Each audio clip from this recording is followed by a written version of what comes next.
shit. What did this motherfucker unplug? This bastard. He's a dead man. Love him, but I gotta take him out. Gotta take him out. Fucking up my vibe.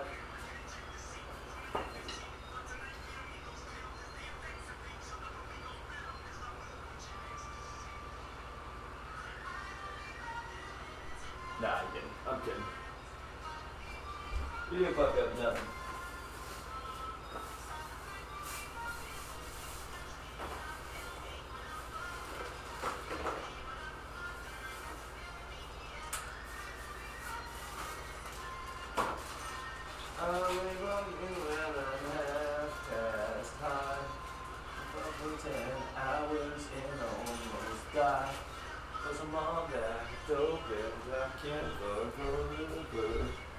I might have a heart attack.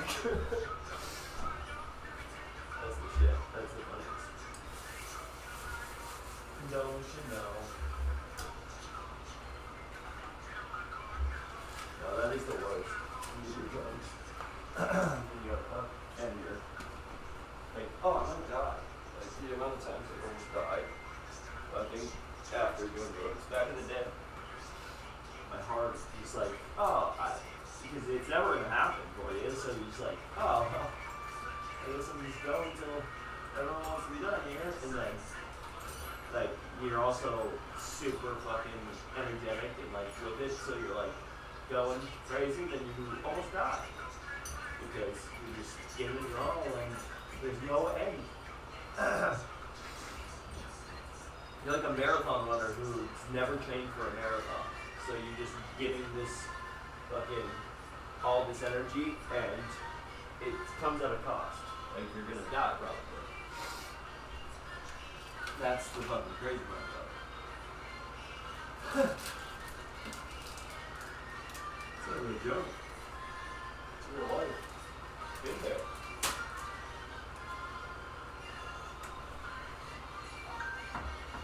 Ah, this motherfucker left his gushers. Gosh, on these motherfuckers. These pills are ours.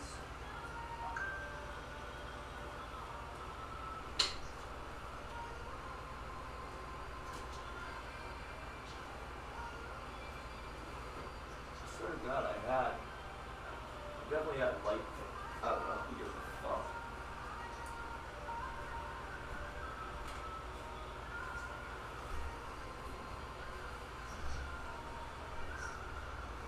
Sometimes I care about my friends so much when they're out places and I'm far away, I don't like it. Because I'm like, yo, if anybody fucked with you, or something went down, I'm too far away. Like, I'm far away. It would take me a while to get there. I hate that shit. I don't like that. I like to be close.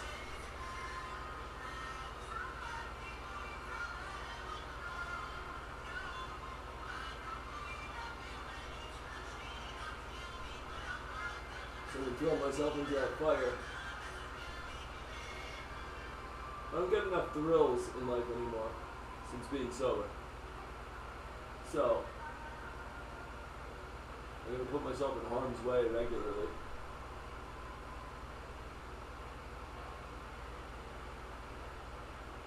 Or at least the possibility of it.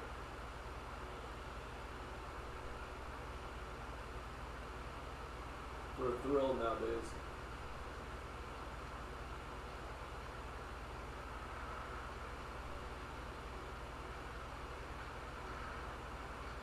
Really can't date a psycho woman anymore because I just know the consequences of that. And also, it's just fucking, it's juvenile. At this point, it's just like, oh, it's not that dangerous. It's not gonna do shit for me. It's not even that exciting. You're just gonna be crazy and cry all the time and be fucking a bitch, threaten me and shit. Oh, this isn't exciting. It's not even a high anymore. It's not like a rush. You're just crazy. It's like your own problem. So now I gotta get into altercations and... No, I'm kidding. I don't like fighting, unless I absolutely have to. But also, the only time I would justify fighting or liking fighting is if I'm standing up for somebody like that I care about. And even then, I would rather not fight. I'd rather have to not get into confrontation. But if I have to over somebody I care about, I'm fucking all about it. I will dive in head first.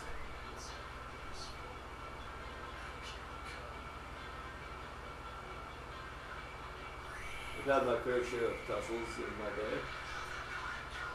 Don't claim to be a tough guy, but I definitely don't give a shit about myself most of the time, so that's a pretty good advantage. And I've trained, so if I gotta choke somebody out, I have the knowledge and skill to do that. We also square up a little bit. Like I said, I'd much rather not have to fight. My biggest fear nowadays of fighting is my hands. So I'll just choke somebody out. I'll just go to the jiu-jitsu and fucking choke somebody. But I rarely ever think about swinging. If I have to fight, if I'm ever in an altercation, I don't want to swing. Because God forbid I break my fucking hand, I would be so bummed. I mean, that wouldn't stop me from drumming for a fucking second. Like, I'm still gonna drum no matter what, but like, it would just suck. And you can have lasting damage, and then your hands cramp, and I just would not be okay with that. So I can't afford to fuck that up. Postpone a tour or something, like, nah, I can't do that. So I'd much rather just grapple and fucking choke you with punches. It's kind of more satisfying too. Especially when you get a hold of somebody that thought they were like a badass and then they fucking tap and you're like, oh, this isn't a sanctioned fight. You're tapping like I'm gonna fucking wake you up. Oh, you're going to sleep, my friend. You gotta go to sleep. It's bedtime. Then you put them out. It is funny though when someone taps, like we're like, oh, I didn't know I was wearing Venom shorts and fucking sponsored by Reebok. Oh, okay, well just tell the ref. Oh yeah, there's no ref. We're on the outside. We're on the sidewalk, you know? It is funny though, because that's like their go-to. Like that's people's go-to when they don't know what they're doing. And like, okay, I give. It's like, oh, you realize that doesn't mean anything for some people. Like that's cool. I'm glad you're letting me know that. I already knew that though, because there was literally no way you can get out of this now, depending on how deep it's sunk. And if you have no training at all, you're definitely not getting out. So like, it's funny that they're acting like it's their choice. Like, oh yeah, that's cool. Yeah, I know that you're fucked right now. You don't need to tap to tell me that. The other thing is, it's funny that after you just caused all the shit and started shit and wanted to fight, that you think tapping me now, saying that you're beat, means it's over. Like, oh no. That's the scary thing. If you can't defend yourself against chokes and shit, and someone does that, and you tap, like you think, oh okay man, I give up, you got me. Like, okay, you better hope that dude's the kind of dude that just like plays, like wants to play, like and thinks that's like, okay, yeah, I accept that form of bowing out, because some people don't, and you know what that means? You're dead. Like, they're gonna choke you to death. That's terrifying. Listen, not getting knocked out sucks, but like, getting choked out really sucks. Because you're fucking extremely helpless, and while you're going out, you don't know that they're gonna let go once you're out. Those may be your last breaths. Like, those may be literally your last breaths. As your eyes are shutting and it's going black around your eyesight, and you're like, oh fuck, I'm going out. Like, you don't know for sure that that person's gonna be like, yeah, okay, I'm gonna let go of this. They might be like, oh, I don't give a fuck, I'm crazy, and I don't care about that. And I also maybe just don't know how long you're supposed to hold the choke or not hold the choke. So, like, it's kind of crazy when you're fucking somebody like that.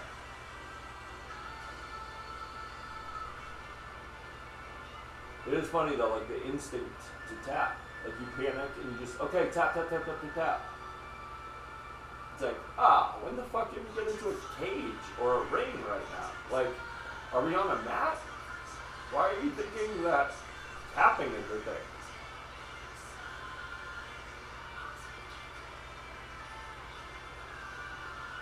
My buddy was wasted drunk and was being a fucking dick to a girl. And I grabbed him and got him in a standing guillotine. He's like 6'3", he's way taller, not way taller than me, he's 3 inches taller than me, I'm 6 foot. And I was like, stop, dude. And I saw him, he fucking threw this thing at this girl, he was being a fucking dick to her, and like, talking down to her and fucking degrading her. And I fucking went up and grabbed him and fucking choked the shit out of him. And had him in this wrenching standing guillotine. And then kicked it back, brought it into guard, and like brought it to the ground. And he tapped, and I was like, oh, you dumb fuck. You should know better. You're my friend. Also, you should know better that, like, I don't give a fuck that you're tapping. You just were fucking with this girl. Like, this isn't like a, okay, you got me. Like, no shit, I know I got you, you big, dumb, lucky fuck. Also, you're drunk as fuck. You're literally being fucking aggressive towards women. No, dude, you're going out. Like, you gotta go to sleep. It's your bedtime now. Like, that's what happens. It's not an option to, like, tap and be like, okay, man, I'm sorry I was a fucking aggressive piece of shit to that girl. Like, no, dude. You gotta go to sleep. Like, no one feels comfortable with you awake. So, you're gonna have to take a little nap for a second, and then you'll be awake, and hopefully your attitude changes. But typically all that happens is you're probably gonna have to do it again because they're gonna probably ramp up and get aggressive again. So you either get them out of the fucking house or leave. Well, or fucking, make sure they get up okay, but get everyone else out of the fucking house. Because drunks have short-term memory loss. Or they just sit and bitch then for hours after. I can't believe you fucking did that. It's the best. You're like, yeah, me neither. I can't believe you made me do that. I can't believe you did that to me.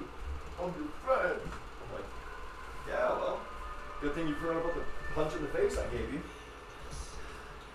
It's pretty funny.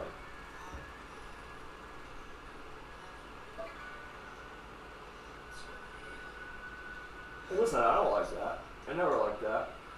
I don't like confrontation. I fucking hate it. I'm just comfortable around it. I've had enough, and I've had to fucking be in enough around people who are getting aggressive people, and enough confrontations in my life, or aggressive situations that I've, unfortunately and sadly, very comfortable when that shit goes down. The amount of times I had guns to my face and shit, and just been like, yeah, well, okay. I mean, I guess this is happening right now. Like, not gonna panic, like we're not gonna, okay, like this sucks, I could die if this guy's feeling crazy tonight, but you just gotta roll with the punches, baby. So, it could end your night early, could be an early end to your night, but most likely it's not gonna be. And my ugly mug's sitting here right now, so clearly it never has been for me. Knock on wood, but, and I don't push that luck, but I don't go inside or anything, so. I was just in bad places I shouldn't have been back in the day. Drugs and shit. But now I have no reason to be around that. It doesn't mean you can't end up in, on the wrong end of a fucking gun out anywhere now. So, gotta be careful. Keep your motherfucking head on straight. Head on a swivel. Learned that from hockey. And it's just life. People will fucking cheat try you. If you had a confrontation with something and you think it's over, like, you better be watching that fucking person all night if they're around you still. Or they're in the same vicinity as you. Keep your fucking eye on them for the rest of the night. Because most people, especially people who can't do anything about it, they're cowards. They're gonna just try to get their spot. They'll play it like it's all cool and good, and then they'll fucking cheat show you.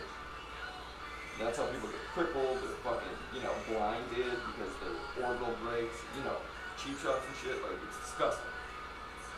I think that's pussy shit. Besides fucking with women, I think that's the most pussy shit you can do. It's a cheap shot, dude.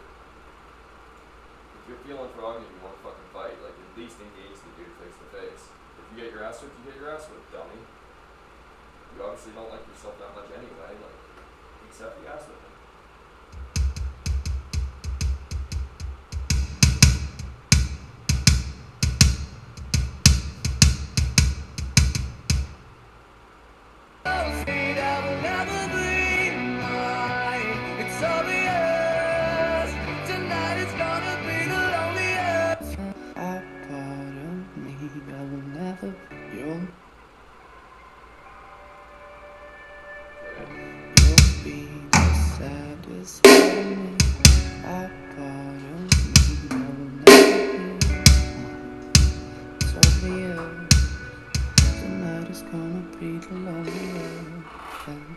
You're still the oxygen I breathe. I see your face when I close my eyes. Start your eyes. Tonight's gonna be the loneliest. There's a few lines that I wrote. You feel that, that's what I want. That's what I want.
Part of me, a part of me that will never be mine.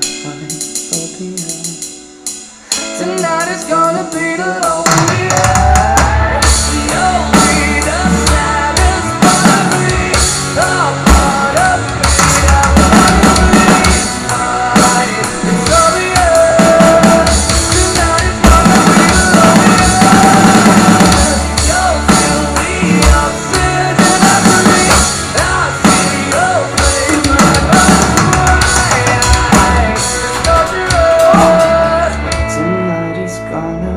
upset.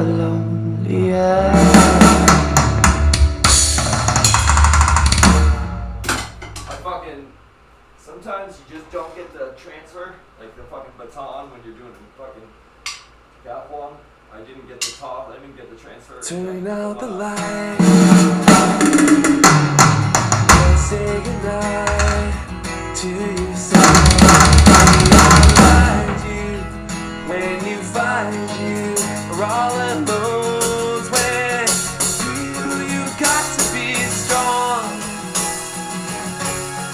That's when they call you in the night. He's got you pictured in his mind. He's got your number on a paper at his disposal anytime. Is it really true? Did you save yourself for someone who could love you for you? So many times we just give it away to someone who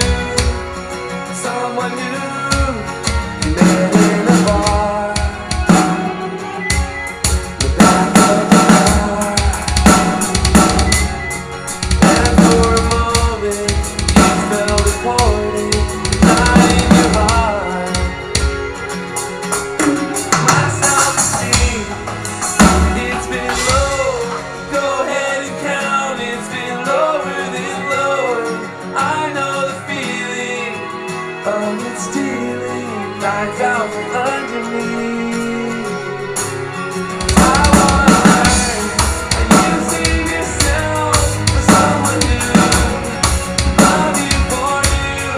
So many times we just give it away to someone new. Even that's all you need. You save yourself for someone new. Loves you for you, loves me for me. Give it away to someone new, someone new.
Nah, we're not doing this again.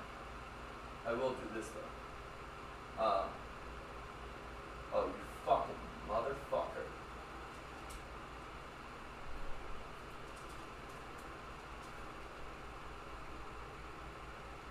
Yeah, definitely do this.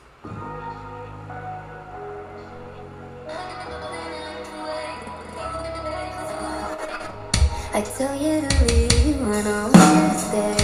I'm stuck in my ways, I can't win my own game. If we're meant to be, then I'll throw it away. Love you for no reason, I won't call you back, and I'll break you into pieces so I don't get attached. I'm so tired of my feelings, rolling till it cracks, and we're running out of gas. I was hoping we could last.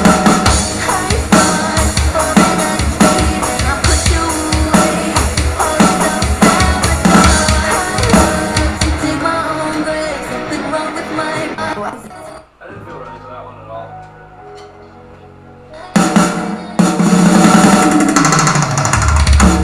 I tell you to leave when I want you to stay. I'm stuck in my ways, I can't win my own game. If it's meant to be, then I'll throw it away. For no reason, I won't call you back, and I'll take you in the pieces so I don't get attached. I'm so tired of my feelings, rolling till it cracks, and we're running out of gas. I was hoping we could last. I thought, falling out of faith, and I put you away.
idiot. Dumb bastard. I tell you to leave and I want you to stay. I'm stuck in my ways, I can't win my own game. If you need to breathe, then I'll throw it away.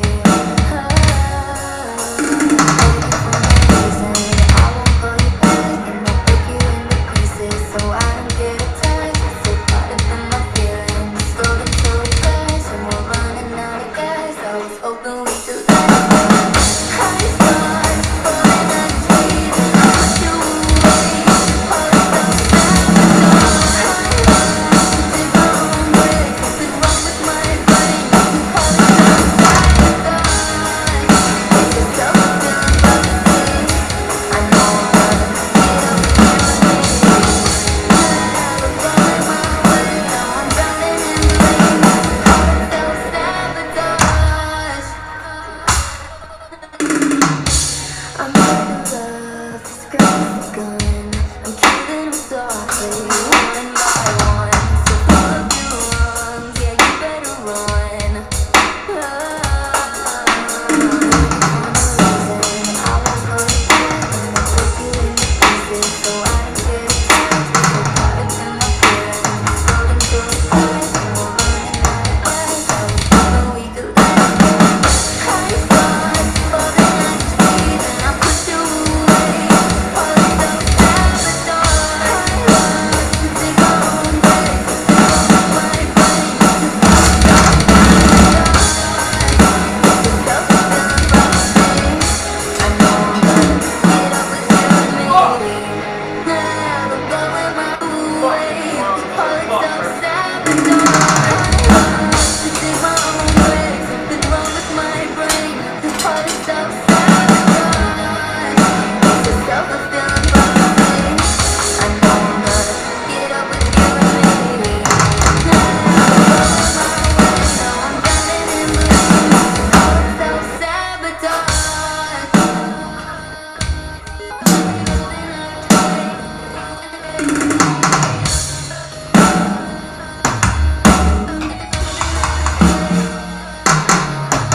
Looking for no reason, I won't call you back and I'll break you into pieces so I don't get attached. So caught up in my feelings, slowed until it crashed, and we're running out of gas. I was hoping we could last. I start falling a cave and I push you away.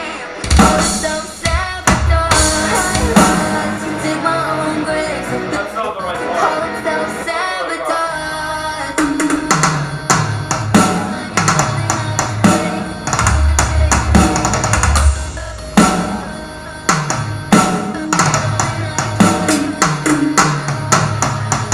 for no reason, I won't call you back and I'll break you into pieces so I don't get attached. So caught up in my feelings, slowed until it crashed, and we're running out of gas. I was hoping we could last. I start falling a cave and I push What a fucking moron. Moron.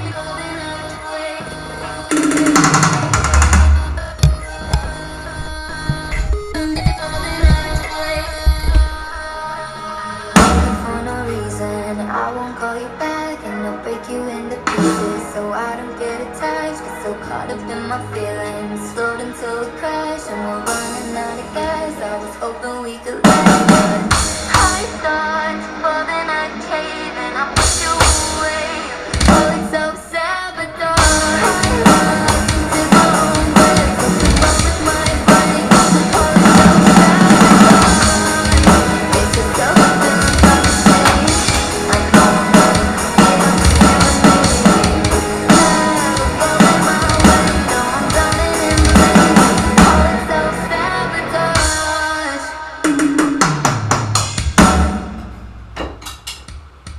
You know, I have a fucking real issue with that, to be honest. And that pisses me off because that should not be. It's so simple that So I don't get attached, get so caught up in my feelings, slowed until it crashed, and we're running out of gas. I was hoping we could last, but I tell you to leave and I want you to stay. I'm stuck in my ways, I can't win my own game. If it's meant to be, then I'll come anyway. Love you for no reason. I won't call you back, and I'll break you into pieces so I don't get attached. So caught up in my feelings, scrolling through the past, and we're running out of gas. I was hoping we could last. I thought falling out of faith, and I put you away. All the self-sabotage. To take my own grave, something wrong with my brain. You could call it self-sabotage. Let me tell you something. The problem with fucking ceilings. Dude, why the fuck don't we live outside anymore? I mean, my last house burnt down, so I get, ceilings kind of important. They matter. I know they matter now. But they also matter in the other way, too. They matter that they're fucking too small. And, I need a fucking stadium. Someone let me borrow your stadium or arena.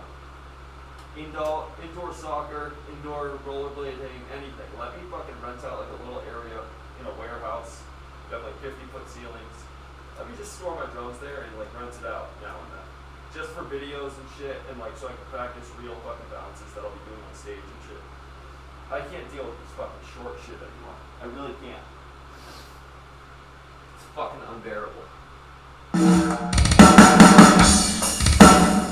Like, I fucking hate it. I hate it so much. It bothers the fuck out of me. Like, I mean, it literally drives me fucking insane.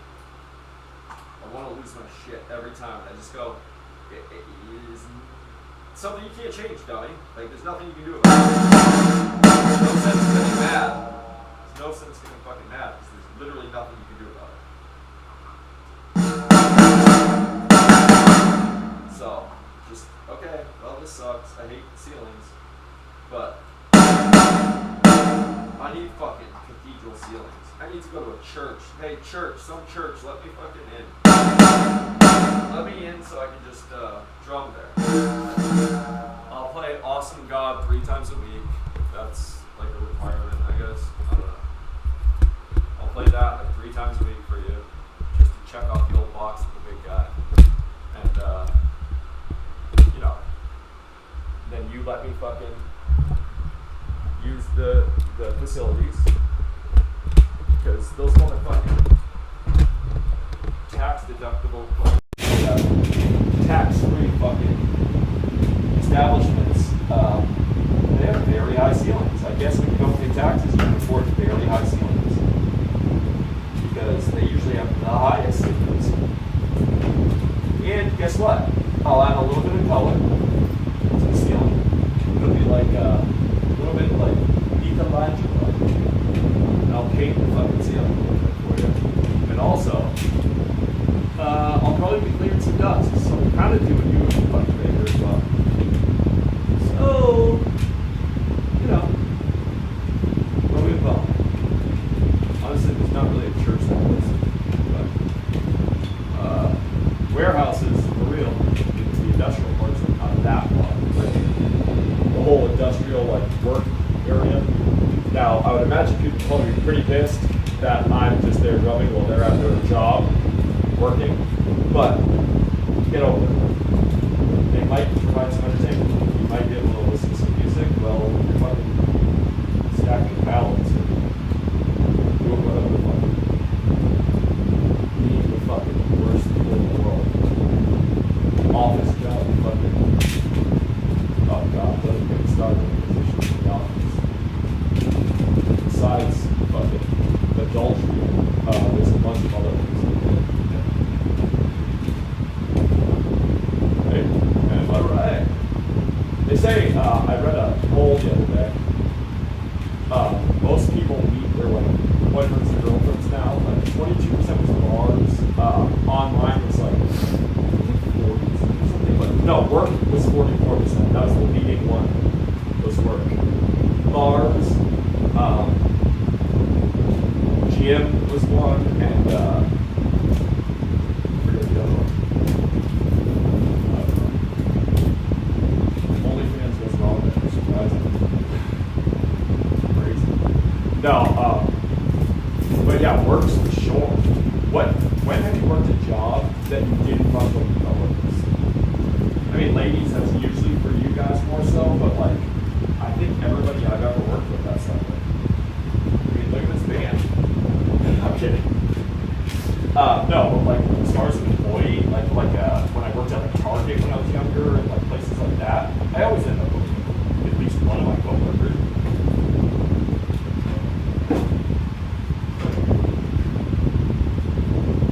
Yeah, I mean, it's kind of how it goes. There, it's almost like high school all over again. It's like school all over again. You're like there for 8 hours. Nobody wants to be. You kind of find solace in each other. You kind of, you know, start joking around with each other. It starts innocent, and then before you know it, you're going to a fucking MILF's house with a fucking, you know, 3-year-old who she neglects. And just kind of puts up a doggy gate and fucking leaves the kid downstairs with like a packet of animal crackers and fucking frosting, by the way. Good American. And well, you go upstairs and she tries to aggressively get up to you.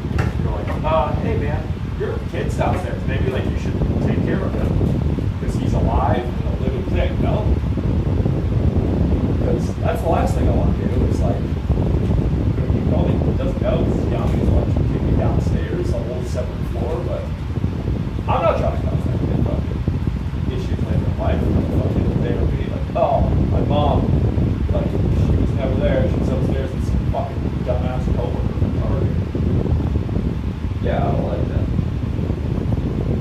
I'm not even one of those guys that will just do that. Like, God, fuck that kid. Like, no, dude. Like, no. I'll be like, no, bitch, go take care of your kid. I'll turn it down, straight up. I'll be like, nah, I'm good. Why don't you go fucking take care of your child instead of worrying about getting dick? I'll fucking put it in the lights, dude. Then it just makes it stupid. And if it's not you, it'll be the guy at the Pizza Express that tells me. You know what I mean? Old Derek slinging fucking 4-piece mini pies. Those things are delicious. Why are they just genuinely better? Like, honestly, right? Like, we're being real, those mini pizzas, they're just better. So because it's more the square footage, like area.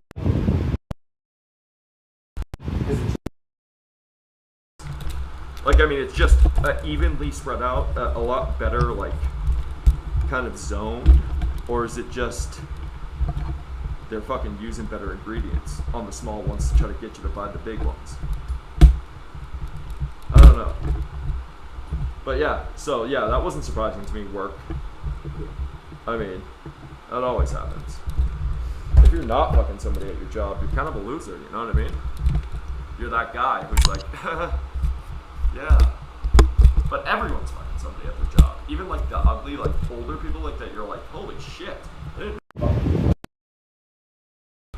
Like, yeah. Warehouse fucking manager. Stefan. Yeah, he's 53, she's 65, but I heard they were fucking hanging out. They're banging out. You're like, wow, good for her. People get bored. Jobs suck. They're not paying you enough to not fucking go over. Hell, when the president has affairs, I mean, that's fucking, if he can't be fucking good about being at work and doing, and not fucking people, like, how the fuck are we supposed to? Fuck you, dude. You know? Also, I mean, it's bad news all around. You're not doing yourself any favors if you do that. Let's be honest. You're never like, that's how I met my wife. Well, I mean, some people do actually. Yeah. If you do, it's usually like, yeah, that's how I met my wife. She was dating some guy. I don't know. I think he was in like the military or something. Several Purple Hearts. Anyway, he was over on deployment, and I was just banging away on her, and then she ends up leaving his ass for me, minimum wage loser, and yeah, that's how we got together. Pretty cool story. Like, yeah, well, I was with him a lot more. The other guy couldn't make time for me. Oh, he was serving your country and fighting in war. Yeah, That. Oh, okay. Yeah, for sure. I get that.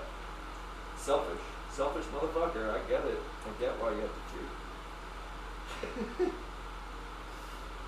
I'm just kidding. That is a real scenario for some people, though.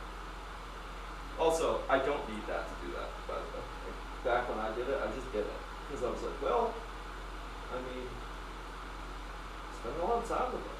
Actually, you know what? God damn it. I'm going to pat myself on the back. I don't think I ever cheated with a coworker. I think I just hooked up with coworkers in my lifetime. I don't think I ever cheated with a coworker. I don't think I was ever in relationships while I was like working somewhere where there was somebody that we were potentially going to hook up.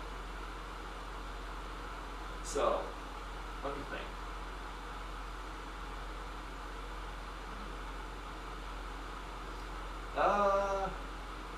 Maybe one. Maybe one.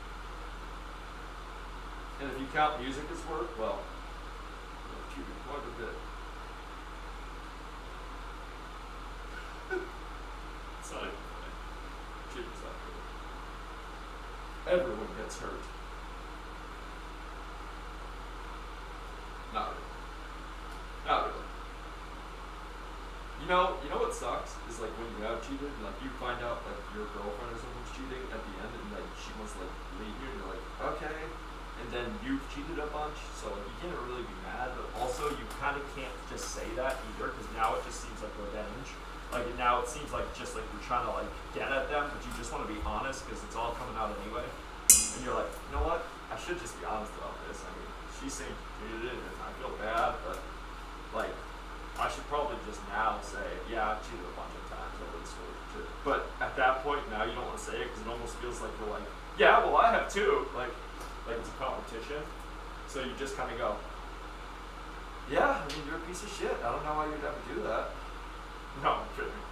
But also, like, yeah, you want to say something, but you're kind of like, oh, I can't really say anything. Like, it would kind of be fucking shitty if it's a competition. Now, I mean, if you didn't find out this whole time, I guess I'm just better at it than you. That's so shitty. I'm totally kidding. All of this is satire, by the way. Totally kidding. Totally kidding. I mean, not about the scenario, but totally kidding about saying shit like that. I don't feel that way. That's so shitty. But it does feel weird, right? Like when somebody's like, yeah, I've been cheating on you, and you're like, oh shit, me too. Or when you're mad, but you're kind of pissed because you want like this chick, or like maybe you cared about her, and you know, as a guy, especially when you're young, man, not so much now, but when you're a young guy, you're super like possessive. You have that like primal like, this is my girl, like, and then you find out she's fucking somebody, and you're like crushed. She's like, yeah, I've been hooking up with Assad, you know, I don't know, whatever the fuck somebody's name is. I just made up a fucking random foreigner. Yeah. I met him on fucking photography camp, photography fucking field trip. I don't fucking know. When you're in some fucking high school thing, photo club or some bullshit, who knows?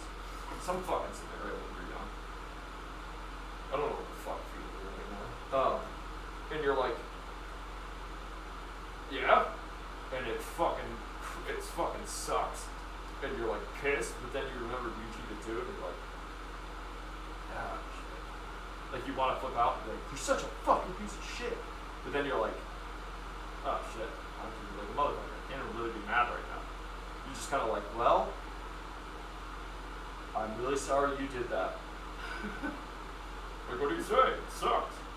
It's like, damn it, I want to be so mad at you, but I also can't because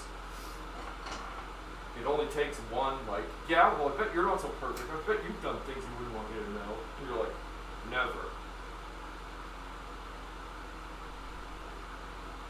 Anyway, point is this.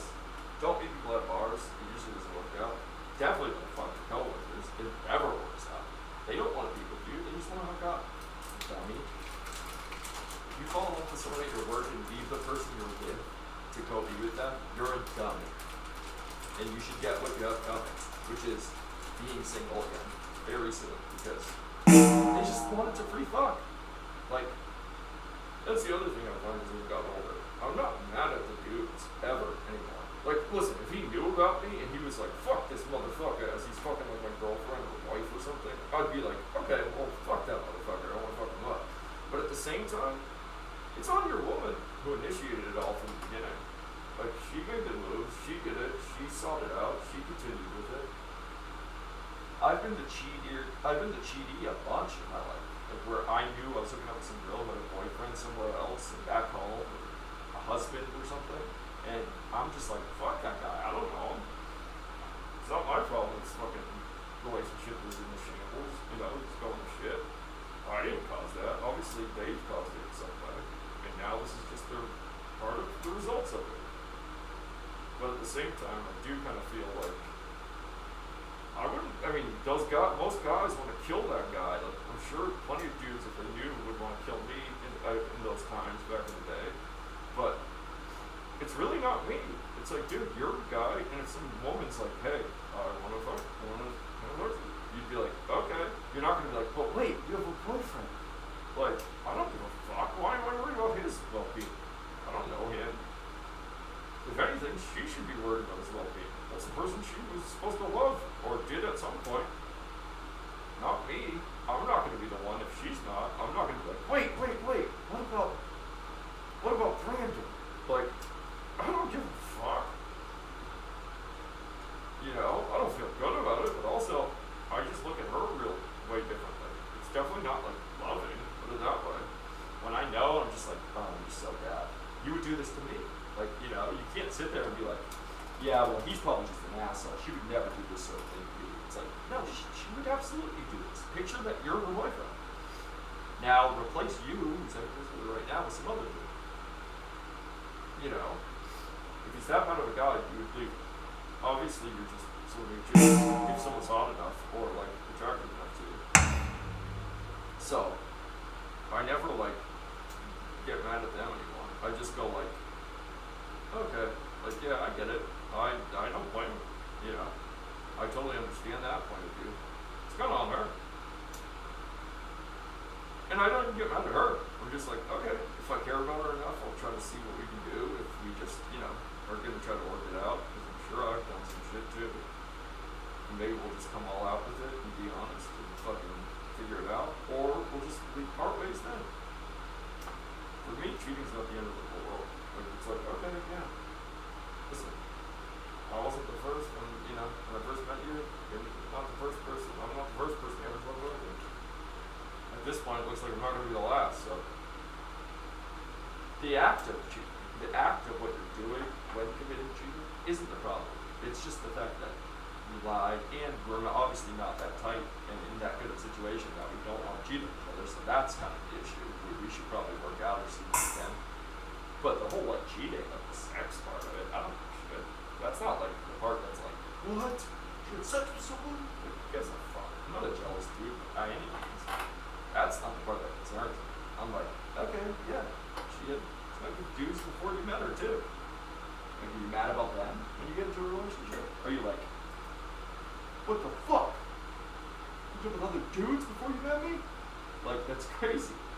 So, when you realistically think about it, you're really not mad about that. You're fucking insecure, or you're just mad, like you should be, which is the betrayal and the lies and the, sneaking around, or, the lack of your relationship quality. It's just a shame. So that should be the part that upsets you, not the act of what is done to commit the cheating. That doesn't matter. Who gives a fuck? Sorry for the choice. It's like a routine fucking checkup. The fucking physical. Naked, not naked, looking out, what gives a shit?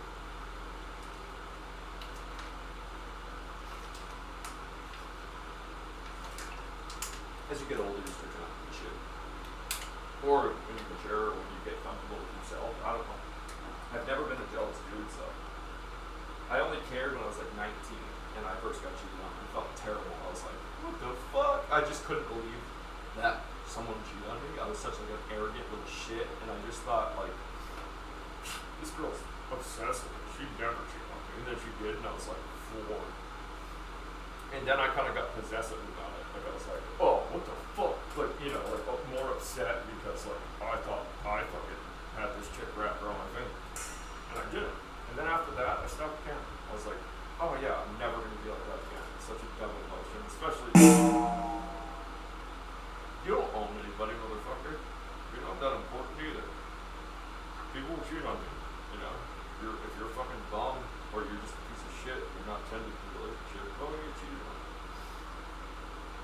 that's 99.1% of the time that I've ever gotten cheated on is that I neglected my relationship. I stopped being involved in it. I just like, I let go of shit. I stopped like being involved.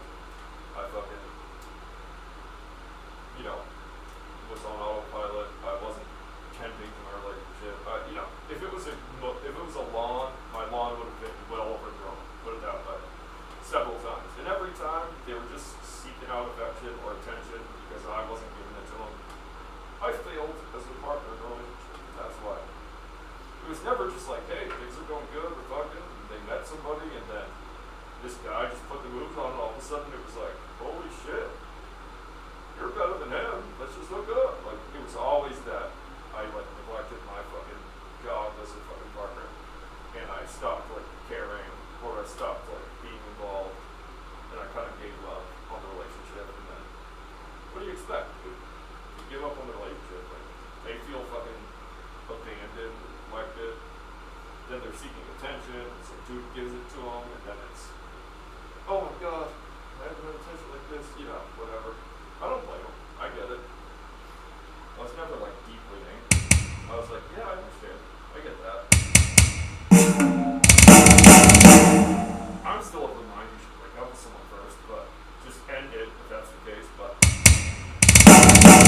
I also get why people don't. You don't want to get rid of something before you know something else is for sure. And it could just be hooking up. Why do you want to ruin a fucking comfortable living situation? I mean, I get it. It's selfish as fuck, but I get it. Sometimes we're selfish. That's how shit goes.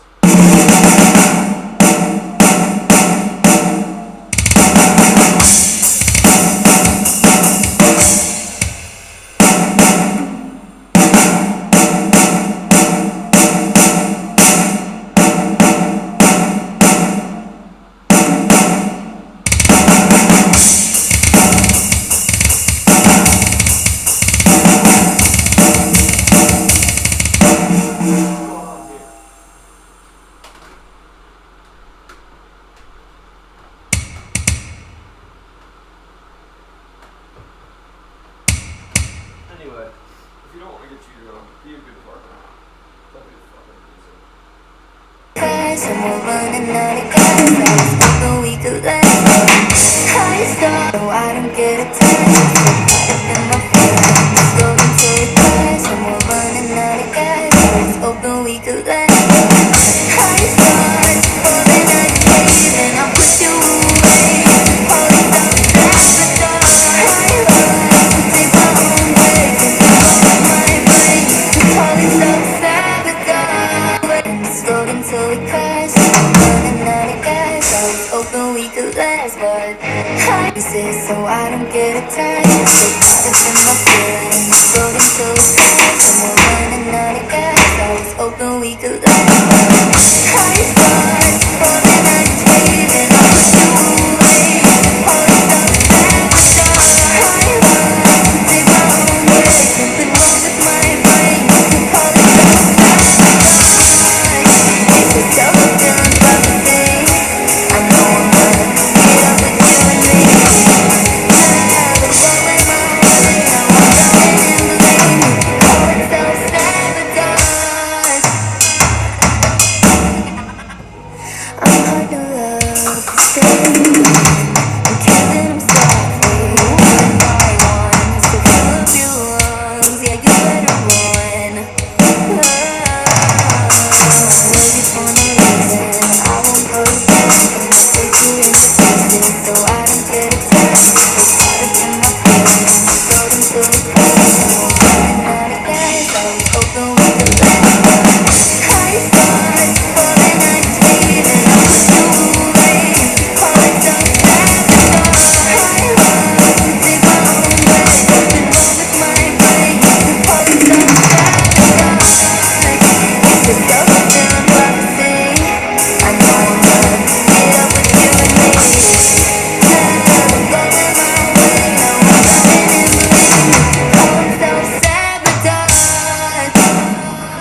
This feels like a this thing. I don't think it is this, to be honest.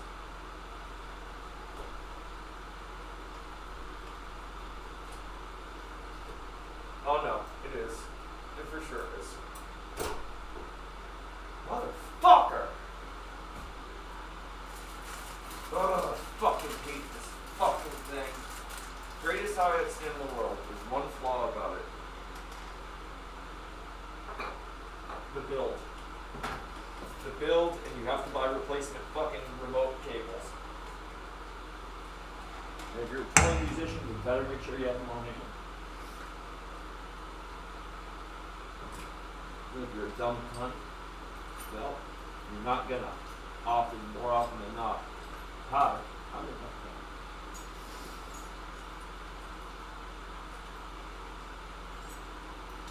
When did I find out for the first time I was one?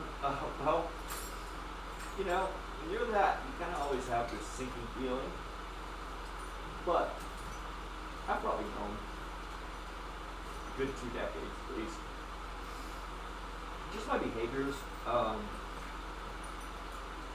you know, the way I let things like this happen regularly, know that it's broken, not do anything about it when it's not broken, and then when it does break, get all angry, like it was going to do something else, like repair itself, magically heal itself, all of a sudden.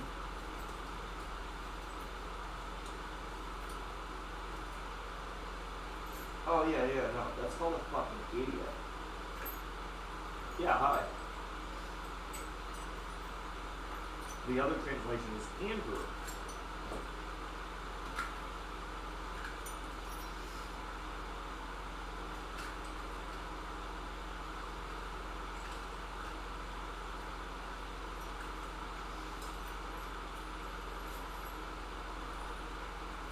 You fucking stupid bastard.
come on.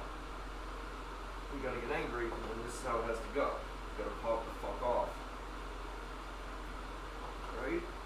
That's not gonna help, dumb fuck. If you pop that off, that's not gonna get that off. Don't fucking do that. You'll regret that.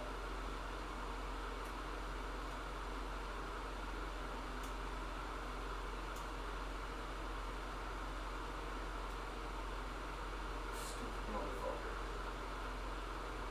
Real? You fucking suck. Suck. Fuck.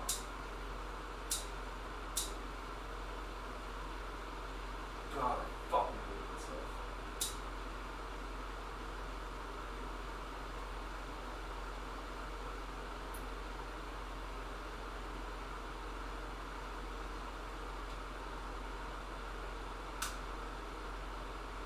There we go. A little bit.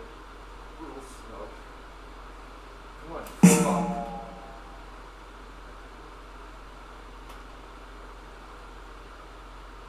Come on, fucking bitch.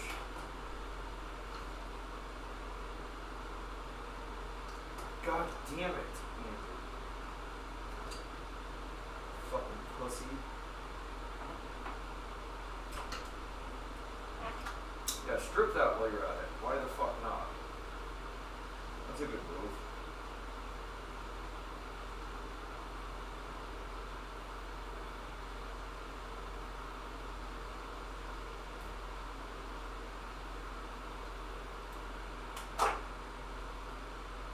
Let's go. Come on.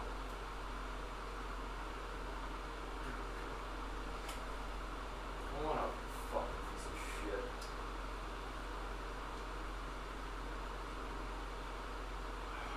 Fucking cocksucker.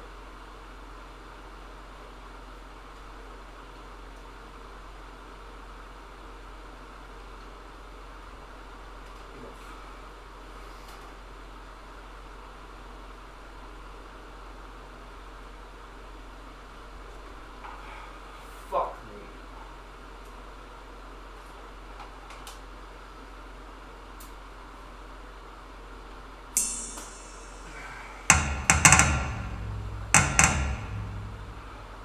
What are we looking with here? Hold up. So it's not this? Fuck. That's not good. That's definitely not good. Fuck me. That means that snaps somewhere else. Fuck my fucking ass. God damn it, Andrew. You fucking dumb piece of shit. Again, not avoidable. There's nothing I can do about that, but still, dumb piece of shit. Just because you didn't secure this shit. You fucking joke. Fucking piece of shit.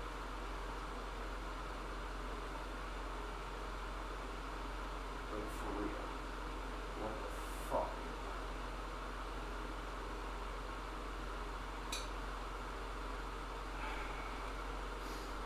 Suck fucking dick. Okay, so that would be in there. That's this. So wait, that's this pole. Yeah, it's this. It is this. Fuck! Of course it is. What the fuck wouldn't it be? Fuck me. God damn it. Fucking A, Andrew. Fucking dumb piece of shit. Fuck me. That sucks so much fucking dick. Can't even fucking tell you.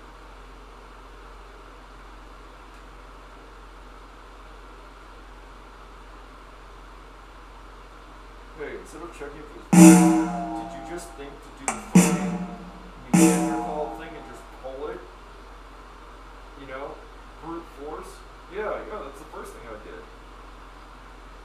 Didn't check for any fucking signs of damage, just yanked it with fucking brute force. That solves things mostly. Has it ever worked for anything? Nope. But fuck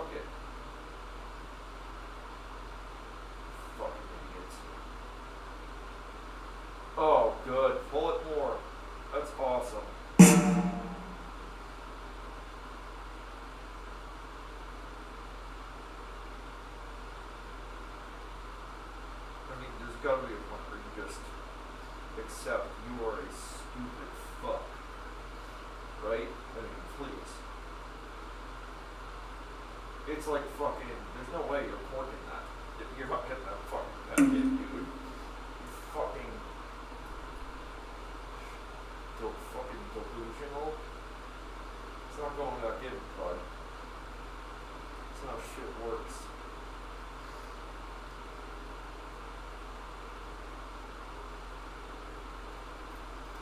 There's no fucking way. It's good to know that my one section held up just fine, but that doesn't help at this point.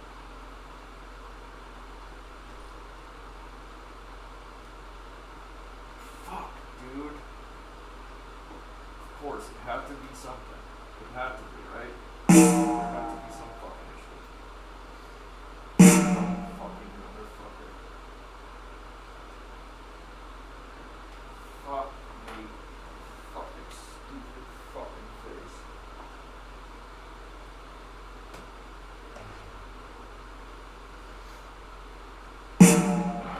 Fucking suck.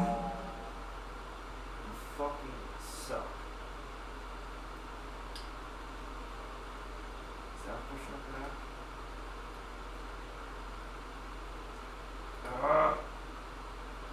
I'm fucking bended.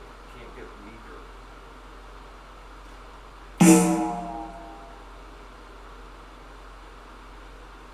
Okay, that's good.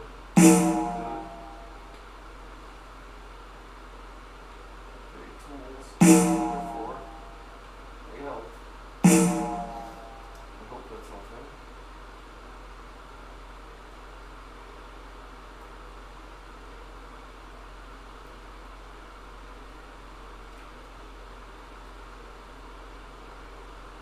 Okay, why did it stop?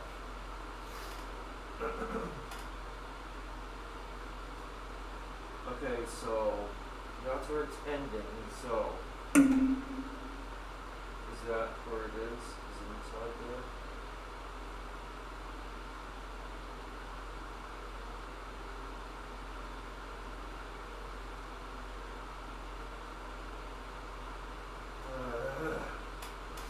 You suck, dude. You're just the fucking worst. Truly. Oh, no, you're not the worst. This is the fucking worst. This is one of the worst situations I've ever happened, actually. It's even worse than that snapping. It's the nightmare that this one snapped. Again, best hi-hat stand fucking ever. The most creative, best fucking solution to your hi-hat stand being too far away if you use double kick ever. The downfall is you're playing with fire if you buy it.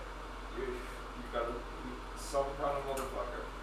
Because you're gonna need extra fucking cable for sure, that's for certain. But I will tell you, you'll have an amazing setup and the hi-hat will not fucking obstruct or be fucking any issue ever. Except for when it breaks. Also, you could get a remote hi-hat, but they're very pricey. They're not that durable on their own. And it's also, it's pretty fucking expensive. They're pretty fucking expensive. And then you have the whole cable, and then you need the stand. This is essentially a remote hi-hat and a regular hi-hat all in one, without having just that massive ass cable. Typically, it's usually a small contained cable, but I had to buy this fucking replacement because this hi-hat stand is not made anymore. It was made only for like 2 years, 2 or 3 years back in the early 2010s. And well, it is great and amazing, and again, I could definitely have another hi-hat stand. I don't, because I truly loved this design so much. I also truly curse the fuck out of Gibraltar and their family. Whoever fucking owns the Gibraltar company, whoever designed this fucking, the way the fucking cable sits, all of that, the engineer on that, I curse him every fucking day. Like, truly, if that guy hasn't fallen and broken his leg or crashed his car in the last, I don't know, year and a half, I would be surprised.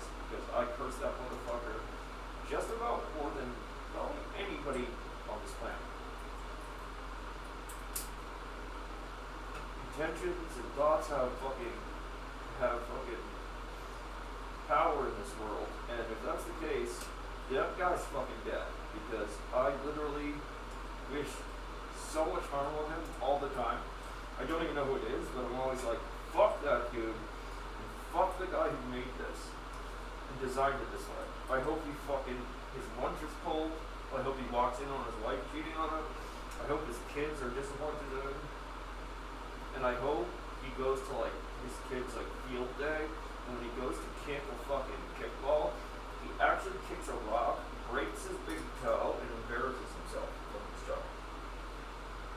I also hope he doesn't get paid that week. I hope when he's leaving the hospital, he comes out to a flat tire.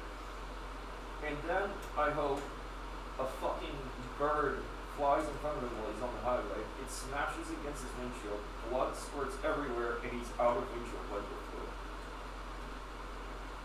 And that's just the short list of what I hope for this guy. I also hope his wife bought discount bologna at like Save-A-Lot, and fucking he gets some weird tapeworm that he has to deal with all the time. And just when he thinks he has it, and it's coming out, it breaks. It breaks off, and there's more inside of it that continues to grow. Because that's essentially what I'm dealing with this fucking cord, with this fucking cable. So, you know, Stefan Gibraltar, go fuck yourself. And I wish you literally nothing but heartache and problems. Because you suck. The biggest fucking dick there is.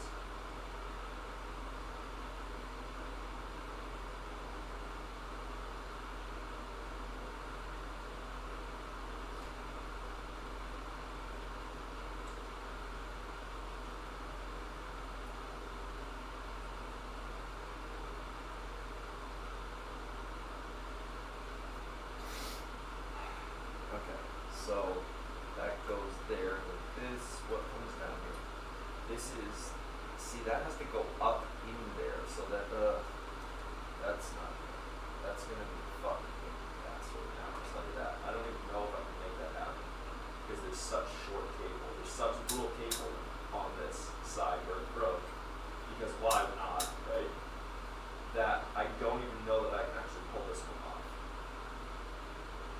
I don't know that this is even a repair that I can actually make work, because literally there's such little material to work with. I mean, it's going to be really fucking close. It's going to be iffy as fuck.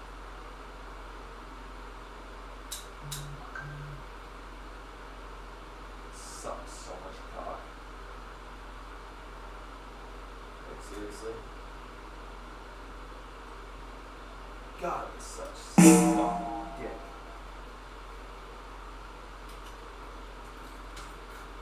Fucking so much. This is the worst. I would rather walk outside and have fucking hawk shit on my head. Or some kind of large fucking bird.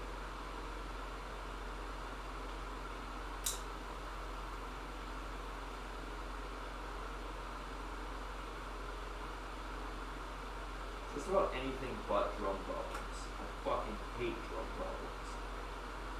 With a fucking passion. In fact, there's not much else I hate more than drum problems.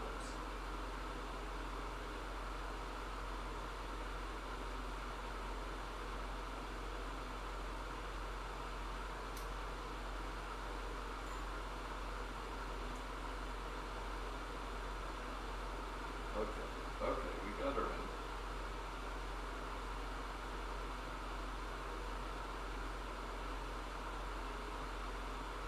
I barely fit. I should call him.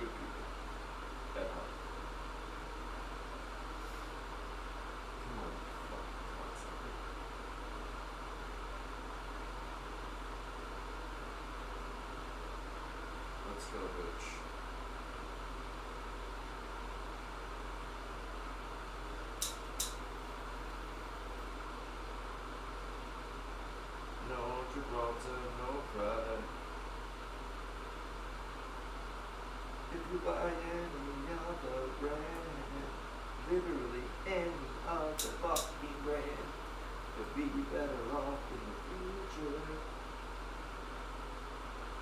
The Gibraltar family, they're Satanists, they're sadistic fucks who make shit like this just so people can fucking suffer.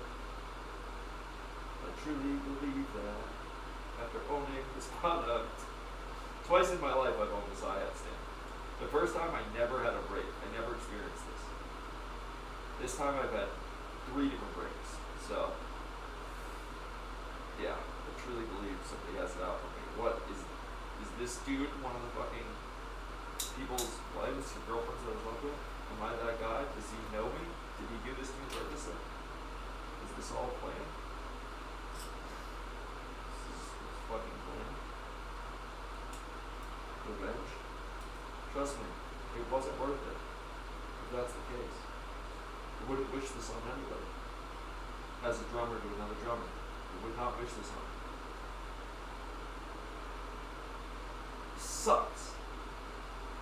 It's a fucking just a time suck. And it just eats up fucking time, takes away fucking time, and it also just kills my momentum for fucking shit. I'm a goddamn Gibraltar serviceman, and I should be fucking playing drums. But these dumb fucks make shit that sucks. What the fuck are you gonna do?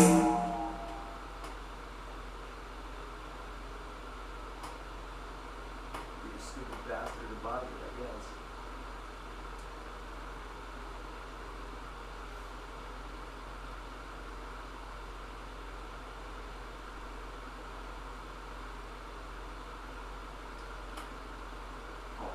Hate myself so much.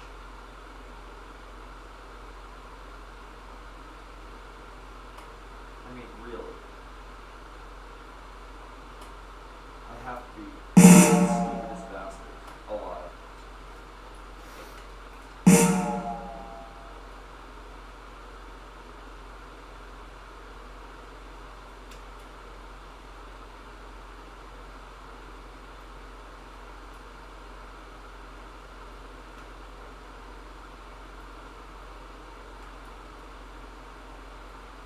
Thank God for these fucking heat shrink fucking tubes with the solder in them.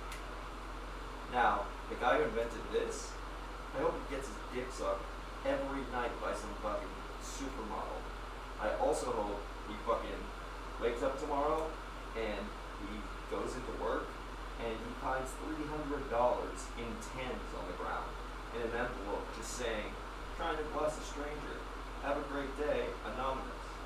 I also hope they have his favorite ice cream from back home in stock at his local fucking grocery store that they never had. I just hope good things for this guy. Because you know why? He deserves it.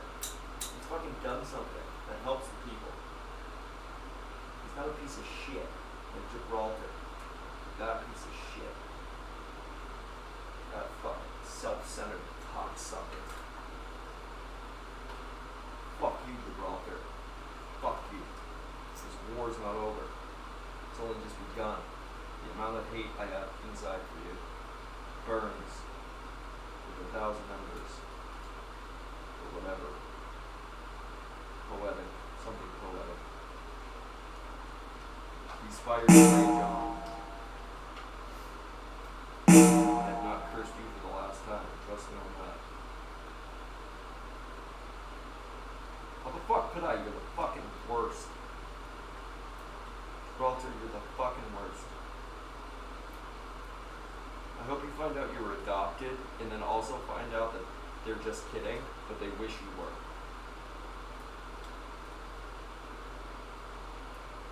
I also wish that tonight, when you're trying to go to bed, you think of the most embarrassing thing that's ever happened to you, and it plagues you, so you can't sleep. And it just sticks, like one of those annoying things in your mind. Like having an argument back that you fucking loved and you wish you could get back, so you're having it in your head. I hope that happens, but you get no satisfaction. And I hope it fucking plagues you so much. I also hope you get locked in the next fucking public restroom you enter. Like, the door handle snaps like this, and you can't get out. Or an elevator freezes up on you. I just hope you have inconvenience at every avenue of life. And these are a lot of wishes to put towards somebody else's well-being and life, but I'll use them up, baby. If there's a genie right now, I'd fucking literally use all the wishes just to curse this motherfucker. You don't want anything good for you, you'd say? I'd go, no. You know why? Because that's all of this bad for him, or whoever designed this, is worth it. It's so good for me, actually. It's so fucking worth it. So thank you, Mr. Genie. But, I'll be having my wishes to go. Because they're just fucking, actually, many hexes on this motherfucker. This dumb bastard. Well, I got an idea. Yeah, let's hear it, Larry. You're the janitor, but I guess you've been in the boardroom every day now for 2 years. Let's hear your idea. Well, I have no experience in drum equipment. I've never played drums in my life. But what if, instead of doing that remote hi-hat thing you do, and the regular, ice cream sandwich looking stand, with the two cookie symbols, why don't you just have a cable that goes inside the regular metal poles, and you can kind of do both with it? How about that? Well, god damn it, Larry. That's an innovative idea. Carl, why didn't you think of that? You're fired. Okay. Larry, you're head of design. You're also lead engineer on this project. Good job. Your office is on the 3rd floor. It faces out towards the lake. Wow, thank you. Take off that jumpsuit. You're a lead man now. And then 2 weeks, this happens, and the flood of fucking warranties start pouring in. All the defects on this fucking stand. And you know what? Larry's life comes tumbling back down. His wife leaves him. He loses that job. They won't even hire him back as the janitor because Carl has that position now. And he got poked with a syringe on his way home, and he has AIDS. And this is it's late 2010s, but they live in northern Idaho, so it's basically like it's the early 90s. He's gonna die.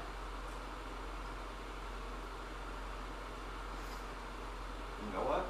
All because he had a bright idea. Oh, let me speak up. Keep your fucking ideas to yourself, you fucking idiot. You know why? Because then you don't unleash this on the world. You know who else had an idea? Dr. fucking Fauci. I got an idea. Let's see if this virus is good for other people, if they like it. Let's try that. How will we do it? Well, since we have a building where we try all these out, let's just open the door. You sure? Yeah, why not? Well, what are we gonna say happened? I don't know. Americans, we're all dumb. We're all dumb guys. Let's just say, I don't know, you people were eating bats or something. Pangolin. Pangolin? It's called a pangolin. But, yeah, I guess. I don't know who in their right mind would believe that, but, oh, trust me. There's a lot of people that will. And look what happened. Look what happened there. This guy and fucking Fauci, they had good ideas once. Now look at them. In fact, Fauci's going through that whole trial, that hearing right now. I want this guy on the stand. I want fucking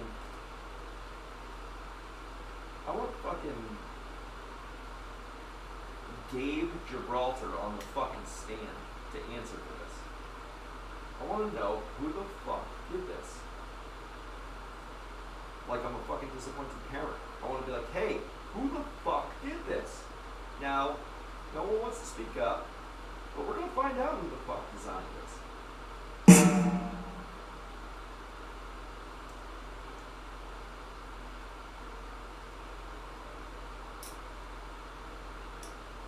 Gabe, did your brothers tell you to design that? No, don't blame it on them. Where'd you get this big idea? Trying to put a remote hi-hat in a regular hi-hat. I had a dream about it. Ah! Poppycock. No one has a dream so stupid. That's ridiculous.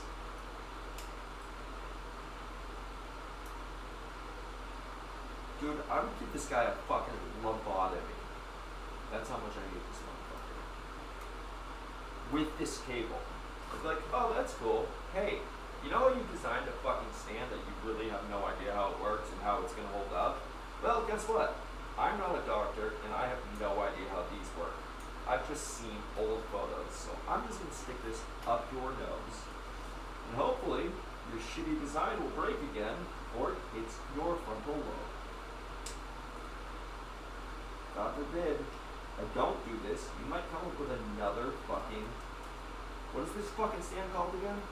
Oh, the Ultra Adjust. The Gibraltar Ultra Adjust hi-hat stand. Yeah, more like the Ultra Fuck hi-hat stand.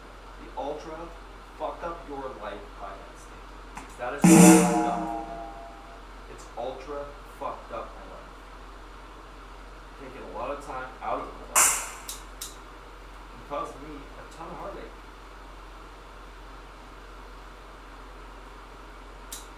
My fucking future wife could leave me on the altar and I'd feel less upset and hurt by your intentions and design and plans than I did this motherfucker making this. Because he was out for blood. Whatever this guy whatever he did, he was angry. He had just found out his wife's been cheating. He just found out he's behind on his taxes. He came in, he got a flat on the way to work, and he's like, you know what? I'm gonna cause some fucking chaos today in the world. Watch this. I'm gonna design this motherfucker that it's the Trojan horse. It seems like it's fucking awesome. Exactly what you've been looking for in life. It's gonna solve all your problems. But guess what? Trojan horse. A magnum Trojan horse, because it's gonna fuck you in the ass as well. And it's gonna be a massive fucking, and it's gonna suck. And it's because you think it's great, and then it gets in this design. Well, let me tell you something about it. It's not great. In fact, it's the dumbest design I've ever actually thought of, in theory. Hey, let's have sharp metal inside of pipes, crimped pipes, with fucking metal cable, and something that drags along it. So when you go up and down with the pedal, it's slowly going to drag with extreme tension on it. And, I don't know. Let's just see how long they held up. Oh, well, surely they kind of saw this coming, and obviously they were a responsible company and had warranties ready, and they also had replacement cables so that when this inevitably happened, which it happened to everybody for the most part, they would just send you out a new cable. No, unfortunately they don't. They don't make a cable for it. They say, unfortunately, we stopped producing that model, and there are no replacement cables. Oh, that's cool. Hey, that's cool. You know what? I'm still waiting on, and I can see how you could understand how I'd be upset, because I feel like you're waiting on your fucking replacement brain, because that's the dumbest fucking thing I've ever heard. You don't have replacement cables for the thing that probably breaks more than anything that you've ever produced. Well, I'll tell you right now, that's not intelligent design.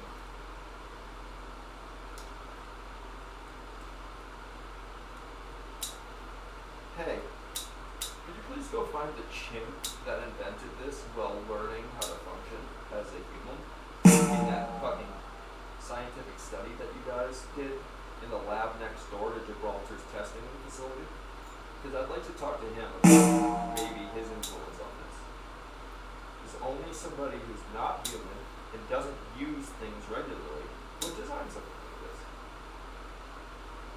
Or just a huge, dumb motherfucker. And even more so than that guy who designed it, the dumb motherfucker who would also buy it. Hi, I'm Andrew. I'm a dumb motherfucker. Have you ever felt like a dumb motherfucker? Well, let me ask you a few questions and see if you fit in the club. Have you ever knowingly known that this thing's probably going to hurt you, but you're going to try it anyway? Well, that question is a pretty huge secure and pretty huge indicator in if you might be a dumb motherfucker or not. First question, did you buy a 1995 sports car that in, 2015, and think it was going to be fine and just work like a fucking 2015 at the time? Yeah? Oh, well, that right there is close to confirming that you're a dumb motherfucker. But later on, several years later, did you buy a hi-hat stand that knowingly has major problems that breaks? But because you got by one time with the model you had, it didn't break, you thought you were going to be lucky again? Yes? Okay, well, without going any further, I can absolutely confirm that you are one of the dumbest motherfuckers pretty much ever. From the 3000 GT purchase to the fucking Gibraltar Ultra Adjust hi-hat stand, you are confirmed a dumb motherfucker. I wish you well on your journey going forward.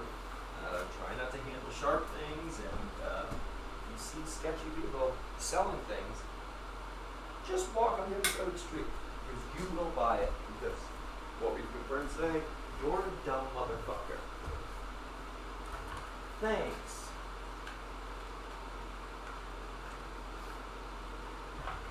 Now, if you ever question the validity of this questionnaire, just revert to question 1. Answer 1? Yes. Answer 1. You're a dumb motherfucker. So whatever you think you're not, or that you got your test wrong, just once again, revert to the reassurance that, nope, you're for sure dumb as fuck. You make dumb decisions, you do dumb things, regularly, after already having done dumb things. And that, my friend, is the true sign of a dumb motherfucker. What? I don't do dumb things. Well, in fact, you do. You do dumb things, and you continually do dumb things. And let me tell you something.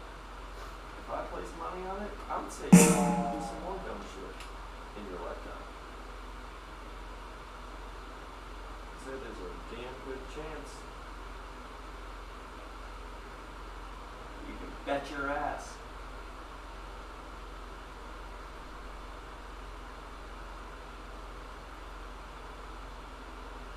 If you want to follow up with the dumbest motherfuckers in the country newsletter, well, don't, because there probably isn't one, because you're dealing with some of the dumbest motherfuckers around. They're not going to be that organized. They're fucking schleps. They fucking bought stupid shit. If anything, if you're interested in what's going on in their lives, just look at the whiteboard, the dry erase board that they have in their fucking kitchen, telling them what they have to do during the week. Okay, I have to wake up.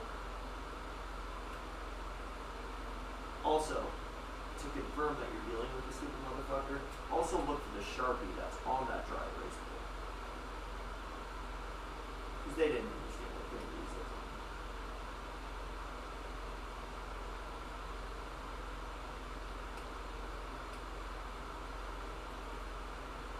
I fucking hate me. La la la la. I don't fucking care for this song or my fucking self much. I'm fucking dumb. I was smart for about an hour. After that, Just kidding, I wasn't. I'm a pretty much dumb fucking man. I wish I'd smash my face. I should fucking heal myself just for dishonoring my family's bloodline. You're dumb and you make dumb. Nobody should feel bad for you. Ouch. See? Stupid. You burn yourself. That's a dumb guy move. Smart guys don't burn themselves.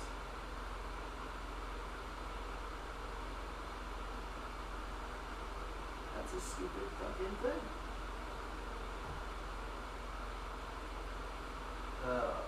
Okay. Turkey! So what? Fuck am I gonna fucking...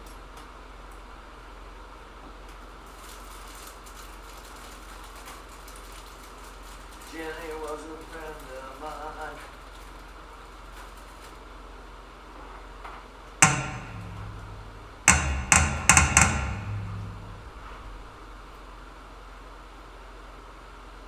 Of course.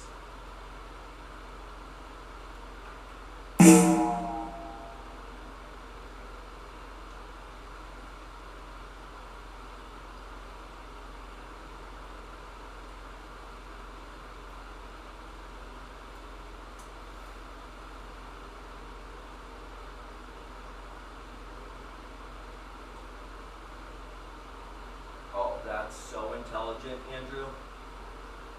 That was so intelligent of you. I can't. This is what I'm saying about how stupid you are sometimes. You just fucking put. Oh my god.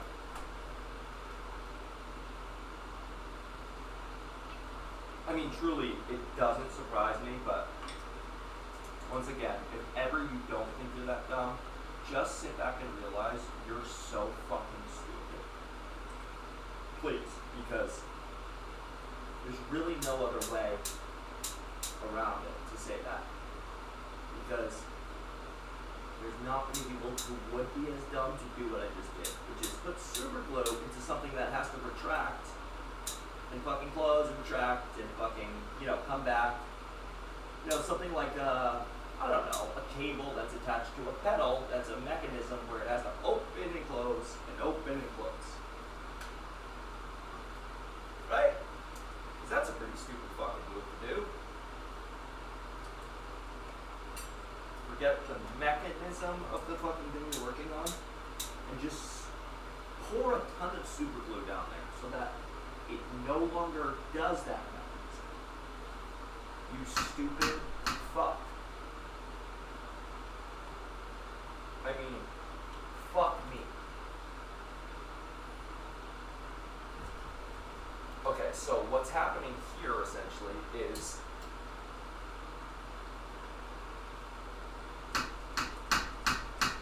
I fucking love it, dude. You're so fucking bright. So goddamn bright. Fuck. You have got to be one of the dumbest motherfuckers around. Yeah. Oh no, for sure. I can confirm that you're fucking stupid. I just look at your face and I see no intelligence. I just see a big fucking stupid ass, fat fucking ugly dumb piece of shit. Even though I'm singing the song, he doesn't know it cause he's dumb, fucking stupid. Keeps making dumb decisions while I'm singing. Probably should fucking drink the super glue. Nah, that just gross. I'm dumb, but I like the taste.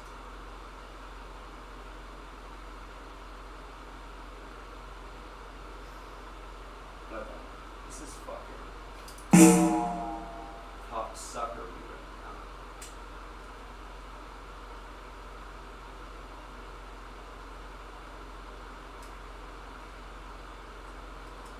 Kakasakari. This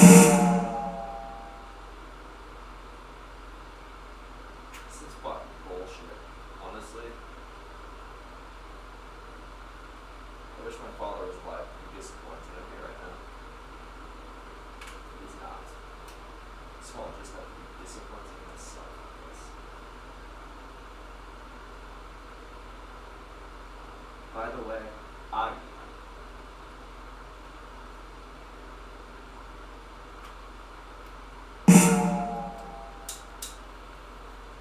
honestly, I'm kind of kidding. I'm really way more disappointed still in the motherfucker who made this. I'm actually angry at this thing. I'm kind of like taking the blame off me altogether. I really don't think this is a me thing. I actually think that motherfucker's stupid.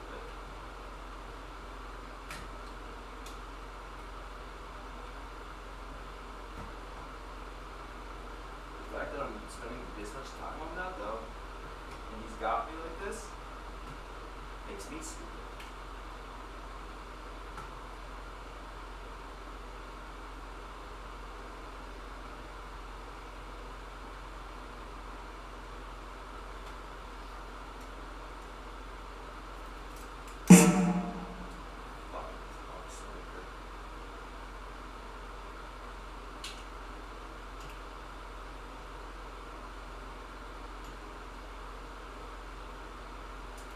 It's just supposed to go over it if it's a screw. It's a nut, rather.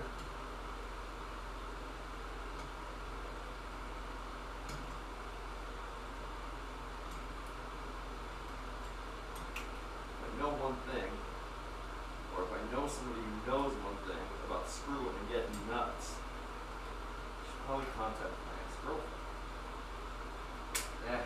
I'm already working with two tools here. I don't have time for that, but I guess if I need answers on that, I'll know where to go. But yo, shut the fuck up. God, I self-loathe.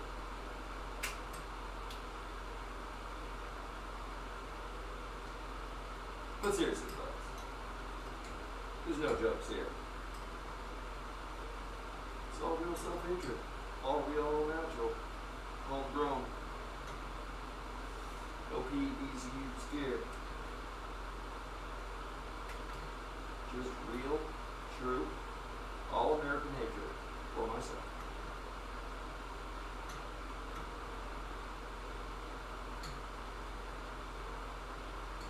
Disapproval?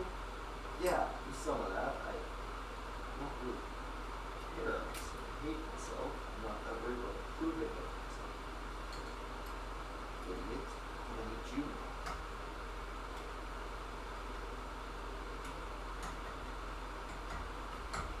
Okay, man. Do I look like fucking Tim the Tool Man? I'm fucking Dim the Drum Man. That's what the fuck I should be doing, idiot. I'm Andrew Sticks Campbell Fidel. I don't know how the fuck I'm not sticking. I'm fucking doing this like I'm fucking Al Borland.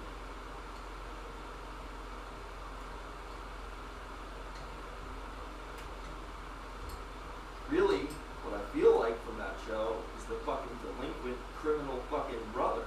The oldest brother that no one really liked. Oh no, everyone hated Mark, the youngest brother. Definitely don't feel like Mark, because he looked like he was kind of smart. Mark wouldn't be doing this shit. I mean, sure, everyone paid him, even though he wasn't doing this, but he wouldn't be caught fucking doing this shit right now. I'll tell you that. Mark ain't no fool. Jill didn't raise a fucking fool. Jill sucks, though. The whole time. Jill sucked. Her home improvement. Jill sucked. I bet Tim was fucking, what's her name? Back on the show, you know? He's the host. He's got the fucking celebrity kinda. She's the Heidi. Oh yeah, Heidi. Was the Tool Time show. Why else do we hire that? TV show fucking. Oh yeah, it's an tricky TV show. No. Not in the 90s, my brother. That ain't how things worked.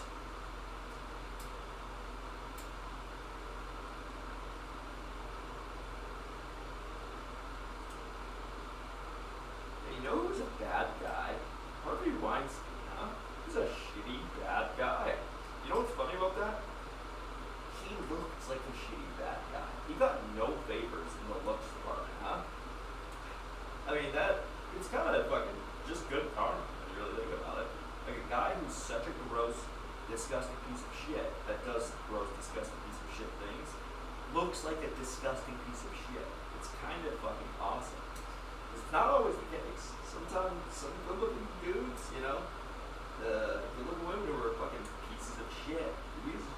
They happened to be symmetrical and look decent. That guy got fucked.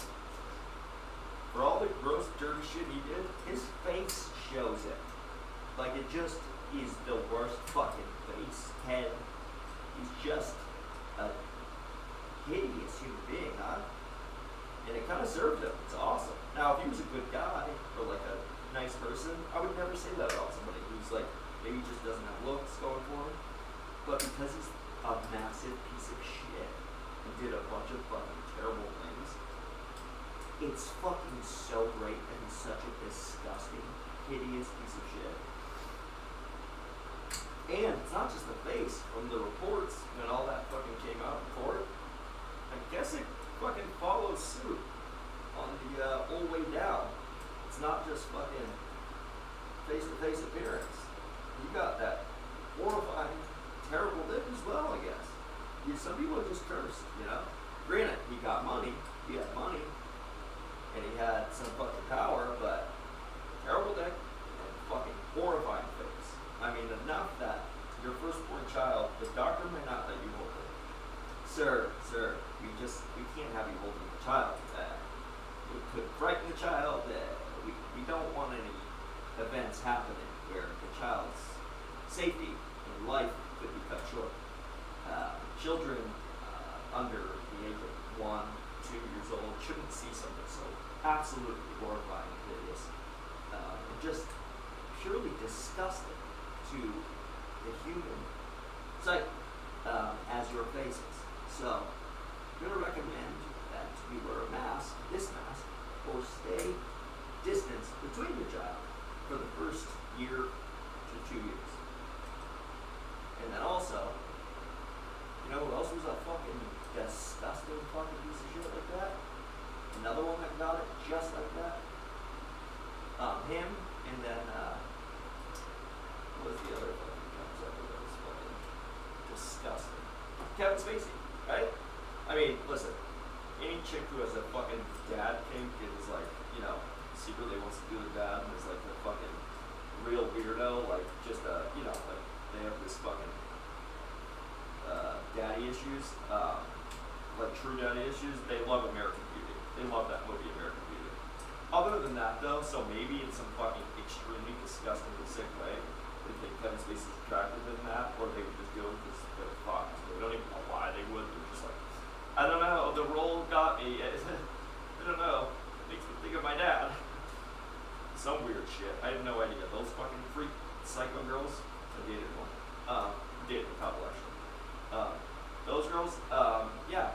Kevin Spacey's not good looking, right? And he's a terrible guy. So just forget the fake role when they're playing make-believe and disregard that one role he did where all you freak women, all you freak chicks are fucking unsure about. No, he's a piece of shit. He's a bad guy. That role didn't change anything. Don't be fooled by make-believe. But other than that, that movie sucked, by the way. Unless you're a fucking weird fucking creep. You know, unless you're some kind of fucking sick fucking, you got some sick weird kink. That movie sucks.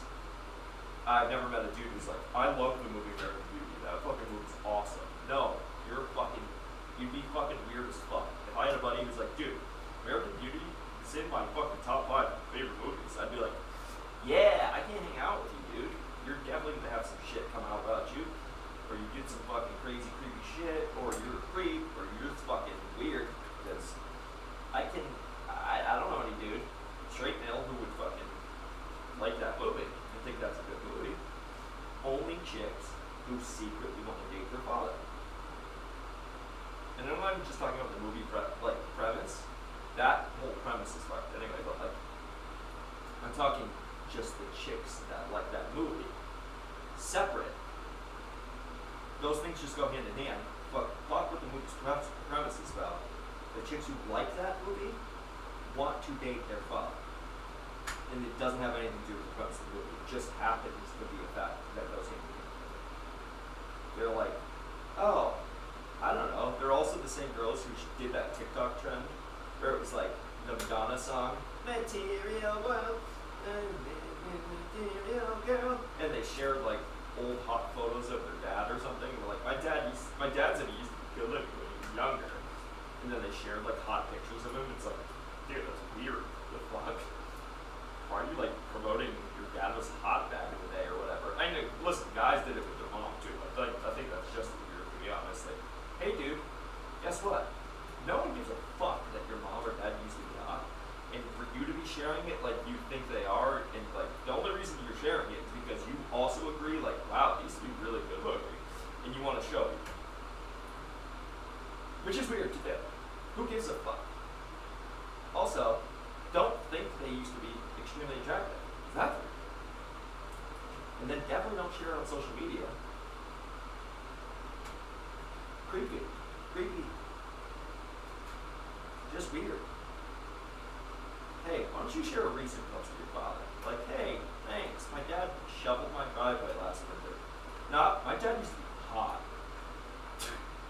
Okay. Hey, Brittany, settle down. Alright? American Beauty's on a TBS at 7. Yeah, but it's edited. Yeah, no, I know. Because it's not a good movie, right? So, if it was censored, it wouldn't be worth watching, right? For you, because it's not a good movie. So, if it's not a good movie, and you don't want to watch it when it's edited, what is the appeal? Oh, you have some kinky fucking better shit that's fucking based in some shit with your dad. Hey, Fox News is on right now.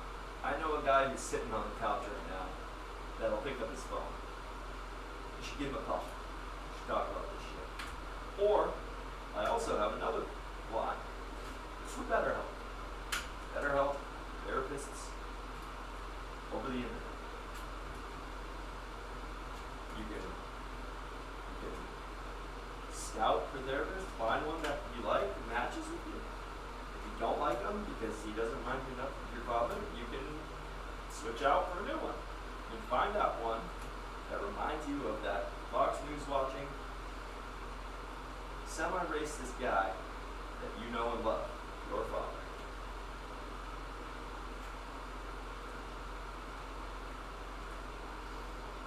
Nah, I'm kidding.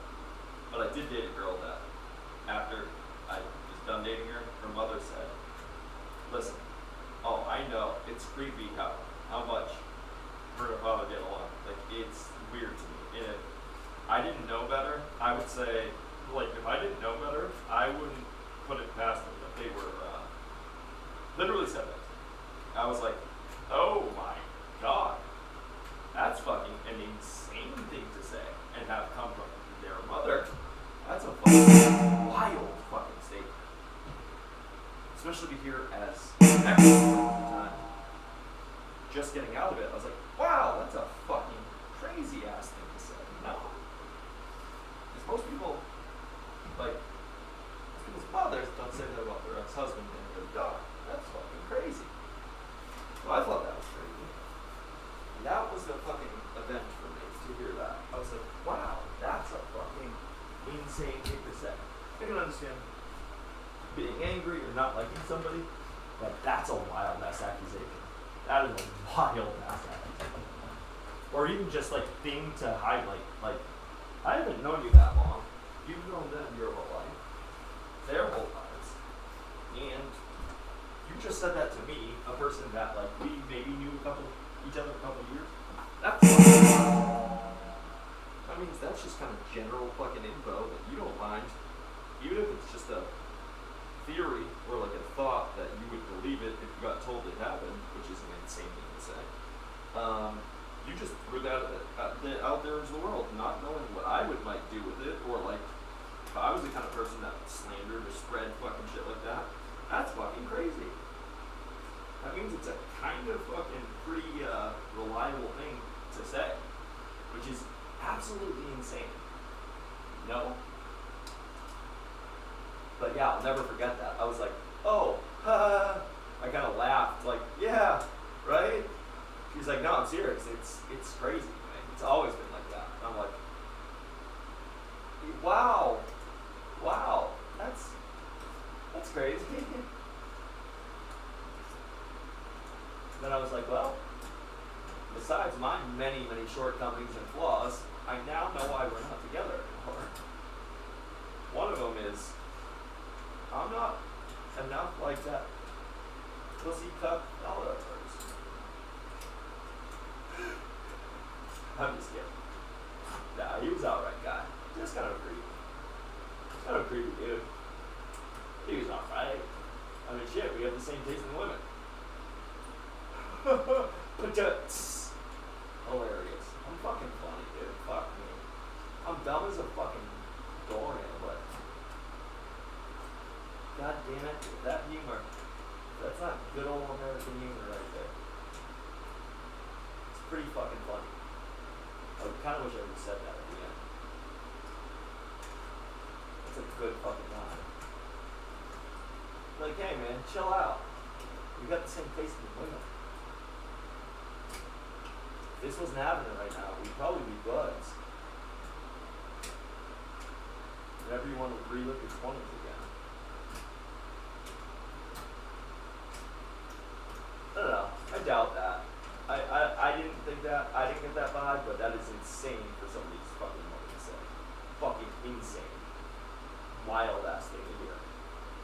And then also, like, just fucking crazy how, like,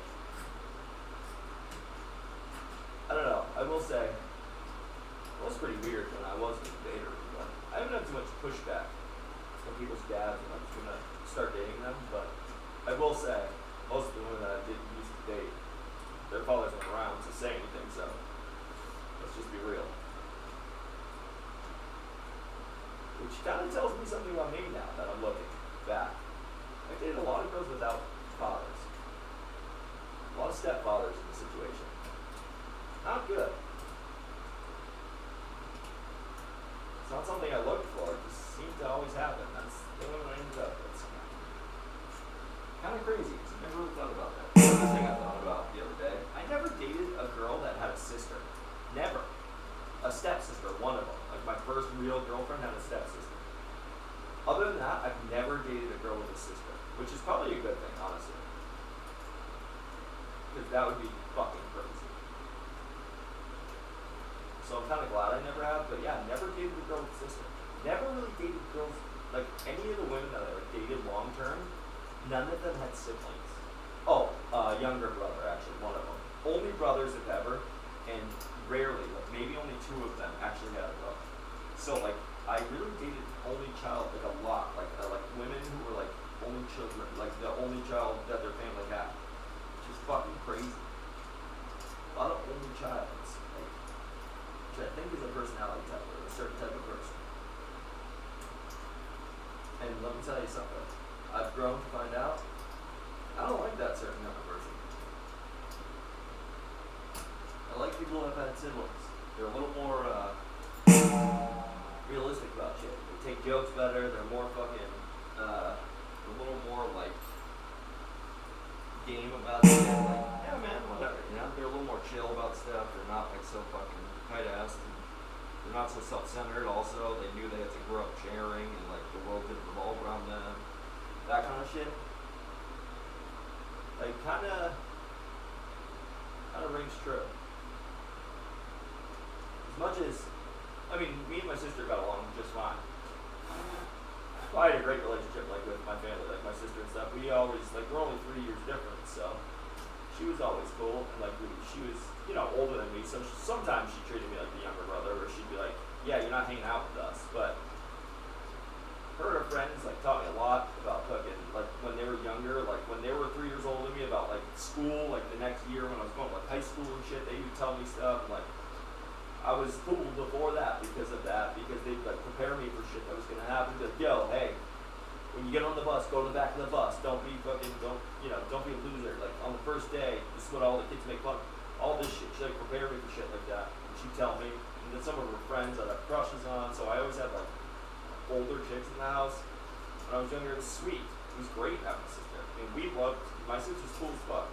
She loves good music. She, made her always like the same shit. She was cool.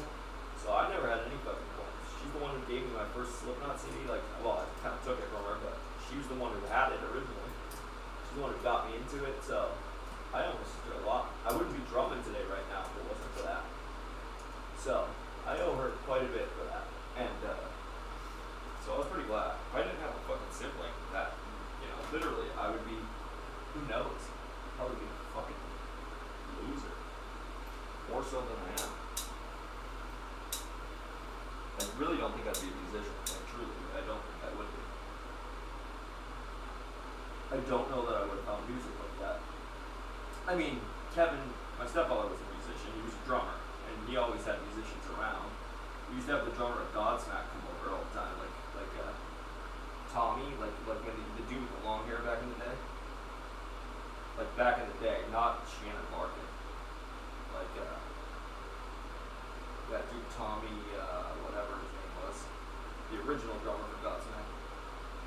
Because they're from New Hampshire, that's where I grew up. He used to come over our house and drum in our basement.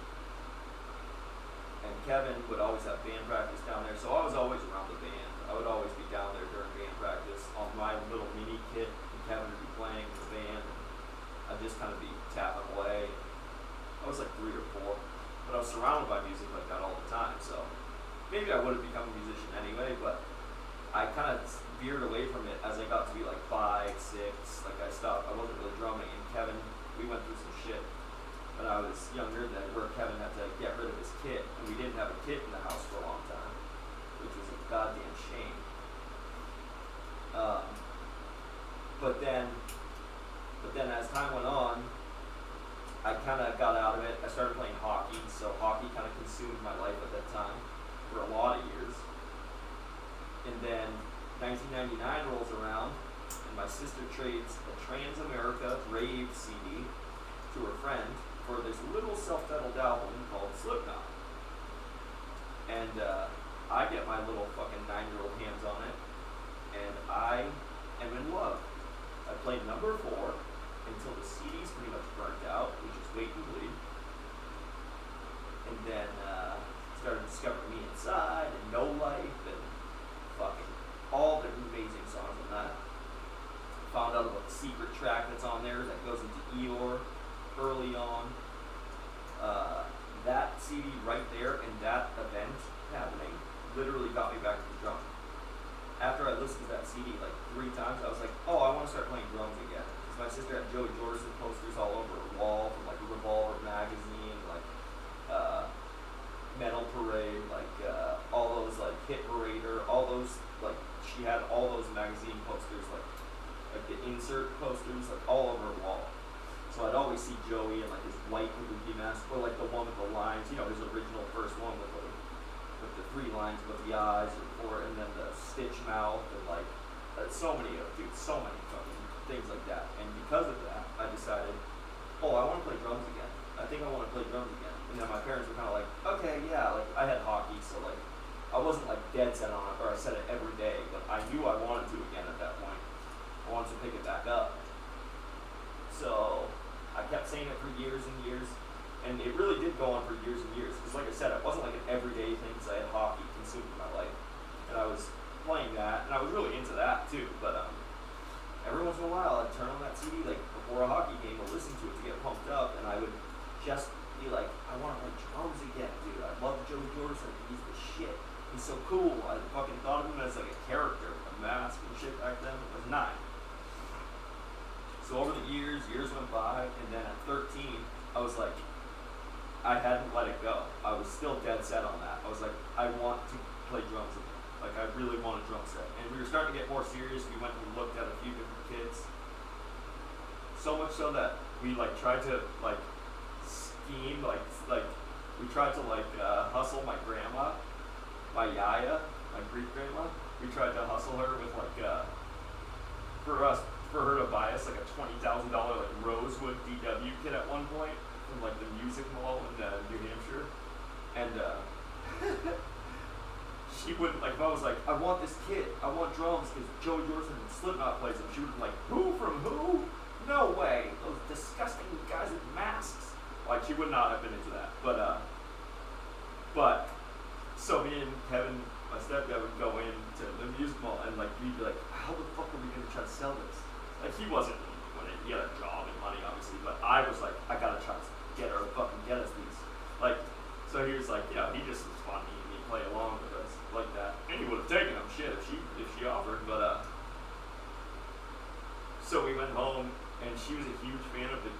singer Yanni, like a massive fan of Yanni.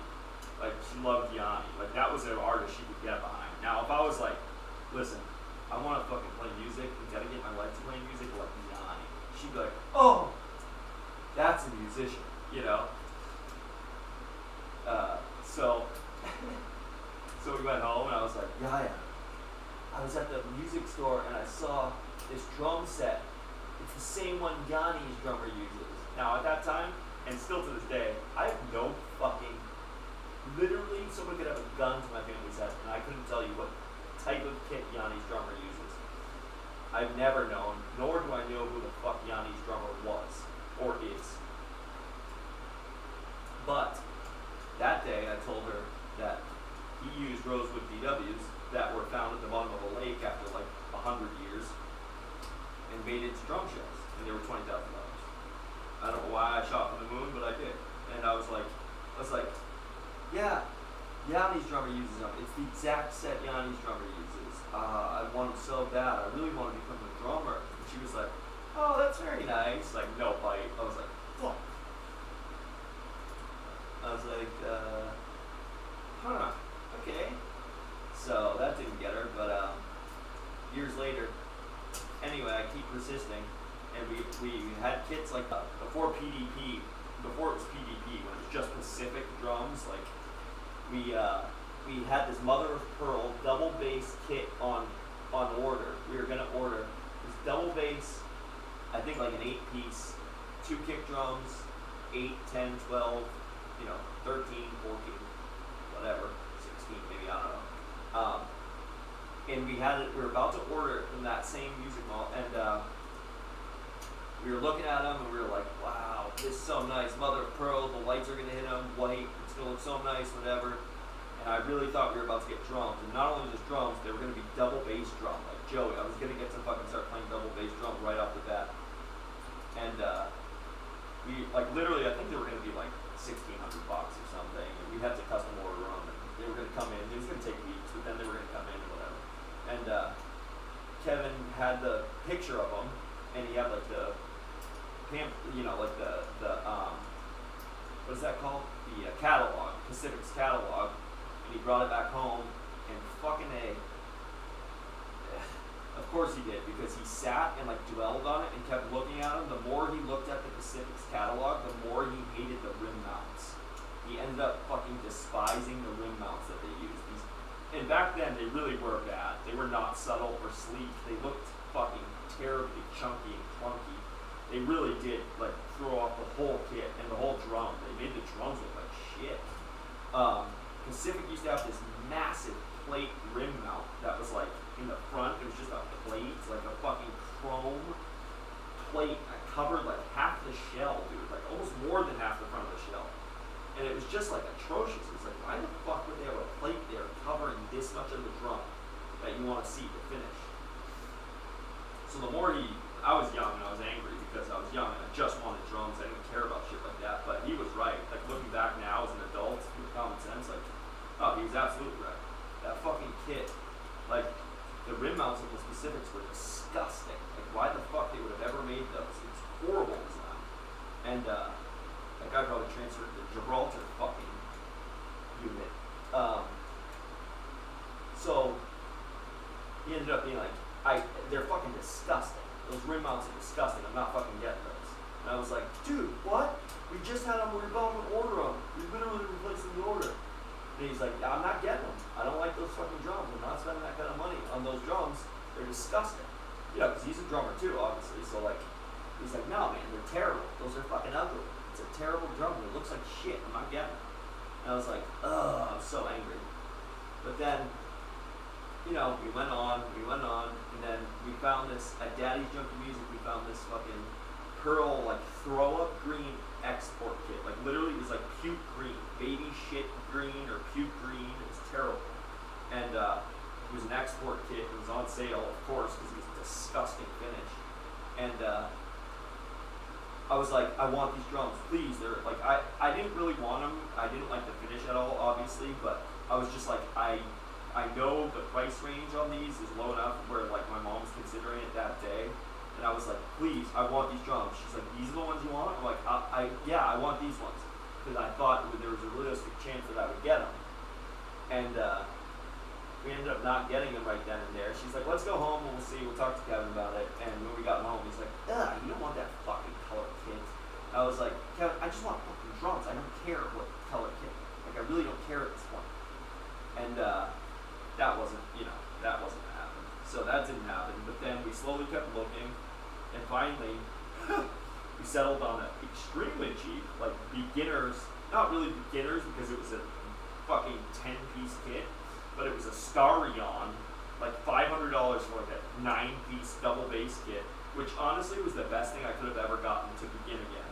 Because, of course, I wanted double kick drum, and I didn't start with a double pedal. I actually started with 2 bass drums, which gave me such a different perspective on starting double bass and like the ease of doing that, and also just having a big kit like that and working around that and different setups. And we threw Evans and Blue hydraulics on them, and they actually ended up sounding fucking pretty good for what they were. This cheap low-end kit actually turned out sounding pretty fucking solid, all in all. And man, I played that kit so fucking much, I probably wore that fucking kit out, dude. Like literally, I played that kit so fucking much. If you think I play drums a lot now, those first fucking years with that kit, I just put so much wear and tear and time into them. And I just learned everything on them. I learned such formative shit on them.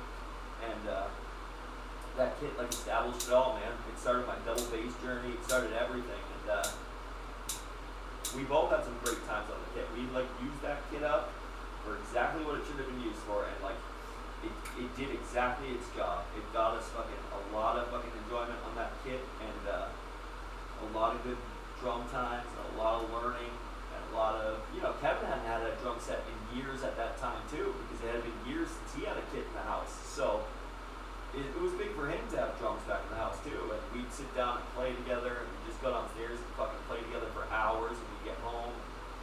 I'd spend the whole day learning stuff, waiting for him to get home to show him. I mean, that was like the first year I started drumming again, and it was so fucking important. And then, from there, they could tell I was serious, like, I was so dedicated. I spent, 10, 12, 8, 9, 10, 12 hours downstairs a day. Like, literally, I was obsessed. When I didn't have hockey, I was fucking just down there. Every day after hockey, even after practice, after everything, I went downstairs to drum. I was fucking obsessed. And,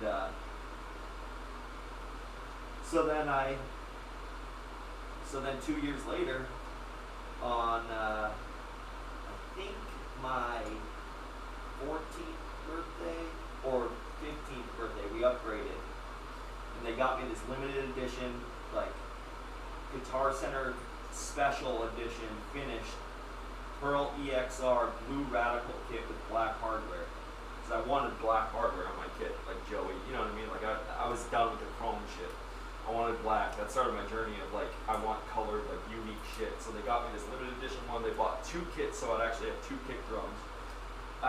It was the best thing I could have ever had with me, because I had massive leftover of toms. I had so many toms left over from that kit that I could configure so many different kits.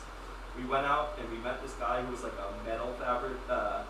He was a worker, like a metal worker. And he like worked, and he fashioned like a metal rack, like his own custom. He took a Pearl square piped like double bass rack, and he had like a pole that came out for a floating snare with no leg, like a legless floating snare on the rack, and so many attachments and clamps. And I had so many extra drums that I could build like a 17-piece fucking kit if I wanted. I could narrow it down to just 1 tom and have 2 floor toms. I had so many things to mess with and do different configurations, and take a bottom rim off one and have a concert tom, and I had so many times to like alter my kit and find out what I liked. It was such a blessing. And man, we had like every symbol in the fucking world we could want, and we just had such a good time with that kit. That kit fucking was amazing. It was actually a really great kit for what it was, and it was unique because there was only like maybe 250 made or something in that finish. It's a very unique finish, like very cool finish too. And of course I wanted them because Joey was playing Pearl at the time. And dude, that was the fucking best kit. I have no complaints about that kit. That kit was amazing, and honestly, I wish I never sold it. But, you know, I get hooked and I get things in my head, and that's what I want. And I started getting into the rev a little later on in my career, after, you know, going through the whole Slipknot discography hundreds of times. And so I got into the Rev at the time, and of course, it was right around the time that the Rev had his signature PDP kit. And of course, that's what I wanted because I was young and influenced, and also was like, I need to have that kit. Like, you know, when I get an idea in my head, I was obsessed. That was it. There was no fucking two ways about it. Like, oh, no, I need that kit. Like, it's not a matter of like, oh, maybe, like, no, I need to have that kit. It's not a thing. Like, so, of course, you know, they were rare. To find one was really fucking hard, to be honest. And then I took the time, I ended up tracking one down in, I think, like, Colorado or something. And I ended up saving up the money. I traded my drums in, all of those drums for that shitty Signature Series kit. That was a really cheap shit kit, even more than the EXRs. It was an 805 with fucking Event 7 volt graphics, which I knew what it was. I was never gonna go play a show out with that. I wasn't that guy, but I took the Event 7 volt heads off immediately as soon as I got it. I just kept them, you know, for like a wall decoration or whatever, but I wanted to have the same drum style and finish that the Rev had, regardless. And I played a bunch of Event 7 volt on them and whatever, and that was kind of a regret of mine, because really, at the end of the day, it was kind of a phase. Like, I love the Rev, don't get me wrong. It's still a huge influence of mine in my drum career, but the kit was a phase. I didn't need to have that kit. And I gave away so much to get that kit. So, like, you know, trading in at a music store, especially back then, like 2007, 2008, like, to get, you know, $900 or something that they were, like, I had to trade everything, the rack, the fucking, all the drums, all the, like, cymbals, like, insane. I remember Kevin being like, you sure you want to do this? Like, you sure this is the kit you want? You want to get rid of all this for that? I was like, yeah, I do. Like, you know, dumb, young high school kid. And I was like, yeah, for sure. And then I did, and they came, and I was, you know, obviously enamored with them when they came, but looking back, I should have never got rid of that kit. Sometimes, I'll tell you how much I know that. Sometimes I'll still be on, like, Marketplace, and I'll search, like, New Hampshire or surrounding areas, like Massachusetts, to see if I could ever, like, find that kit, because it's such a unique kit and unique finish. There wasn't many of them made, and the way I treated them, the certain, like, characteristics on that kit, I would know. Like, I look for my kit to see if somebody had, like, if I find the person who has my actual kit that I traded in back then, I would know based on, like, the toms and, like, the marks on the fucking drums. I would have known for sure. But, you know, I've never found them. But it is such a unique finish that if I found a kit in that surrounding area, I would almost, there would be like a probably like 1 in 5 chance that they were mine. Especially, well, almost probably like 1 in 2, because also having a full double bass kit of them, like having a full set of them that fast, would only be like one person. They would have been mine, because nobody had 2 kits. They weren't made in double bass. We had to buy 2 full sets of them. This limited edition finished kit. So Guitar Center only stocked like 1 or 2. And we bought them both out. I think they actually had to order the second kit in from another store. So to have the opportunity to even buy 2 at once was like not a thing then. So yeah, I would almost guarantee you it was mine if I saw it. And but I never have. But if I did, I would be like, damn, I would be very curious. I'd message the person and be like, yo, that used to be my kit. I loved that kit so much, just memories wise. I know it's only an EXR, but there's like sentimental value to that. How much would you want for it? Like, I would definitely try to buy it back. Again, it's not a great kit, and I don't know where I'd use it, but just to have it, because that kit was so fucking impactful and influential, like, in my life. Dude, it gave me so many hours of playing back then. I mean, I learned everything on that back then. I learned how to do, you know, the fast triplets, like Bonham on that. I mean, the shit that I shared with Kevin on that kit, like, he'd come home and the shit I would show him and just impress him, like, with, like, getting better back then. Like, every day improving and, like, trying to surprise him when he came home to, like, impress him. And just, dude, that kit saw a lot of shit. I have YouTube videos with that kit up, like still to this day. Like on my YouTube right now, if you look at like 2010, 2009, 2010-ish. Oh no, not 2010. 2009, 2007, 2008. You can see the Pearl kit up there. This massive kit, and just like a chaotic amount of symbols and different brands, and we were always trying different symbols and just testing symbols out. And it was wild. I still have videos with them. I was 15 years old at that time. Well, 2005. 2006 I was 16, so like, you see that video from 2007, I'm 17 years old, and I have that Pearl kit on my YouTube. And man, just crazy. I would absolutely try to buy that kit back. Just for that reason alone. Just the beautiful nostalgia of it, and the history. So much history on that kit. Like so much learning and just time invested on that kit.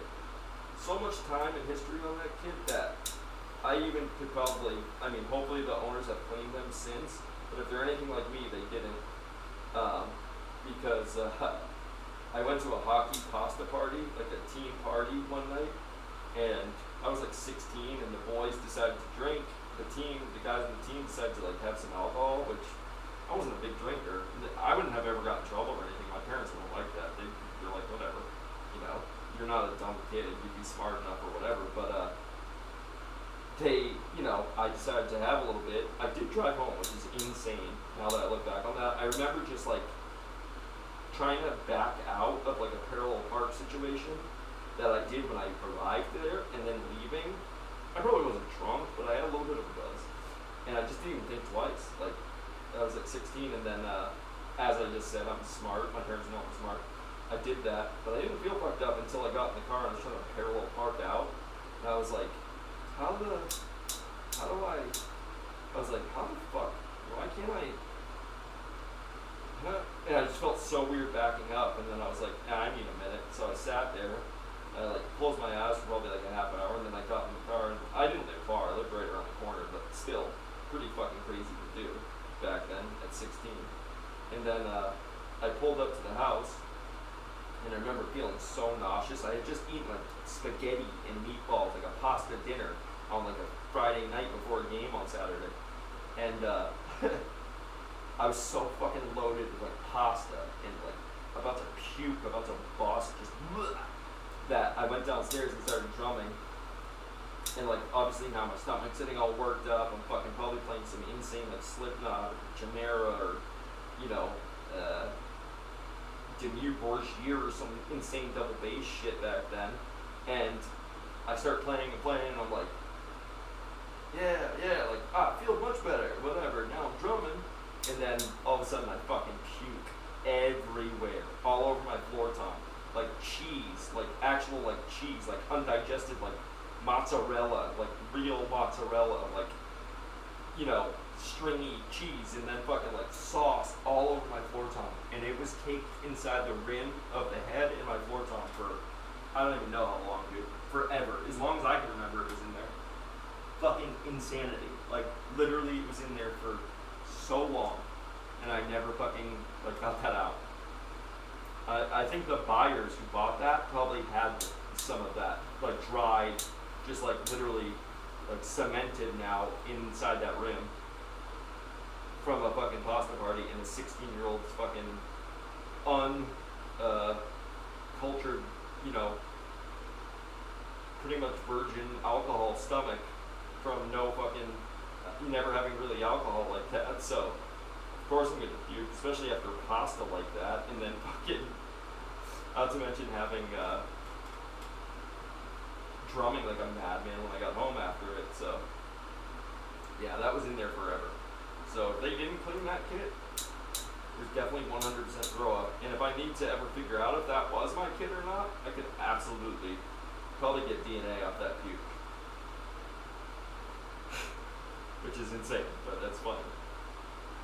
But yeah, man, they eventually like did that. They surprised me on Christmas, I think, that later that year or the next year with those drums. And my dad, my real dad was never like, you know, he was a guy who like never had a ton of money, kind of struggled throughout his life financially. I love him to death, but he wasn't like the financial guy by any means. My stepfather, you know, he like raised me and whatever, Kevin, since I was like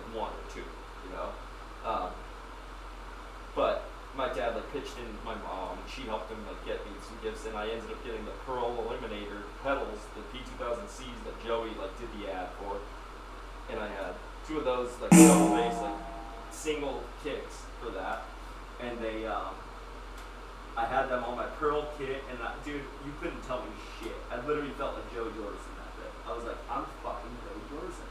I'm the fucking man. You know, like, I had all this Pearl shit and setting it all up on Christmas Day. I was so fucking pumped. And my parents were famous for fucking doing the fade away, you know, the fake out. Like, all right, hope you guys had a good Christmas. You guys happy with what you got, everything you got, whatever? And I'd be like, yeah, thank you guys so much. I really appreciate it. We love our gifts and whatever. Of course, I was like, damn, I really thought I was maybe gonna get some drums. And so that goes on, and then they were always famous for like, oh, Andrew, could you go grab the contractor bags, the garbage bags downstairs so we can start throwing some of this wrapping paper away? And we had insane Christmases anyway, much more than we deserved to get for sure back then, and always. And I was like, yeah, sure, you know. After a while, we stopped being fooled by it. In fact, it kind of worked against us because eventually we always thought there was going to be another surprise. So even when we got older, they'd be like, can you go get the garbage bags? I'd be like, sure. Then I'd go check and there'd be nothing. I'd be like, you really want all the garbage bags, huh? She'd be like, yeah, I gotta clean up. I'd be like, oh, okay. She'd be like, Andrew, you're 27. I'm just joking. But no, like, you know, as I got older, like 16, 17, I'd be like, oh, okay. She'd be like, yeah, Andrew, we're not doing that every year. You know, we can't, like, that's insane. Like, Angel, you know, both me and my sister would be like, okay, I'll go get it. Thinking like we were about to have another fucking surprise.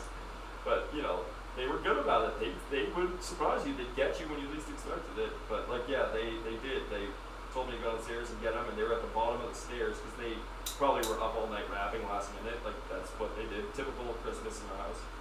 And they were just like, I don't know what to do with them. He's going to want to set them up. Let's not even fuck with them. They knew back then I'm very particular, obviously, with my drums.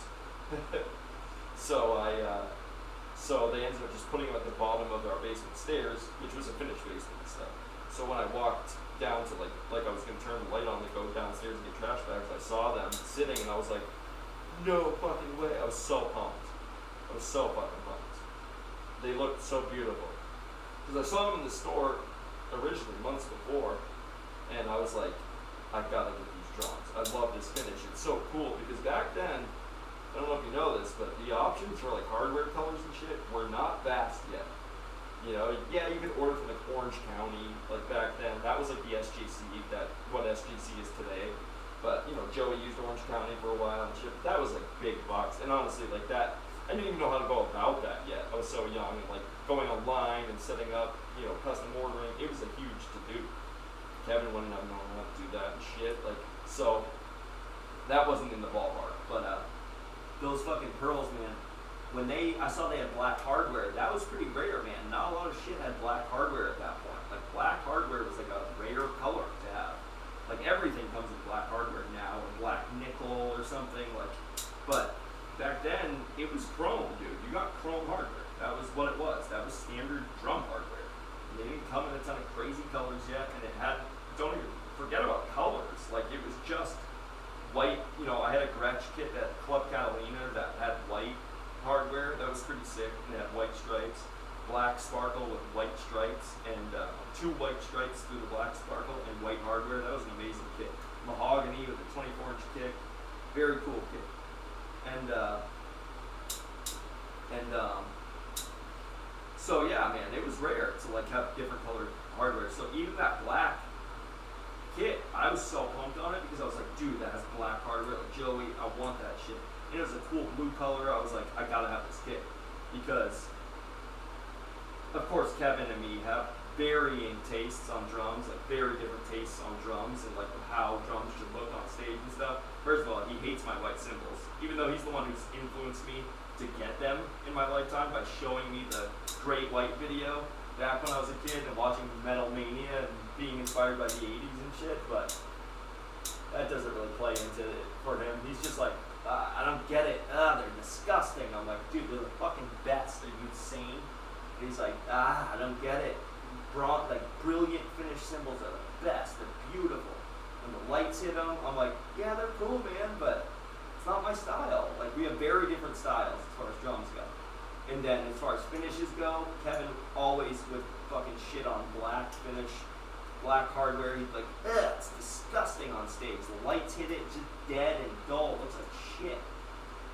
Little did I know, though, thinking back on it, Kevin was always kind of preparing me for the stage. Like, because I was thinking about the basement. I was like, who gives a shit about what stage lights look like on them? And he'd always be like, dude, stage lights look like shit on black. It's just dull. The lights don't hit it and do anything. It just looks terrible. And I'd always be like, yeah, but who gives a shit? That kind of thing. I never was thinking about the stage. And then,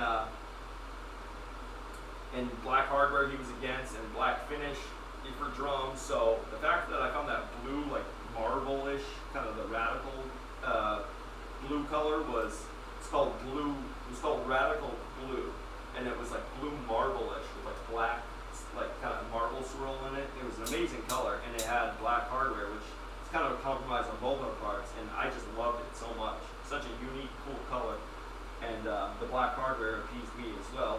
Of course, I wanted black stands, so what's the first thing I did, because they weren't available back then? Spray painted them. Kevin was so pissed. He's like, dude, it's gonna chip and look like shit. Kevin was always against shit like that, like do-it-yourself kind of shit. He's like, dude, it looks chintzy. Like, dude, you have nice stuff, and then you go and fucking paint it and shit. Like, yep, nothing's changed, Kevin. You know, he knows that. Like, that's always been my style. I've never cared. I just want unique. I want unique shit. I want unique shit. I want my own style. It's my style, and that's just the way it is. Like, that's what I like. That's what I want. Not embarrassed by it. I don't think it looks chintzy. It's my style, and it's the only way it can be. It has, it's the only way it is, because it's the only way it works. My style is my style, and that's why. It doesn't work for other people. It's not supposed to. It's my style, So, like, that's who it's made for. It's perfect for the person it's supposed to be. And it's for me. So it's always been great. It's awesome. I love that. And so he'd be like, ugh, dude, I don't understand you. I'd be like, yeah, well, whatever. It's what I like. And he'd just be like, okay, whatever. And he'd just let me do it. And then, of course, his other, like, hatred that he had was for Peisty Roods. He fucking hated Peisty Roods so much. He's like, ugh, those fucking cymbals are disgusting. They sound fucking terrible.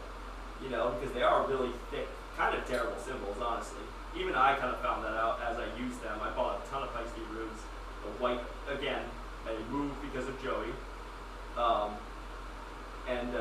Kevin fucking hated them. And they were so thick.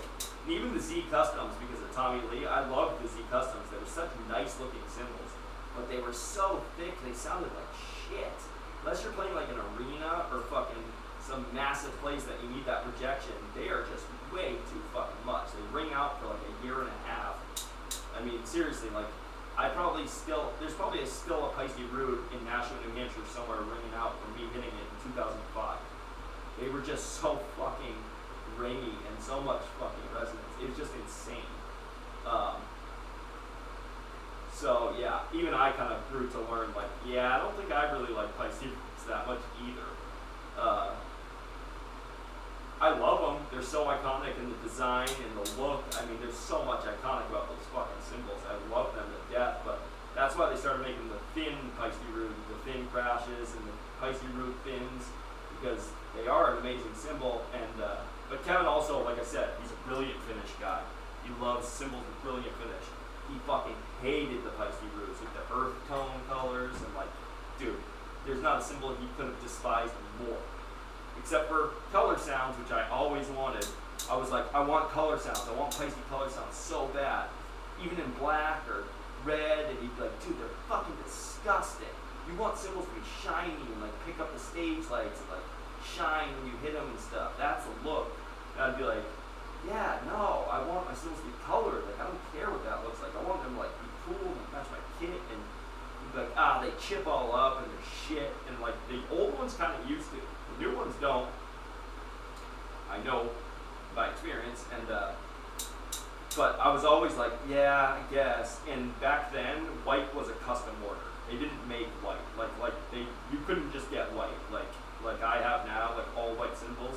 Like you can find them, some shops have them. Even still, the white ones today are still fairly rare. They're the rarest color of them all. You can buy like red, green, whatever in store. A lot of stores have like purple, blue, red, black. You're not finding white in store, just stocked. It's just not happening. It's a whole different thing. And then, at least not regularly. They maybe got a couple in, or it was an order that somebody can pick up, or they have a couple. But no, you'll never just find them stocked sitting at a store all the time. They just don't.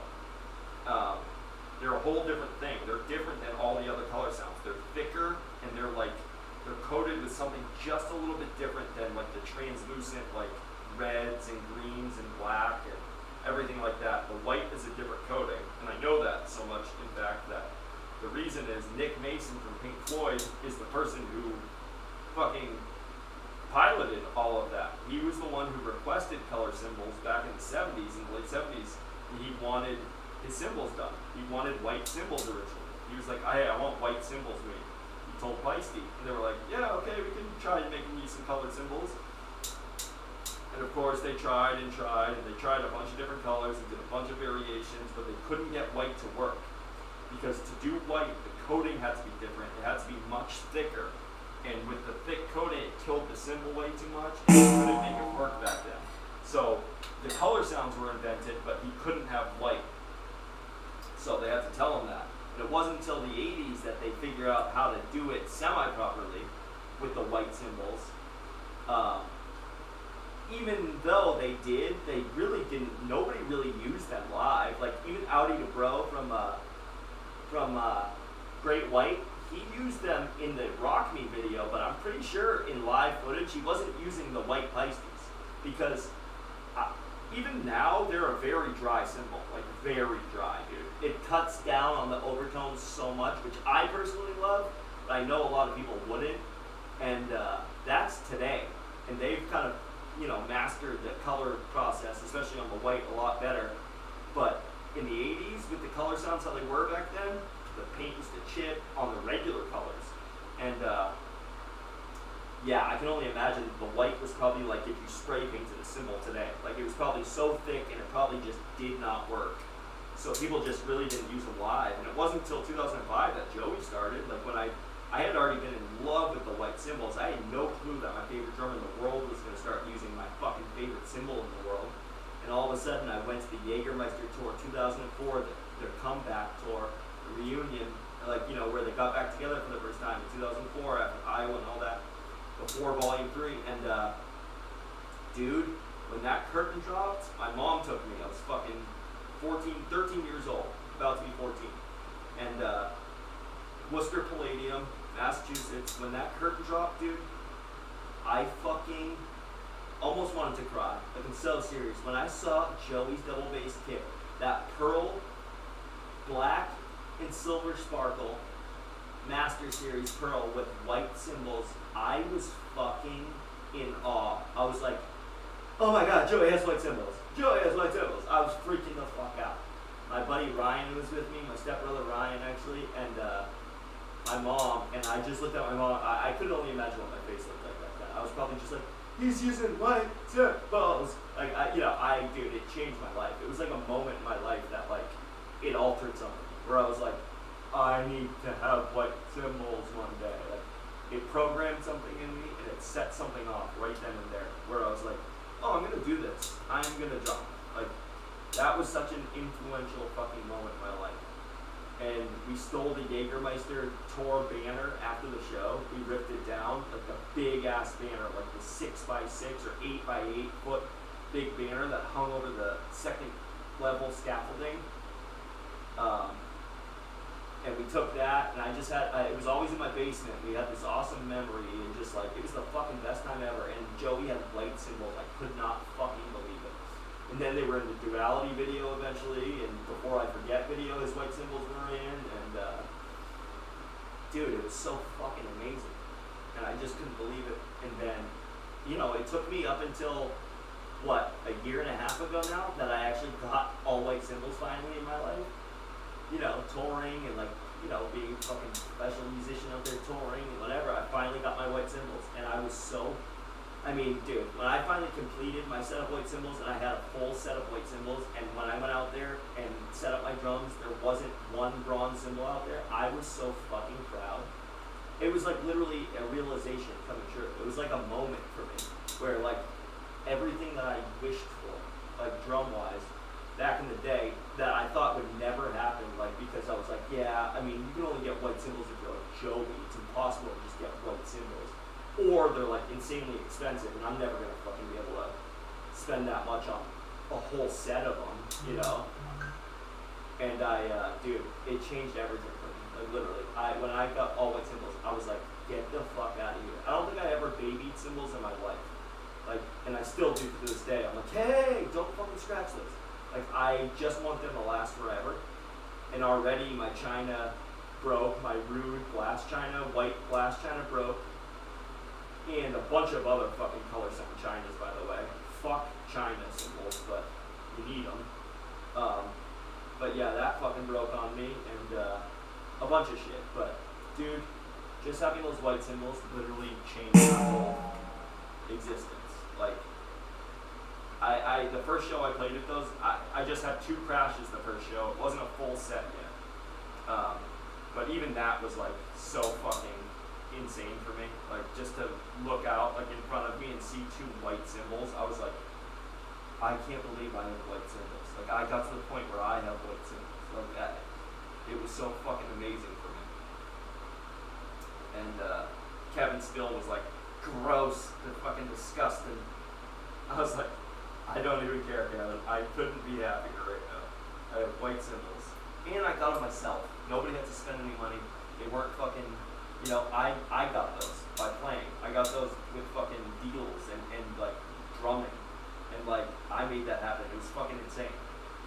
You know, no one had to custom order, like, I mean, I had to custom order, but nobody had to like drop custom order money, like, you know, back in the day. Like, it was so fucking satisfying and gratifying. And they're amazing, and they've held up amazing, knock on wood. Surprisingly, the only cymbal that fucking cracked was the goddamn china, the glass china. And I'll be honest, I feel like there is an effect in durability, especially with the china, because of the lip, the way the cymbal is designed. Of course, the china cymbal is very vulnerable because of that fucking like lip. And then also, because they're so stiff, not only is it a glass china, rude, feisty rude to begin with, so a super thick cymbal. On top of that, it's also fucking china, and then it's coated in this hard white coating, because it's the white cymbal. So the coating's very different, it's very thick. And because of that, I really feel like it does add, it works against the durability, because it makes it such a stiff cymbal, like, that it doesn't have that bend where it should on that lip. Like, it doesn't get a chance to like bend properly and reverberate throughout the cymbal properly. So instead, when you hit that china, it's getting all those like vibrations and all that wobble stiffly. It's like a building. If you didn't build it to sway, it would break and fucking collapse. Well, it's kind of like that with the cymbal, like with the china cymbal in a way. Like, it doesn't get to flow, like wave through it, so I think it's just stiff and it ends up snapping.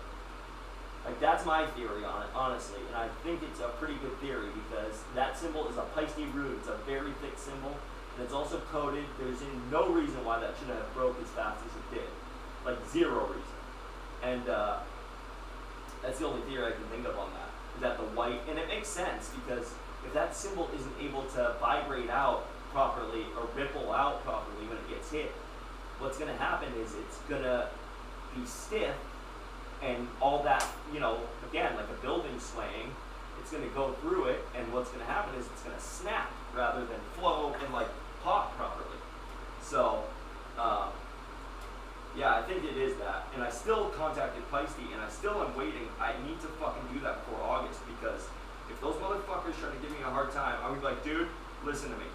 You're lucky I'm only doing 1 cymbal right now, because I have about 5 color sounds plus that white rude that I really should be warrantying right now.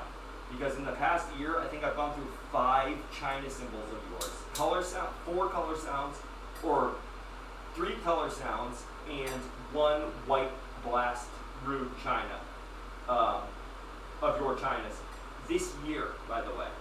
So don't even fucking start with me, because you guys should be warrantying all fucking 4, because it's insanity that those have all broken. I've had the same other symbols in every other symbol for fucking more than that, all over those years. Crashes, symbols I hit far more than that china, and all of your chinas have fucking broken in crazy spots too over this past year. So yeah, I'd chill the fuck out real quick. You better damn well send me a new one. You really should. I really should be putting in claims for all fucking 5 of those. It was less than a year that they broke, and the way they broke was fucking suspect as shit. You should have never broken in that manner. The way they broke was very fucking, like, not right. Listen, I've broken a lot of symbols in my life. I've been a drummer for a long time now. And I've seen a lot of symbols break and how they break, and those fucking symbols should not have broken like that.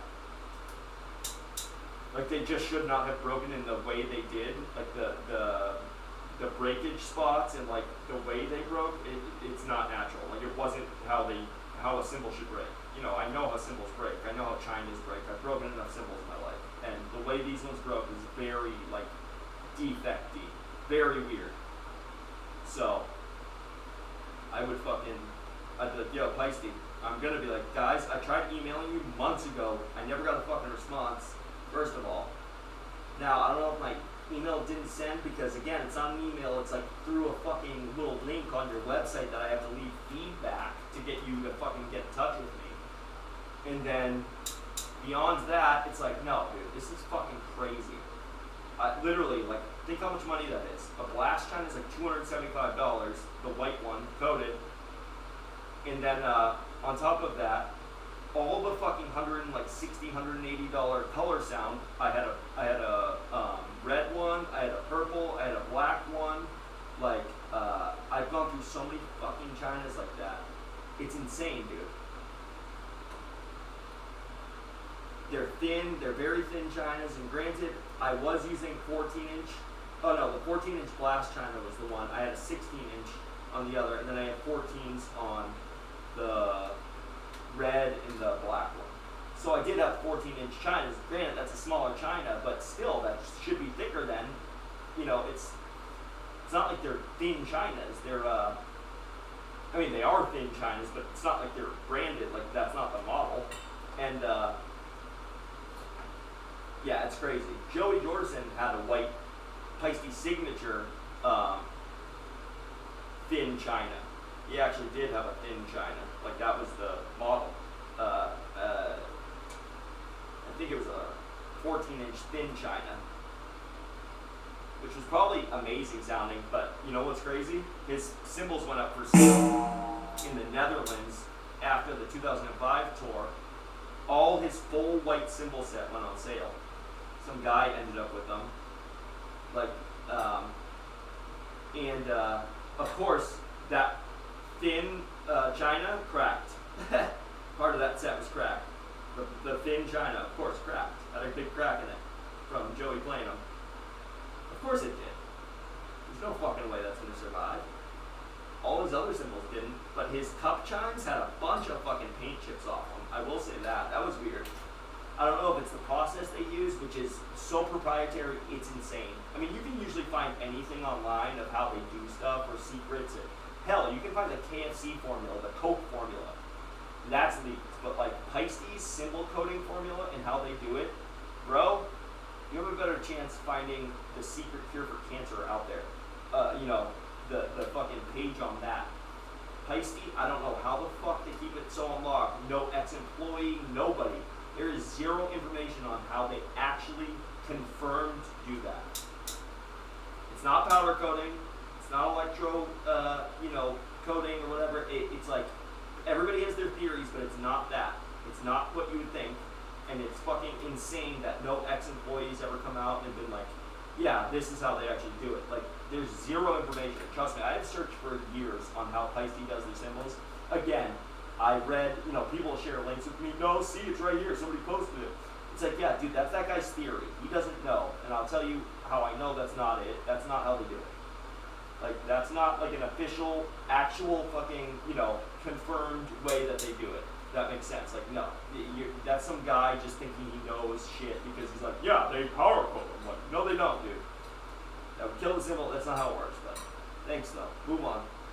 You don't actually know. You're not credible. You don't actually know what the fuck they do. You're just a guy who thinks he, you know, knows everything because he's a dude who's painted something before. Yeah, dude, they just power code them. Like, it's not that difficult. You know, kind of thing. It's like, well, no, you're just wrong. I know you can't imagine that there's something out there that you're not privy to, that you don't know, but there is. And you don't have the information on this one. Heisty does not want you to know. It's extremely proprietary. And they fucking run with that. I will say that. They make it like that. No one fucking knows that secret. It is a fucking secret and a half. I will say that. For sure. They have run with that one. Nobody fucking knows that fucking information. It is insane. Like, truly. I don't know fucking anybody. I literally don't know anybody who has an idea. Because I've done it all. Listen, I've powder coated, I've fucking spray painted back in the day with symbols to see, like, try. I've tried every fucking thing. Because you know me, a DIYer, man. Like, I would have fucking been coding my symbols years ago if I had the secret to that fucking riddle. Like, I would have been doing custom symbols years ago for myself. And that's not a thing, man. It's not a thing you can do at home. Like, that's for sure. Whatever they're doing is fucking some insane Swiss fucking Bilderberg group fucking secret. And it's not, it's, the craziest thing is it is different for the translucent colors, for sure. Like, the white is far different than, like, the red. I mean, you can see it when you have the symbols. I've had all the colors like that. And when you see them, the white is a lot thicker of a coating. It has to be to actually coat the symbol. They said, I read an article on it, but the, like, blue, all the colors are actually, like, see-through. They're, like, translucent. You can pretty much see the symbol and, like, the dots, like, you can see through them. They look like a clear coat, almost, like, in a way. Like, the colors do. Whereas, like, white is like a coating. It's like a paint. You can tell it's like a thick, like, coat. You can't see the symbol through it. It's not like a clear varnish. Like, the colors are almost like a varnish. The white is like a coating, like a paint. It's very thick. And it's opaque. So, yeah, I don't know. I really don't know. I don't even begin to know how they do it. I really don't. I am very curious. I've always been very curious. And hey, Peisty, little shout out. I would love to tour your factory in Switzerland. Hit me up. I'd love to also steal the secret on how you fucking do that. I mean, obviously Zildjian knows how to coat symbols too, but not well, because they never really ran with it. They had the pitch blacks, and then they did some custom ones for Zach Starkey. But when they did those custom ones for Zach Starkey for the Olympics and shit, those were hand painted. Those were hand painted by an artist, and they weren't. The Who was, you know, playing on the Super Bowl, so they weren't actually playing the event. They weren't actually playing. They were like, you know, basically instrument syncing, like lip syncing. So his symbols really didn't have to actually make noise on the broadcast. So they didn't. They were hand painted, and they killed the sound. They weren't actually like working symbols. That's the secret on those. His Olympic ones and his Target ones, his mod Target ones. So that's the whole deal with those. Those didn't actually ever. They weren't playable. So what he ended up having was just like symbols that were colored, but it's like no different than what we could do at our houses. Like, yeah, I could color symbols too.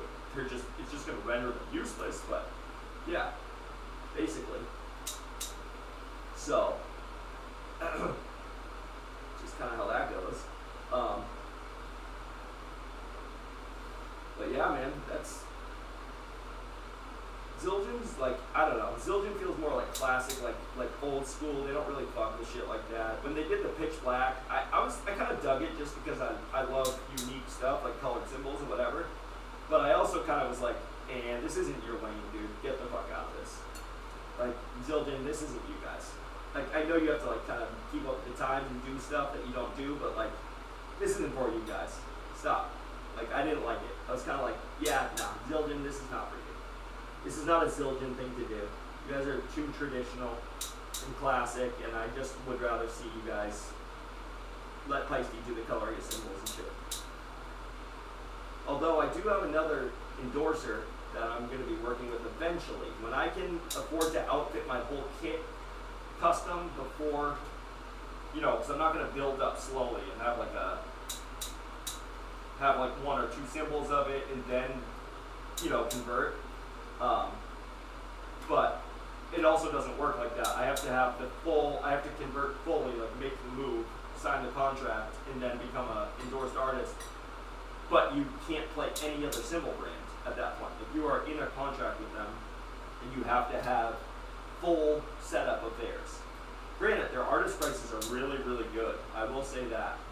But right now with moving and everything, like I just don't have money to do that. But they would make me symbols right now that would blow my Pisces out of the water. That would be so unique and literally one of one, true to me.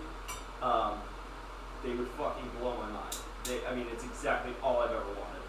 I wanted white symbols, but like, if I could get like truly custom, fucking full custom, like exactly how I want them, like say even like this pattern, like the target pink and green or something, or pink and white, I could do that for my live kit, dude. Oh my god.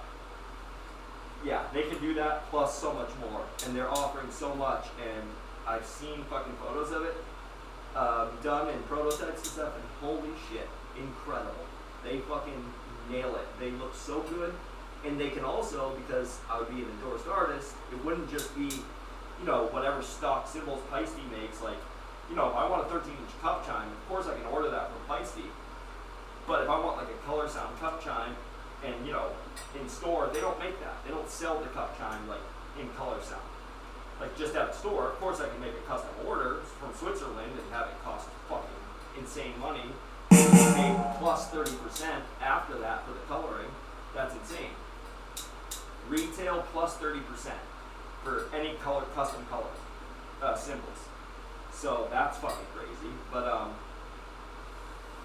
so it would be that, and then on top of that, yeah, so that kind of sucks. But with this endorser, what I can do is go through their whole catalog, any symbol that they make, or any symbol that they'd be willing to make. So I could ask them like, hey, I basically want you to create your own version of a Peisty cup, mini cup chime for me.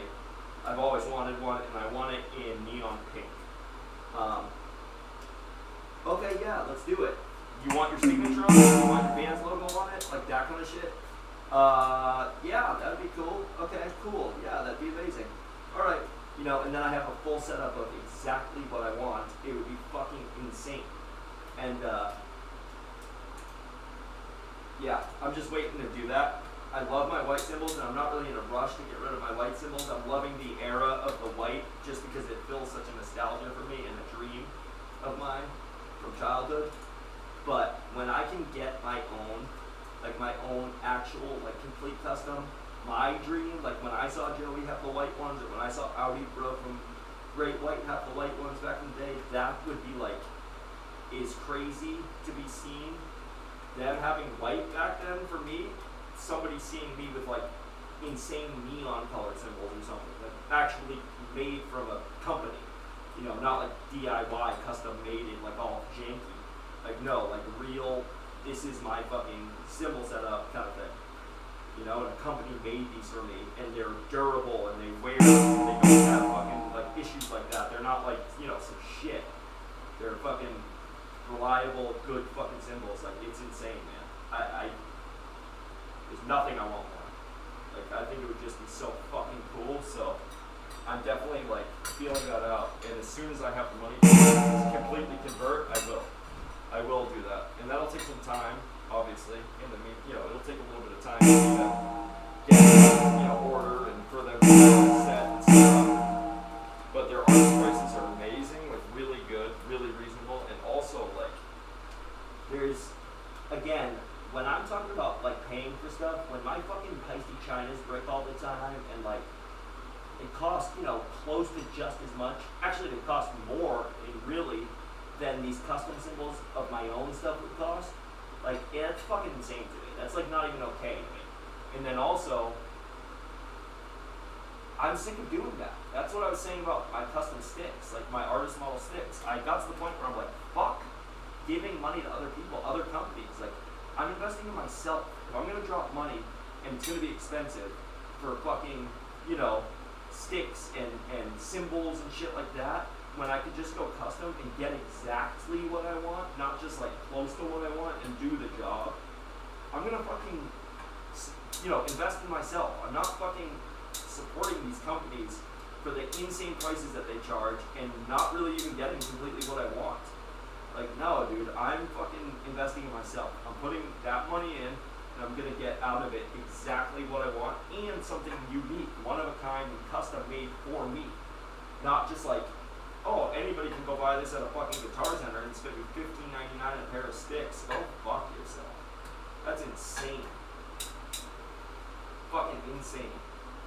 Absolutely insane how crazy stick prices have gotten. It's gotten so fucking asinine. Like, dude, the fact that fucking sticks are literally like $15 a pair of sticks. If you know how quickly you can break fucking sticks, and you're just supposed to, like, $15, $30 for 2 pairs of sticks. Granted, if you tour and stuff, you probably have an endorsement like I do, but like, dude, what if somebody's starting out? They're just a young band going on tour. Like, oh, how many pairs of sticks should I pick up before tour? Like, oh, dude, you're gonna need quite a few. 10 would be a good starting point, depending on how you play and how often you're gonna be playing, how many shows you have.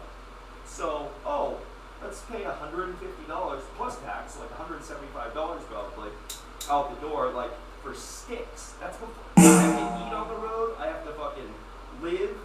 I have to, you know, I'm probably gonna need other stuff if the cymbal breaks. Like, dude, that's fucking insane. It's not even cool, man.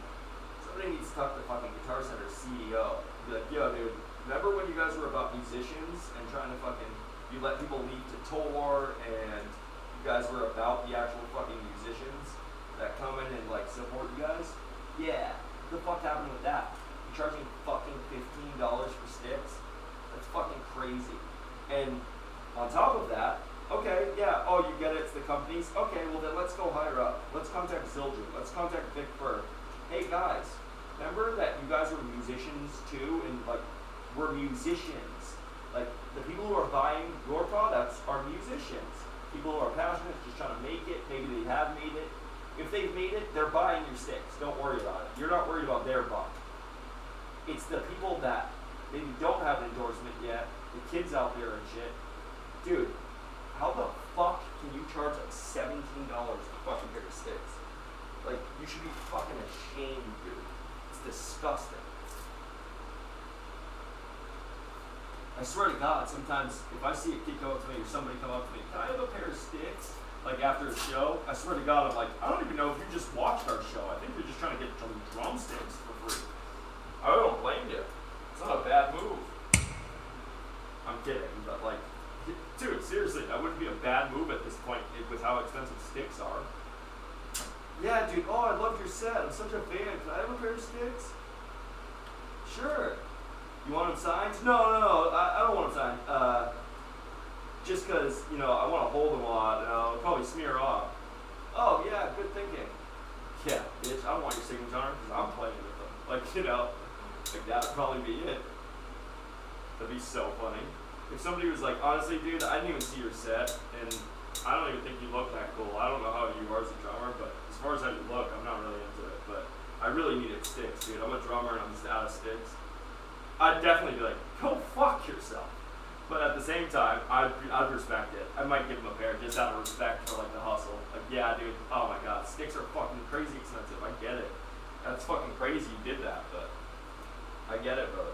Like, maybe, I'll probably give him a shout out on that, but it is wild the shit you'll resort to once you're fucking, yeah, man, you can't buy sticks, bitch.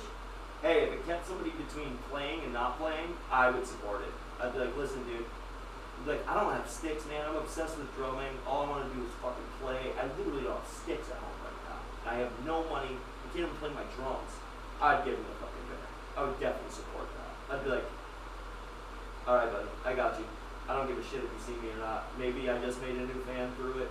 Maybe now you might be a fan, but honestly, Even if you're not, I don't care. I'm supporting another drummer, and I love that alone.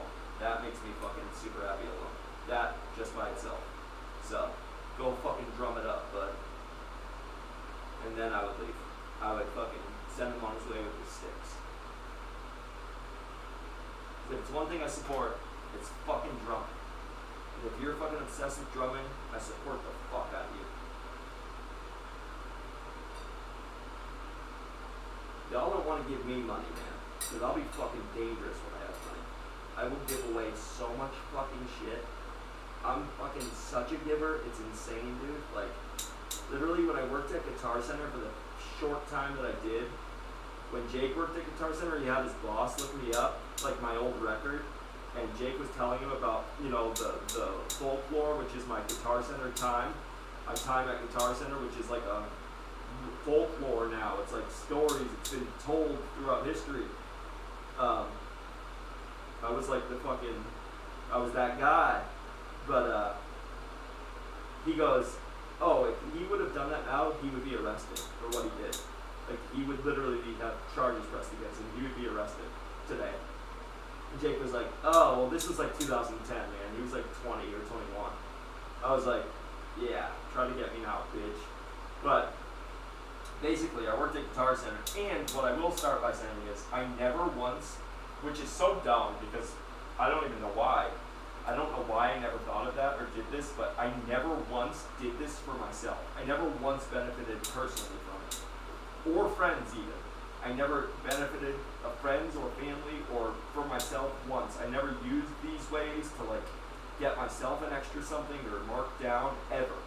I didn't get one single item cheaper or marked down when I worked there. So what I would do though is I never gave a shit about commission. I was like 20, dude. I didn't really care. I didn't need money. I was living at home. I was just like, I don't give a fuck. I just want to go home and drum. I just need a job because that's life and you know, they want me to be here, so fuck it, whatever. So, you know, I got the job. Of course I hated it, but I just wanted to drum, and they said back then you could drum while you were on the job. So I was like, hell yeah, this is a great job. I can just drum and fucking kill time, and when the time comes, I can fucking, you know, I can play drums when nobody's in here. And when some people are, I'll talk to them about drums. That's awesome. I worked in the drum room. But then also my heart started getting involved because like moms would come in around like Christmas and like families and they'd be like, man, I'd see the kids like, Mom, I want drums. And she'd be like, I know, honey, we'll see you for Christmas. And then, you know, moms pull you aside and be like, how much is this kit? I'd really like to get him, he's obsessed with drums right now. I really want to get him a kit for Christmas or something. And I'd be like, yeah, well this one right here is $699.99. It's a beginner's, you know, intro kit and whatever. And she'd be like, oh my God, I just don't think I can do that. Like I'm working alone. I'm a single mom, whatever kind of thing. And I'm a young kid at the time, but I know what my mom went through and like what my mom used to do, like shit like that, put shit on layaway or like, she would just make shit happen somehow. My mom always made shit happen. Like she would just figure it out. We never went without, and we always had the shit we wanted. Like she would just make it happen. A, because she was just a great mom, but also because she's also like I am, and she loves giving people gifts. Like more than getting stuff for herself, she enjoys being able to like the surprise of giving other people stuff. Like that is like a joy in itself for her and me. Like I'm like that too. Like I literally like giving people, surprising people with stuff that they don't think they can get or stuff more than me getting something. For me, I love getting stuff and I'm extremely appreciative, but for me, it's a thing that like comes and goes, and then, you know, I'm just kind of like, yeah, you know, in the big picture, it doesn't like change my happiness or my life. You know, it's not what's important in life. You know, that's the way I look at it. I love having stuff I want, and that's cool, whatever, but I don't value it like that. So I'd much rather see somebody else who like genuinely never gets shit like that have that happen to them. They never have those things happen to them in life, you know? No one ever like that, they never get that surprise or like whatever. So what I would do, because I'm like that as well, I just love giving people that moment where they're like, no, what? Why did you give this to me? You know what I mean, kind of thing. So what I would do is, it was back when Guitar Center used DOS, like green screen. like computers, like literally green screen, old school system, like so fucking old school, no technology at all.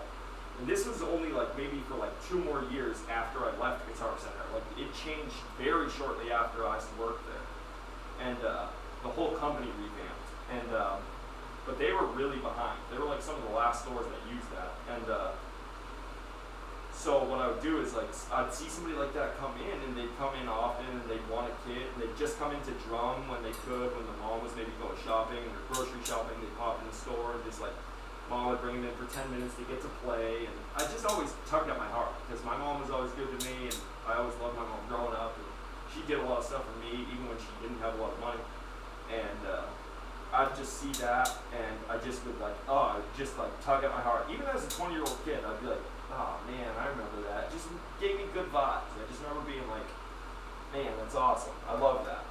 And like, I wanted to do stuff for those people. So what happened is I'd find a way. I learned from this kid, Pat, who used to tour, that like he would come in and out. He was like a manager, but he worked there, but then he would leave for tour to go tour with, I forget the band. But back then, they were fairly big back then. He toured with them on and off. He was kind of a heavy-set kid, so they would do that, and then he taught me how to like go in and alter stuff. Like basically, if I was in a jam, because I was new and I didn't really know how to do a lot of stuff on the computer, so like if I ran into issues, he was like a whiz. He had worked there forever. He's one of those kids that like grew up working at Guitar Center, and then played in bands and always toured, so it just worked out for him. And he got older, and he was making good enough money, so he never like got a different job. To me, he seemed like he was way older, but honestly, he was probably like 26, like back then. Like, I just was super young, so it felt way older than me.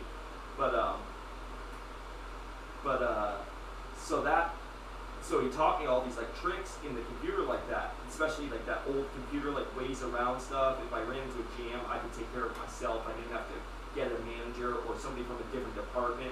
I could just handle it myself within the drum room. And he was like, don't tell people I told you how to do this kind of stuff. I was like, of course, yeah, it's just for me when I get into like a jam and I don't, it's busy or Black Friday or some shit and I can't bother. So what I did was, when like people like that, or somebody I assessed like, was a good person and really wanted something but maybe financially couldn't afford it, even some older guys that would come in and just kind of, like gaggle over like fucking some snare they wanted, like, oh, I love this snare so much, I wish. But you could tell they had a job and bills, and it just wasn't in the cards right now, shit like that. People like that, when they'd come in, it started with like moms. Like when I saw kids, moms trying to get stuff for the children, it just hit a certain note with me. So they'd be like, yeah, so how much is that one again? And it was, the one that they were looking at, it's like $700, and it's the cheapest, like the starting lowest one you can buy, and that's the cheapest or something, like kit for them to be out the door, all set up, ready to play drums. And it was insane. I remember being like, dude, $700, and as a drummer and somebody who knows drums very well, I'd be like, and that's a piece of shit kit. That's like a fucking terrible kit. And it's just like shit, it doesn't look cool. I mean, I'm sure the kid would be happy, but it's not like interesting. It sucks. It's like the lowest model you can get, and it's just generic, and it sucks. And I was just like, dude, that sucks. Like, I'd be grateful if I was a kid, but still, it's like, man, for $700, that's what they get to walk away with? That seems like bullshit. This mom's fucking probably working 3 jobs, sacrificing everything, and just trying to make her kid happy, and that's what she walks away with for her hard-earned money. Like, fuck that. So I would go in, and she'd be like, how much is that one? I'd be like, yeah, it's like $699.99. But I started getting wise with it, and I'd be like, but wait, hold on, let me check something out for you. We might have something else that's maybe cheaper or even the same price for something, maybe a little better. And she'd be like, yeah, well, that price is just still like really high for me right now. I really don't think I can swing it as much as I want to surprise him. I want to do it. I don't think I can afford that. Especially before Christmas, whatever, his birthday, whatever the occasion was. And I'd be like, well, let's see what we can come up with. There's always a solution, I kind of, whatever. I played Robin Hood, basically, so what I'd go in and do is find something, I'd look around the store and be like, what's a decent one? If we had something used, that was a gimme. That was a fucking no-brainer. That happened right away. for a decent kit. But I'd find something that was pretty decent, probably like honestly like 900 instead of the 699.99, so like a step up for sure. And honestly, a pretty decent kit to begin with. And something kind of cool, and I'd be like, okay, I'd take that, and then I'd go into the computer and I would alter the price, like hard alter, like the price to, I'd take like the SKU and alter the price of the system. I didn't work there long, just so you know this. And I would change it to like, from like 900 to like, sometimes it would be 375, sometimes it would be 75. Like sometimes I got fucking crazy. I would be like, oh, 850? Well, they're walking out the door for $65 today. Like, I didn't give a fuck. I didn't have an idea of what that was or how that was. I was 20 years old. You know, I didn't have a concept of that really, of like, oh, this company, who gives a fuck? I just wanted to do good for people. And it made me feel good. And I loved being able to do that for them. And it would be on me if they didn't know. And it would be on me if they ever fucking, you know, called them out for it. But they had no clue. I told them that's how much it was. So what would happen is I'd be like, oh, we have this one for $350, and she'd be like, $350? Why is it so cheap? And I would just look at her and I'd be like, I don't know why it's so cheap, and like straight face, and kind of give her like the like, don't ask, like it just is. That's how much it is. And she'd be like, no, it's not. It says it's $9.95 or something on the sticker. And I'd be like, yeah, but I'd turn the computer around and I'd be like, yeah, but look, it says right now it's $350. I would buy that. That's a really good deal for that. And she'd be like, you could see her kind of like, why the fuck are you doing this? But also like, okay, like so shocked. Like I don't understand. But I'd just be like, yeah. So it's a really good deal, and this is a great kit, and trust me, you'd be really happy with this one. She'd be like, okay, and then so that would happen, and then all of a sudden she'd be like, okay, I'd be like, yeah, that one's this much. Oh, she's like, yeah, but doesn't he need like doesn't he even need like a pedal or cymbals or something? I'd be like, well, it comes with a couple cymbals, but I forgot, yeah, you can't just have 2 cymbals, like I would hate that. So then I would just like throw in another like Zildjian A, like literally I'd be like $15. Like I wouldn't even mark that one because I would just stuff it like in the box of the other things, because I'd be like, oh, it's National New Hampshire fucking Guitar Center. There's no crime up here. No one gives a fuck, you know. And no state sales tax. So fuck it. And I thought that's what it meant. I would have just played dumb. But so yeah, so I would just do that, and I would mark shit down. Like literally, sometimes if I felt bad enough, or if I saw somebody that's really struggling, that it would just change their day or make them happy, or like really they just really wanted something. I could tell they would like. I could tell that they were willing to work hard for it and like wait to get it. Like kids like that, like teens that would come in like that, like yeah, I only have 200 right now. You know that feeling when you're like a teenager and you go in to buy something, you just don't have quite enough. Like something's like $3.25 and you have like $2.50, and you know you just always wish somebody would cut you that rate, kind of like. I remember just being like, some kid would be like, oh, I wish I could get the Black Beauty, but damn, it's how much? I'd be like, he'd be like, it's $359.99 or something. I'd be like, yeah, that one's pretty nice, whatever. And then he'd be like, I'd be like, how much do you have? He'd be like, I have like $240 something. I'd be like, oh, well, let me see. Hold on, what's that? And then I'd go into the computer again, my magic computer, and I'd be like, oh, dude. I'd be like, dude, that's on sale right now. I'd be like, I can do a discount on that one right now. And he'd be like, really? How much? I'd be like, I think it'd come out to like $235.99 or something. I'd be like, see, you can get a pair of sticks. He'd be like, dude, are you serious? I'd be like, yeah, for sure. And then he'd be like, oh my god, I can't, like, just fucking so insanely, like, the best day of their life, because they would have never expected that could happen. Because that doesn't happen in real life. Like, when I think back on that, I'm like, oh, that doesn't happen to people. Of course people were surprised, because that's something, like, you wish could only happen, and never does. Like, God, I wish somebody would just give this to me right now. And no one ever does, you know what I mean? But it takes a 20-year-old kid, too, that's not afraid of jail, or, like, worried about, like, yeah, what the fuck, I don't give a shit about this job, I don't need it, at that point in my life. And jail, like, we're in National New Hampshire, no one's pressing fucking charges. And it never even crossed my mind. I was never worried about it, to be honest. Call it naivety or whatever, I just never worried about it. And I I would just quit, you know. And I planned on quitting anyway. I planned on just not showing up for work probably one day at some point. I was only there for like 2 months, and in those 2 months, I think Guitar Center probably almost went bankrupt because what the amount of shit I kick out. I loved making people happy, and fuck corporations. If I could do that and make some fucking people the best day of their fucking year or their life, maybe they never had a break in their life. Like, I'm so fucking glad, and I would do it again 100 times over. Like when I do it for some moms, I remember one lady. I swear to God, something was like $5.75 or something. She left the store with it for $50. I marked it down to $50. Somebody came in. It was like a dude. He was just an older guy, and he just seemed down on his luck. And he was like, "Man, I really want to get back into drums." And I was like, "Dude, you should, man. It's the best thing." He's like, "Yeah, things are just pretty tough right now." And then I'd be like, "Well, do you have a place to play at least?" He'd be like, "Yeah, I could." He's like, "I just don't got the money to play again. I miss it though." You know, and he'd be sitting there tapping on the drums, and he'd be like, And I could tell that dude, listen, he was not doing well in his life. You know, he's probably a little hard off, but I could tell he also was okay with bending the rules a little bit. So something extreme like that, when I was like, "Hey man, come up to the counter with me." And then I go back and I go like, "What if those drums weren't that much? What if they were this much?" Turn the fucking monitor, and it would say like $52.99, and he's like, "What do you mean? Like a down payment, like layaway?" I'd be like, No. What if you walked out of the store today, and that's how much they were for you, and you could go home and you have drums now? Would that be like good for you? Would you feel like good? Like, would that make you like? Would you play a lot? Like, do you plan on like putting time, like playing? Or would that like? I mean, dude, I know how beneficial and therapeutic drums are for me, man. I just get all my frustrations out. Whatever's going on, I just fucking rage out. I let that shit go. And he's like, "Dude, yeah, but and I'd be like, he's a Spanish guy, and I was like, "Well, do you have that much on you?" Like literally to the point where I almost have to mark it down lower, which is insane. It's already insane what I'm doing.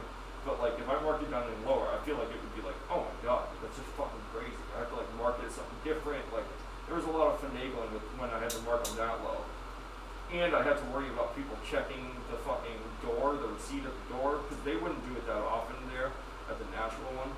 But sometimes I'd have to walk them out. Like I'd be like, "Oh, well, let's grab this," and I'd grab like a big throne or a dolly with something, and then be like, walk out with them with some big item, and then I'd get to the car and give them, they'd have the regular thing, the kit, whatever. I'd load them up. I'd be like, "Oh, I got this one, man. I'm talking to him. We're talking about drums. He was asking me a few questions about drums, so I'll walk him out." And then I'd walk him out so he wouldn't check the thing. And then, I was a young kid. They didn't think I was doing anything fucking devious. If anything, they thought I was just dumb. So I fucking went out, and I would just like bring a big item, and then I'd be like, "Oh, you did? Oh, I thought we got this. Oh, my bad. That's what I got." And I'd walk back in with it. Like, "Dude, I'm an idiot. I thought this was the one you got. I'm dumb. I grabbed an extra box there." And then, they just like, "Oh my god, well, thank God you brought that back in. We didn't lose a product." I'd be like, "Right? Damn, that could have been bad." Meanwhile, I just let them fucking walk out for like $50 with like, hundreds of dollars of fucking merchandise. Again, nobody I ever knew, no benefit to me ever. Only to fucking people that I felt were good-hearted people that, maybe were down on their luck, or maybe they just weren't in a position to be able to kind of have, something that could make their life a little better. And at that point in time, I felt like I could give it to them. And I was willing to take that risk, and I did. And it's some of the best shit I've ever done. Kind of a little legend in the Guitar Center lore there. Kind of have a little legendary thing going there. But yeah, Jake's manager did say, "Oh, if that was within like the last 5 years, he would be arrested for that. Like literally, like, he would be in jail 100%. Like no fucking around. He would be absolutely in cuffs, going to jail for that." And he's like, "Yeah, man, it was years ago. He was young, and like it was in New Hampshire too, because his boss for some reason thought it was in like Ohio, I guess." But I was like, "Yeah, man, whatever. It was in the Granite State. Live free or die." That's what I would have said to the judge too. I was like, "Dude, Granite State, live free or die, man." Well, I wasn't doing it to steal merchandise. I wasn't doing it to benefit from. I did it to put a smile on some fucking kid's face, some single mothers, made some shit happen on Christmas that they could have never done. I gave a few down on their luck, New Hampshire, and New Hampshire, some fucking a little hope. That's the way I look at it. And maybe you would have let me go. Maybe you would have fucking given me a bunch of restitution. Maybe you would have thrown me in jail. I don't know. But luckily, it never came down to that. And I hope everybody who ever benefited from me in that position had fucking amazing fucking story from that. And I hope they still to this day are like, dude, this fucking kid who worked at Guitar Center back then, I don't remember his name, but I just will never forget. They probably have a great story like I'm telling right now. They have the opposite view of that story. And they probably tell it to people, and people probably don't believe them. Yeah, he took a $500 kit, he turned the monitor and said, it's $50. And they probably go, but how? The person they're talking to, and they probably go, I don't know, I didn't ask. I'm sure it was some, I don't know, I didn't ask, but whatever, it was incredible. I'm sure that's exactly how the conversation goes, and I'm sure they go, but why would he do that? And then they go, I don't know, I have no idea. Maybe he felt bad for me, maybe, I have no idea. I would love to be a fly on the wall for those conversations, one of those conversations that any of those people had.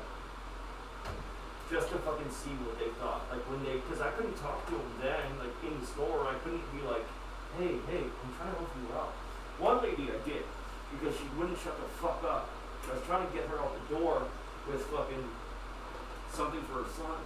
And I was like, hey, yeah, I know you thought it was that much, and you had this much to pay left on it, but actually you're all paid up on it. You're $10 away, so if you can just pay the $10 on the balance, you're all paid up today. And she'd be like, how is that? I'd be like, I'm telling you. She thought I was trying to scam her. And I was like, I'm telling you, you're $10, see this? $10, and it'll be cleared. It'll be even, and you'll be paid off for the Christmas layaway. And she'd be like, I don't understand though, because I just got a bill and it was $250 or something. And I was like, hey, I literally have to be like, hey, quiet the fuck down, first of all. I think she thought maybe I was trying to take money, from her or something, benefit myself, and I just have to look at her and be like, hey, there's only $10 remaining. See this? That's it. That's all it shows that you have remaining. See what I mean? I was like, see what I'm saying? But I was like, but do you understand now so that we don't have to call a manager over or anything to explain? You get it? She's like, yes, so I just have to pay 10? I was like, yeah, just, if you're doing your card, just swipe your card for 10, give me a minute. Swipe your card for 10 and take cash and fucking put it in there. Again, never once benefited. I'm kind of pissed that I didn't, to be honest, but it makes the story that much better. And Robin looked like that I didn't benefit from it in any way. Because if I would have benefited, it could have been, it's a lot more dirty and less to the point and good-hearted.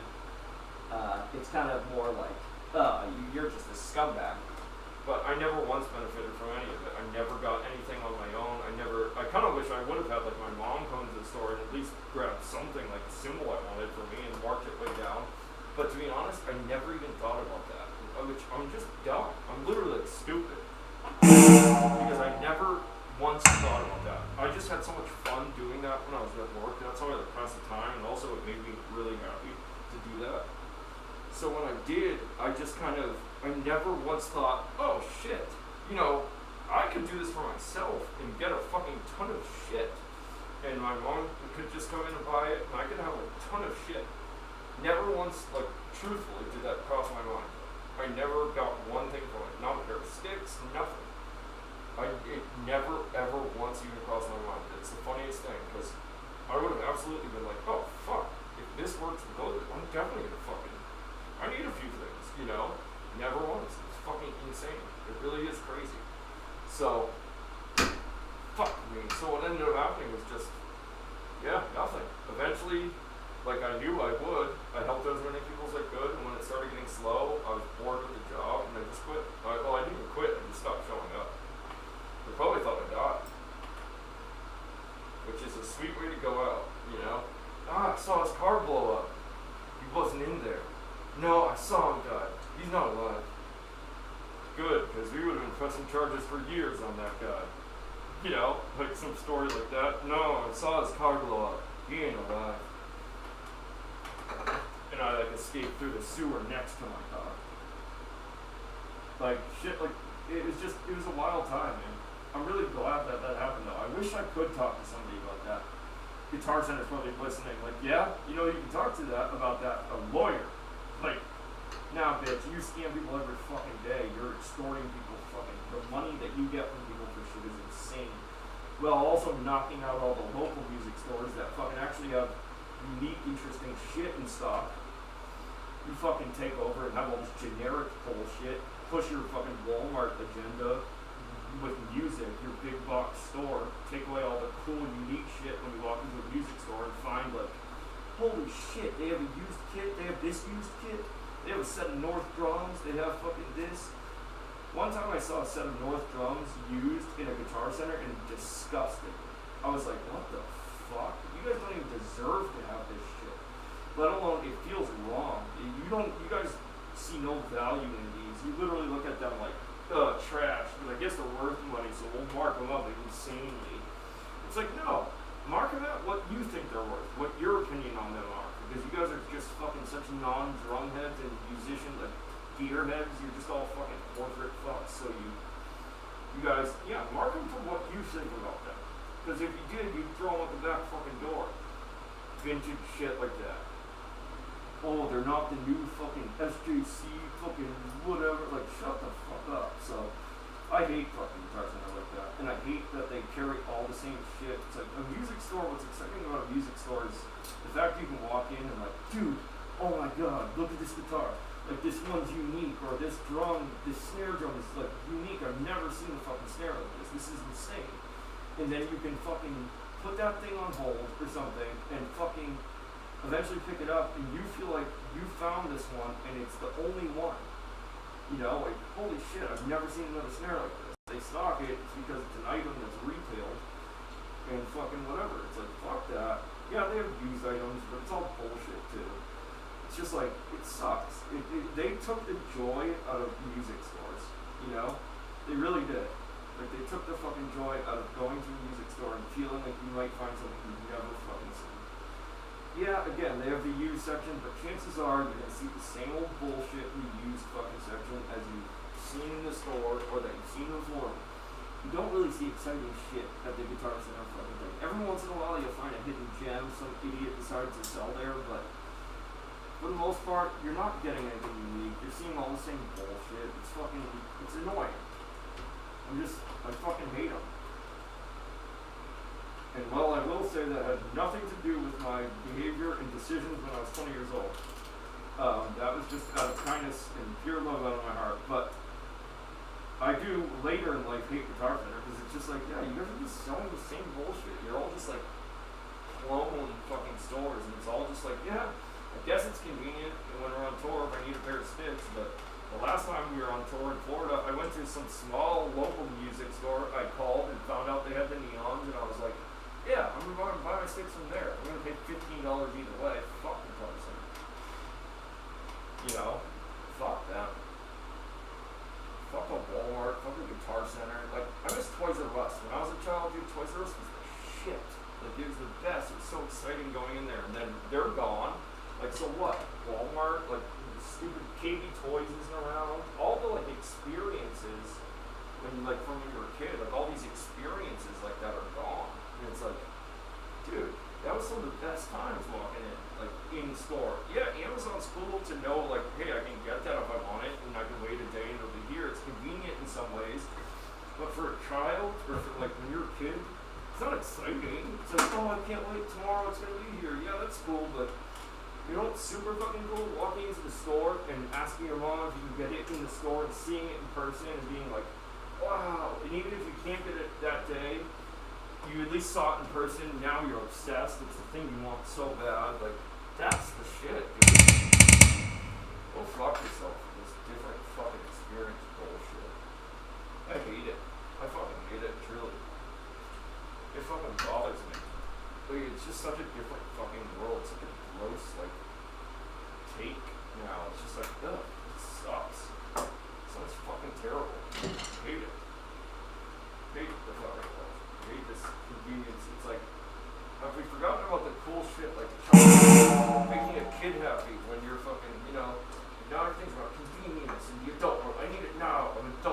kid shit doesn't matter. Like, okay, well, we ran out all the stores that made childhood enjoyment for these fucking kids. Like, dude, that was some of the best shit. My memories when I was a kid, like, too worried about hurry up and waiting, and fucking, hey man, you're not on this earth long. I wouldn't hurry shit too much more. Speedy delivery, rush shipping, fast. Listen, I want my shit fast too, don't get me wrong. But I'm just saying, that's us. I know the world moves fast, but let's slow it the fuck down a little bit.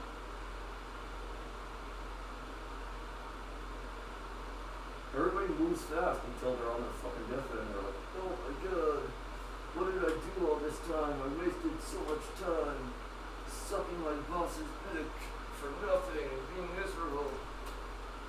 Yep. That's why you should have passions, but we're not gonna instill passions in everybody because no one has any time to fucking develop passion for anything. No kids have time to find a passion like I did, like drumming or anything. And all these adults can't live out the passion, so we keep creating workers. That's what we need. We need more workers. We need worker bees. And then everybody's just an employee instead of a dreamer. And you get these fucking just miserable fucks. Everybody's an ant worker bee. And like, that's cool. I'm not putting anybody down who works like that. That's awesome. Like, you make the economy go forward. Like, good for you. And if you do it, it's an honest living and fucking, it's good for you. Like, I support the fuck out of you, but I'm just saying, that's not meant for everybody. That was never meant for everybody. The world is not meant for everybody like that. Not everybody can do that. It's great that you're like that. You applied yourself, you're able to do it, you put your family first or whatever. That's how you want to make your money in life. That's how you want to be able to pay your bills, and you do. And if you can tolerate that, good. That's great. Some people cannot even literally fathom sitting in an office. Like, from early childhood, they couldn't picture themselves ever sitting in a fucking office. 9 to 5, sitting down all day in an office, that's like death to them. They'd rather be dead. Like, one of the biggest podcasters and personalities in the world, Joe Rogan, talks about that all the time. It's like, dude, I was just not made for it. I knew I could never do that. I knew that was never going to be a possibility in my life. Like, I just couldn't do it.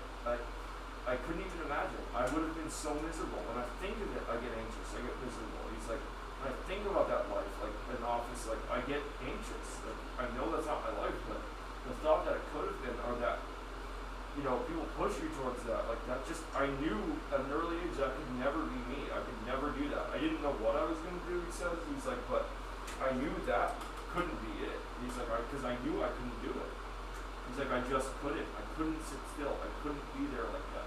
I just knew I wasn't cut out for a regular, you know, office job. Like, hey, you know, and weekends, and like, he's like, I could never do it.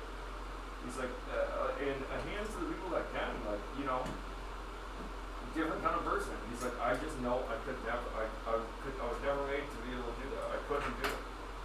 He's like, that's death to me. I always felt the same way in a lot of ways. Like, it gave me high anxiety to do shit like that. Like, fuck anxiety. Oh, before you give anxiety. Like, shut the fuck up. But I'm just talking, like, as far as when I thought of my future and I thought about sitting there, dude, it would fucking eat through my skin. I'd be like, oh, I can't, dude, if this is the rest of my life, when does this end? I would always just think that, when does this end? Like, when do I get that relief of like, oh, I don't have to do this anymore. Like, okay, I'm done doing that. Like, that's why if anything, I was better with jobs that were like tasks, like you know, working, like labor, if something, because at least that job ends. Like, okay, if you work hard and you do it fast, like, you can get that job done quick, and then you're on to the next one, but at least you know, like, you get that end point. Where if you work in an office for 35 years, literally, it's never ending. You know, oh, this ends when I die, or when I get old enough that I'm pretty much, you know, am close to death.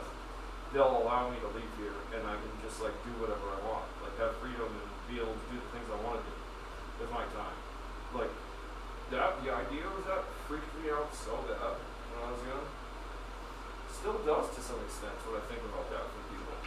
I'm chasing my fucking dream. Thank God I have a passion and a dream like that in music and do that because, and I've actually obtained it because I put the work in and the hours or whatever, but like, a lot of people don't even have a passion. They've never even found a passion to strive towards, like I have for music and drawing. They just don't have anything because they never really have time for themselves to like figure anything out that they love or try anything that they love. So they're just kind of like stuck. Like, well, yeah, maybe if I get a long vacation, I'll try that on my free time. Like, oh, yeah, okay. Like, you know, so they just reside to that life, and that's fine. Again, you need those people, but all I'm saying is, damn, man, it's rough. It's tough. It's a crazy life. Again, the world wouldn't turn if we all didn't have to work. We all just like, you know, we know that the whole like commune thing doesn't work. Everyone just sitting around like, yeah, I didn't feel like working. I don't want to work, so we're not working. We're all just gonna live off the land. Like, yeah, that's not gonna work. It's not gonna happen. Not only is it not gonna work or happen, they're not gonna allow it to happen. Somebody will come in and be like, yeah, we're breaking this up. That's not a thing. You can't do this. That's not what they want of us. So, that'll never happen. So it's like, yeah, man, nope, that's not a thing. And make sure of it. But,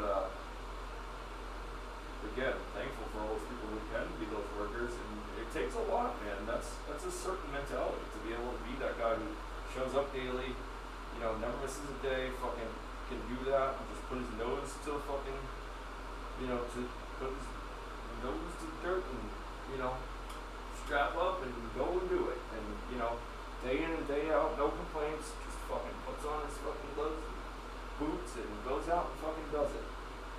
Like, that's a special dude. That's a certain kind of dude. And listen, if I had a family and I had to support whatever, like, fuck yeah, of course, I'd do whatever it is for my family. But, like, if I have a chance to live my dream, which I did, of course, that's why the fuck wouldn't I take it? So many people never have that opportunity or can't. And anybody who's lived a life of that, seeing somebody chasing a dream, they go, chase that fucking dream, dude. Go for it. You can always end up where I am. You can always go find a job and try to fucking, and do this. This is always going to be here.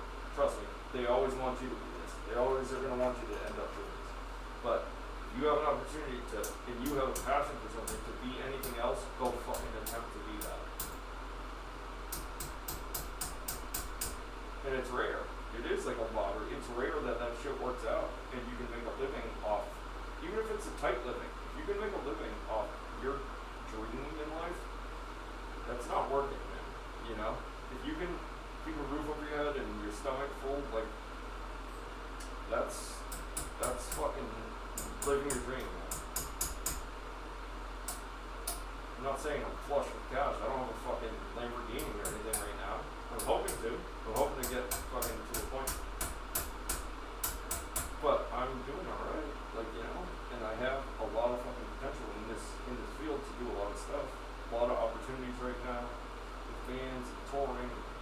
Opportunities are coming up, and if you just stick with it, man, that's what they always say. If you hear any story about musicians or actors or comedians, they always say, the thing they always say is, yeah, I don't feel like I was the best in my class coming up, like as far as comedians or actors or musicians. I just feel like, honestly, I was the one who stayed the longest, who held out. I was the one who never gave up. Everyone else quit. I just outlasted everybody. I wasn't better than almost anybody that I came up with. They just all quit before their time came. And I outlasted. So many people's story is that, truthfully, like that is so many people's story. They just never quit, and that is what got them there. That's what got them the life they want, and that everybody, like, you know, fawns over and dreams of. Like, oh my God, they're so lucky. You know, DiCaprio, like, yeah, they're talented, of course. They just never quit at it either, though. Like, the people that came up with might have been way more talented, they have the thing, they were way more fucking accredited, and, like, way more, you know, apt to fucking be that person, but, like, they gave up. They gave up on their dream. And fucking this person didn't, and that's why they're there. Because if everyone else quits, there's spots, you know. It's hard because that is a thing too.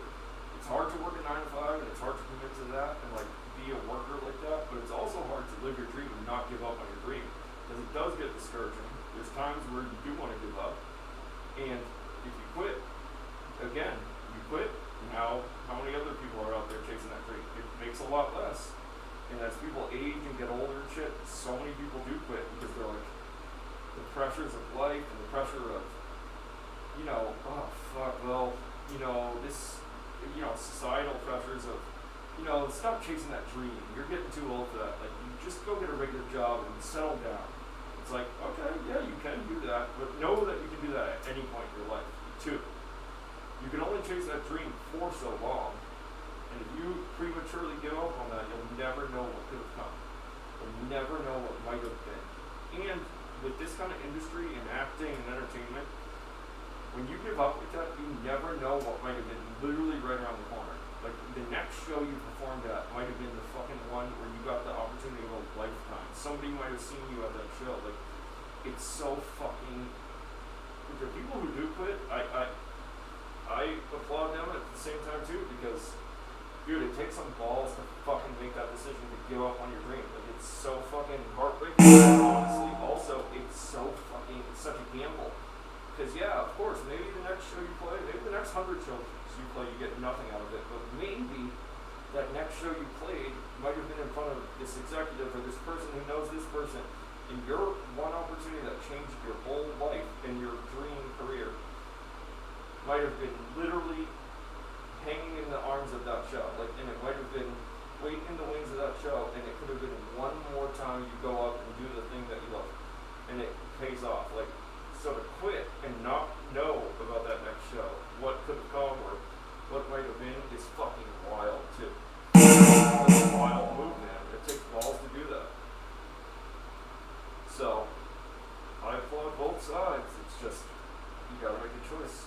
Again, like I said, worst case scenario, all of this fails and everything I've done, you know, reverts back and I lose all the opportunities and I no longer have an avenue to do, which would be really hard to do at this point because I'm getting established. But I can always go get a 9 to 5 anywhere. I've worked 9 to 5 jobs before. I have sales background. I can always go do that. Always. It's always there. Those jobs will always be there with minimal requirements to make money and have a roof over my head pretty immediately. So I don't stress about those. Those aren't going anywhere. It's just society's pressure. It's like, oh, when you're 37 and now you're going to, like, you're just starting out again. Like, yeah, because I did a thing that no one, you know, people rarely get to do, which is go live their dream and, you know, tour and play for people all across the world and country. Yeah, I got to do awesome shit, so it's definitely more than worth it to me. And people's criticisms or looks or idea of what I am, like, oh, I don't care about that. I don't give a fuck. You have to anyway not give a fuck to be doing what I was doing anyway, which is go out, be a musician, perform on stages. Like, yeah, you have to not give a fuck anyway, because people from an early age, people in high school, friends, like, are gonna judge, why are you doing that shit? Oh, that's, you know, oh, cool, yeah, you're gonna be a rock star. Like, you know, you're gonna hear that shit forever as you're coming up, as you're beginning, as, you know, it's insane. But then those people are DMing you, asking you, fucking congratulating you, wow, man, you're killing it, I always knew you would. Like, oh, yeah? Did you? Hey, I always knew you fucking eat crow messaging me later. Dick sucker, peace. Like, you know, that kind of shit. Like, but it's real. It's real, dude. So, I would say chase that fucking dream. You know, if you have a family and kids and a wife and you got yourself in too deep and, you know, there's not a real feasible way to do it responsibly, don't do it. At that point, don't chase your dream. That's selfish. And, you know, your life chose and you made choices that got you there. So don't take it out on fucking poor kids or your wife or something now. But if you're still in a position that you can chase your dream and you don't have those responsibilities yet, I would say fucking do it. Always, I would say. Again, worst case scenario, it doesn't work out. Oh, you have to just go do what you've already been doing, looking for a job, trying to get hired somewhere, you know.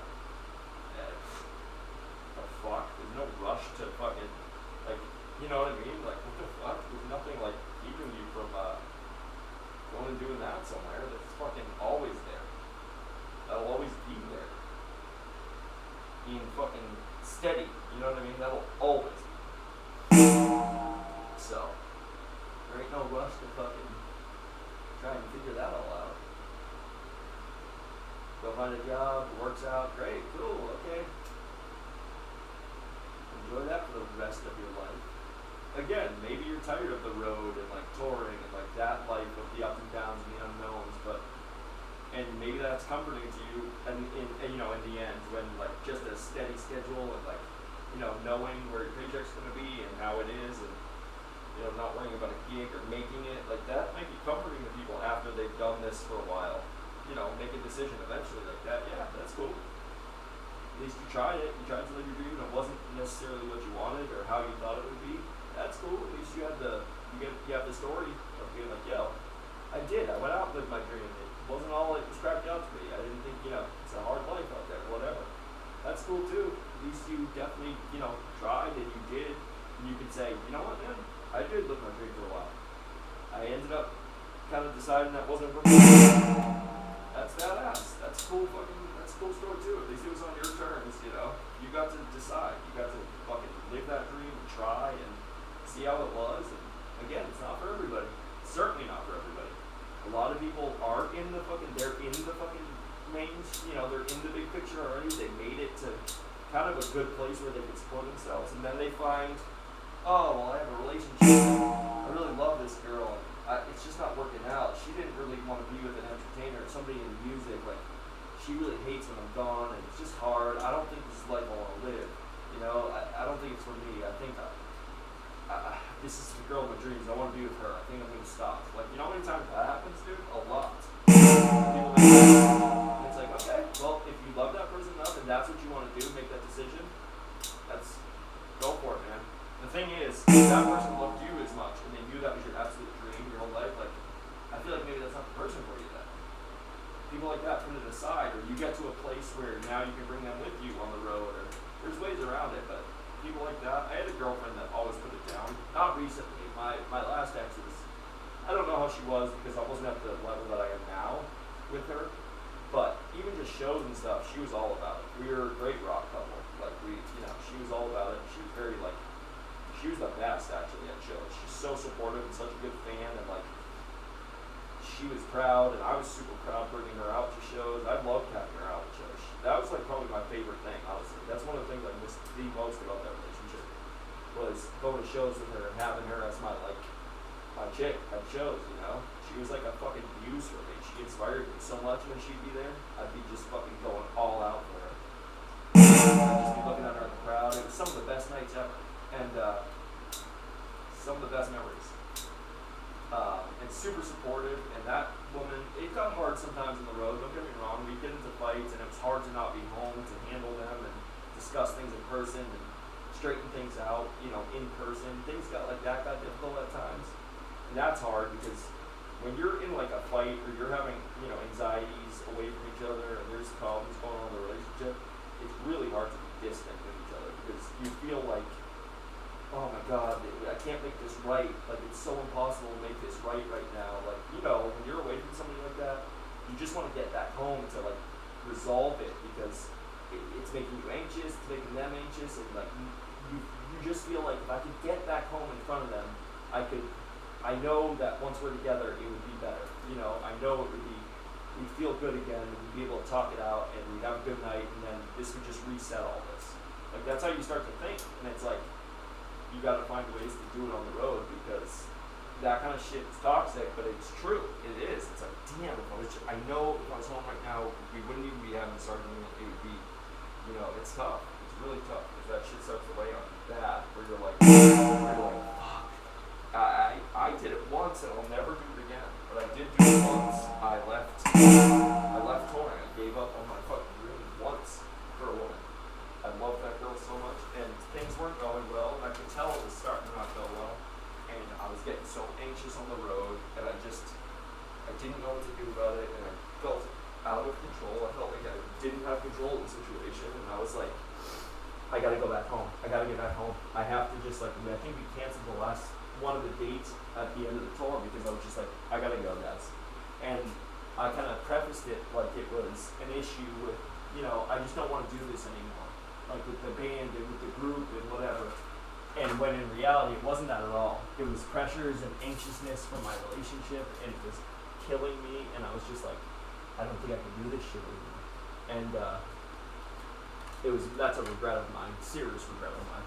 I went home and handled it, and of course it worked out. But now looking back, look at it. What did it get me? Like, we're not together anymore. You know, I would have thrown away your dream for a short-term girl that like doesn't even end up being in my life. Like, so you gotta be. It's so crazy. But I'm so in love with what my dream is of doing music and stuff, and even I made a fucking choice like that, where I was like, I gotta get back home. So it can happen to anybody, and people just do that. It's pressure, it's stress. When you start getting so stressed out, and you feel like really that's the only way you can make it good is like getting back home and just, not 3 days from now, not 4 days when the tour ends, like tonight, like tomorrow or tonight, like I have to get there. Like when you feel like shit's in jeopardy, and that's the only way you can kind of make it work is if you get back home like tonight. That kind of shit is like, bro, you'll do it, man. You'll do it, and you'll cost your fucking self, possibly your dream, to fucking, try to make something right with somebody that maybe should die at that point. Like maybe it shouldn't work. Maybe it wasn't supposed to work, because clearly it's like, yeah, man, if you feel like you can't wait 3 days in the big picture of things to like get home and have an adult discussion, or you feel like maybe something irrational is gonna happen in between that time that you're gone and you're home, you can't stop that kind of stuff. If it's gonna happen, it's gonna happen. If they're gonna cheat because you're not home or they're upset, it's gonna happen. It was probably happening anyway while you were gone. Despite if you got home now, it was probably happening the whole time you were gone anyway. The person that's considering it when they get lonely, they're going to do it anyway if they haven't already. It's probably their guilt fucking hitting them, and that's why they want you home now. They want to also, it's their guilt, and then it's their paranoia that you're doing the same, so now they want to rush you home. They're like, I need you home, I can't handle this anymore. Because they just fucking went out and cheated and fucked someone, and now they're like, well, what if they're doing that? Well, they are out, they're playing rock, people like watch them on stage and think they're cool, like, he needs to come home. You know what I mean? That kind of shit. Like, that's toxic as fuck, dude. That's so fucking toxic. It's so bad for you to, like, fall into that and play that game. Fuck that. Fuck all that. Fuck love. It ain't worth that. It ain't worth that. I'll tell you that right now. Stick with your shit, dude. Stick to your dream. I mean, it is worth that. Like, a good person is the best. There's nothing better than a good relationship, somebody you love, and somebody who loves you, and it's just a good mutual thing. You guys are healthy, and it's fucking good. There's nothing better than that. That's a sweet situation. But having that and somebody who still supports your dream, you guys have a good trust system built, and you can fucking make it work. Come on. There ain't nothing better than that. I haven't even fucking bothered with anybody since my last relationship because, I mean, here and there, yeah, but like, I'm talking like, bother like getting into a relationship because I'm not willing to sacrifice my situation at all at this point. And then also, I just know how the last one went. I'm not even willing to get into shit right now. I'm like, fuck that. Fuck all that. There's nothing. There's nobody right now.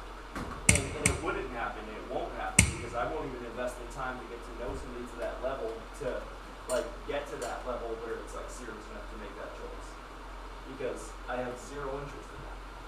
I'm just straight up, head down, focused on music. And that's what I'm trying to fucking point myself to. Now, granted, if I meet a beautiful blonde woman somewhere, and she's just fucking absolutely gorgeous, and I can't get plans on her, I'll probably fall deep in love and consider quitting and leaving everything in that moment. But I'm not dumb enough to do it. But I can fucking fall in love, like, fucking so quick. A beautiful fucking blonde woman, blue eyes, just woo. Hi, I'm fucking beautiful. I'm like, yeah, you are. What do you want me to do? Quit everything? No, I didn't ask that of you. Oh, I will. I'll do it right now. Oh, you're beautiful. You know? I'm a fucking sucker, dude. But no, that's crazy shit. But no, I'm a sucker. I'm a sucker for the blonde. I'll tell you that. I'm a sucker for a blonde. If she's fucking beautiful, oh my god. What do you want? want a kidney? You need a kidney? Do you have a family member who needs a kidney? I'll give you it right now. We don't even have to go to the hospital. I'll cut it out. No, I'm not that fucking never about it. Honestly, it's hard. The thing is, I might be, if it's some chick that I'm like, if I'm really into a chick, because I'm pretty picky in a way, like picky as far as like, not what you would think picky, like just certain types. The people that I am super into, you probably wouldn't think I would be, or like you probably wouldn't understand why. Or like my friends and shit would be like, dude, what? How are you fucking crazy over that girl? She's fucking cool and whatever, but like, what? That other girl you're talking to is fucking, you know, supermodel. It's like, yeah, I don't know. It's just if somebody else has that other thing, if there's that thing about that man, there's something about it, it's like, oh, yeah, I'm fucking pumped. I'm in. I'm all in. It can happen real fast, you know? So, I don't even expose myself to that right now. Like, literally, I won't even expose myself to it. I'm like, nah, I have no interest, and I'm not putting myself out there to even have that possibility. I was so disappointed in myself the last time that I was gonna leave fucking music. And I was miserable, dude. I fucking had like 2 years off after. I had like a 2-year hiatus. I also needed to go get sober and like take care of myself. But at the same time, the fact that it wasn't even about that really, like the core of it, if we're being honest, I probably could have done all that well still in the band. But like, it was really the fact that I felt like our relationship was slipping, so I had to just like immediately go take care of it. And it really at that point, if somebody was like, yeah, but music, I was like, oh, who gives a fuck? I gotta go take care of this. Like that literally would have been like my, in a hurry, like panicked, like, yeah, dude, yeah, but fuck that, who cares? I love this girl, I gotta go take care of this, kind of thing. And what a dumb mistake. What a dumb fucking mentality to have. Pretty much no one's worth that. If you have a sick family member, or your mom, or no, somebody you love, family is like sick, and like you have to go see them, of course, you go, I don't give a fuck about the show, dude. I need to get to my family. You know, I might not be able to see them again, kind of thing. Like, yeah, that's fucking takes precedence, of course. But some fucking broad that you've been dating for 2 years or something, don't fuck yourself. You just say, honey, listen, I love you. As far as, you know, we're in love. I really hope this works out. I love you. I cherish you like I cherish my career, but I can't just leave the store. I have to be here. I have 3 more days. I think we can make 3 more days and handle this when I get back home. I'm hoping we can, you know, and that's really my only option. And then that's how you leave it with them. And if fucking they can't do that, then like, yeah, man, that's not gonna work. Because also, when you're in a bigger situation, say you're touring with a band, you can't be like, hey guys, I gotta get off this tour. Then you're unreliable. Like that's such a bad fucking look to have, and it's just not gonna fly with fucking major bands. They're gonna be like, yeah, dude, is this gonna be a problem? Like, are you not gonna be able to do this? Like, they'll straight up just fucking ask you for it. Is this gonna be an issue? Like, is this something you're not gonna be able to do? It seems like maybe this is gonna be kind of a thing. Like, they see it all the time with women and girlfriends, and bro, all bands and people are familiar with this shit because it happens so much. You know? Hey, where music is comes beautiful women, unfortunately, and fortunately and unfortunately. So there's always going to be that temptation. They've dealt with it. All of them have dealt with it before. That mix. You meet a fucking devil woman. That's why that song, she's just a dick woman. You know, that's real because you meet them, and where music is beautiful women who enjoy it, and they fall in love with fucking cool musicians, and then those cool musicians turn into pussies, and they're fucking whipped and in love. And that thing that they fucking sacrificed everything for, their career, to make, and it's like so impossible what they finally did, and now they're like, I don't give a fuck about it. I just can't lose Laura. You know, like, go fuck yourself. That's cool though, because it honestly opens up jobs for other people, which is dope. When those pussies fall off, there's room for fucking cold hard, fucking dedicated fucking sticksmen. It is shitty though when you do make that decision or try to make that decision in your life and you find out like later you know, because inevitably it almost never works out. No, almost nobody makes that decision to like keep things together, like held together, so they get off the tour, you know, quit their dream, and then, you know, ends up that relationship working out long term. Like it almost never does. What ends up happening is they eventually go back home, they make the wrong decision, they get back home, they fucking think that it's gonna get better, and it doesn't, and then they fucking made the biggest mistake in their life, and then they end up finding out like, oh, she was cheating that whole time we were gone anyway, and then you find that out, and you're so fucking bitter and angry. You're like, are you fucking serious? Like, you know, and then you're like, oh my god, I can't believe I did this, and then they downward spiral because they're like, I just threw away fucking everything for this, and literally that whole time I was getting fucked over anyway. I'm so dumb. And then usually they'll fucking contact the band like, hey, guys, you think, you know, hey man, I really think I'm gonna end up missing music. I want to get back on tour. You know, I need to come back home for a minute, but I need to get back. You know, I'd rather be doing this. I mean, you know, it's the band, you know, and then it's like, yeah, well, hey man, honestly, we've moved on, we got somebody in place, and they're working out right now, but, you know, if we end up needing somebody, you know, yeah, we know you, and, you know, we'll contact you. And guess what? How often they get contacted? Oh, not often, if ever. They'll just go look for somebody else again. Like, it's rare that they're gonna go try to, unless they were like a founding member, or like an important member that the fans loved them or something, the chances that they try to bring that person back are fucking slim to none. They don't give a fuck now. They're like, oh yeah, that guy's unreliable. Also, he doesn't share the same dream we do. Like, he's not chasing the same fucking dream we are, clearly, because none of us would ever fucking do that. So, like, those kind of things, all that shit, man, it works against you. Gotta be careful.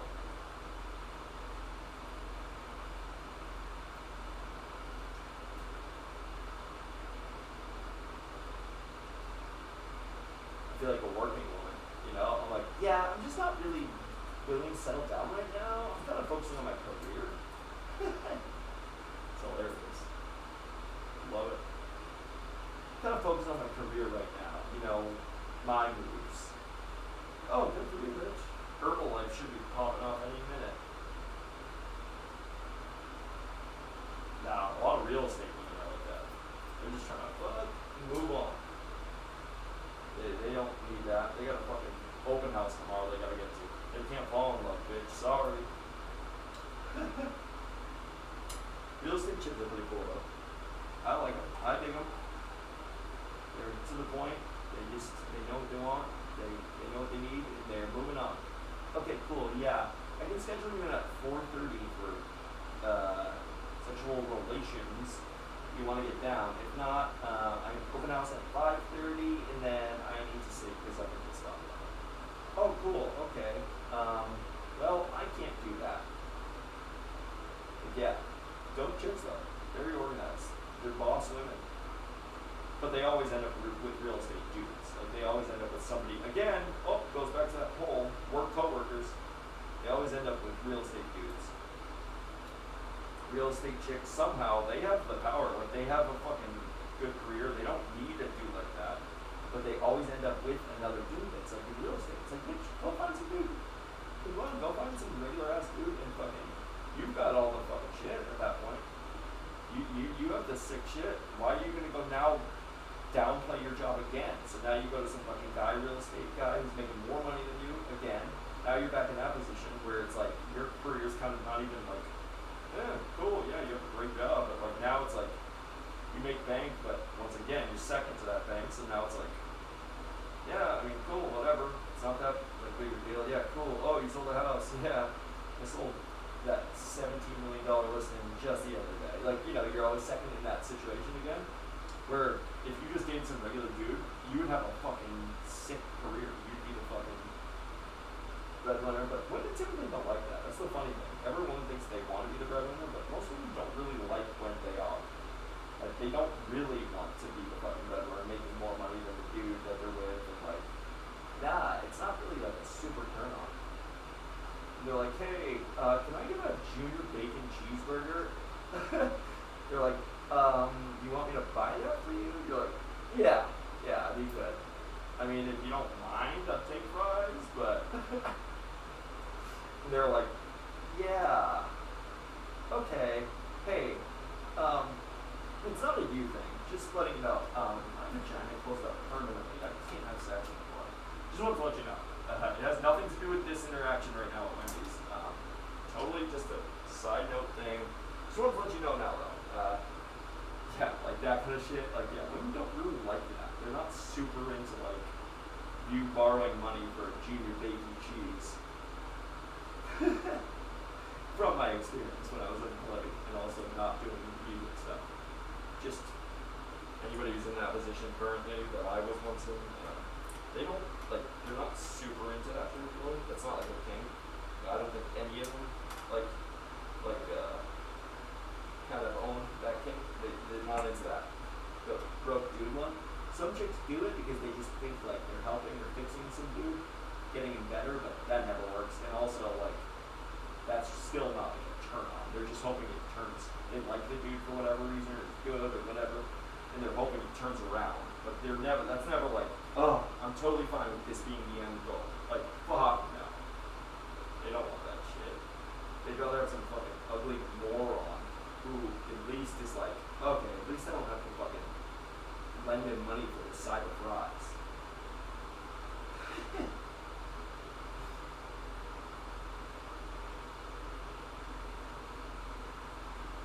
Oh baby, thank you for my Valentine's Day gift. I'll get you one next year, okay? I promise. Like you got him one.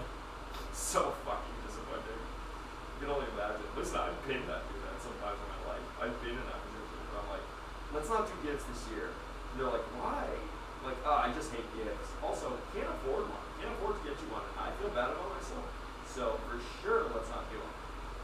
Like, of course, that's what broke dudes do when you're in that position to survive. You're like, yeah, no gifts. I'm not really a gift guy. I was raised semi-Amish. That's a thing where gifts and semi-Jehovah's Witness. The Alma Jehovah Witness. It's a sect, a special sect of both of them. Yeah, it's called Alma Jehovah Witness, and it's Amish Jehovah's Witness. So basically, I don't like anything, and I don't spend money on anything. So if you could also do the same, that would be cool.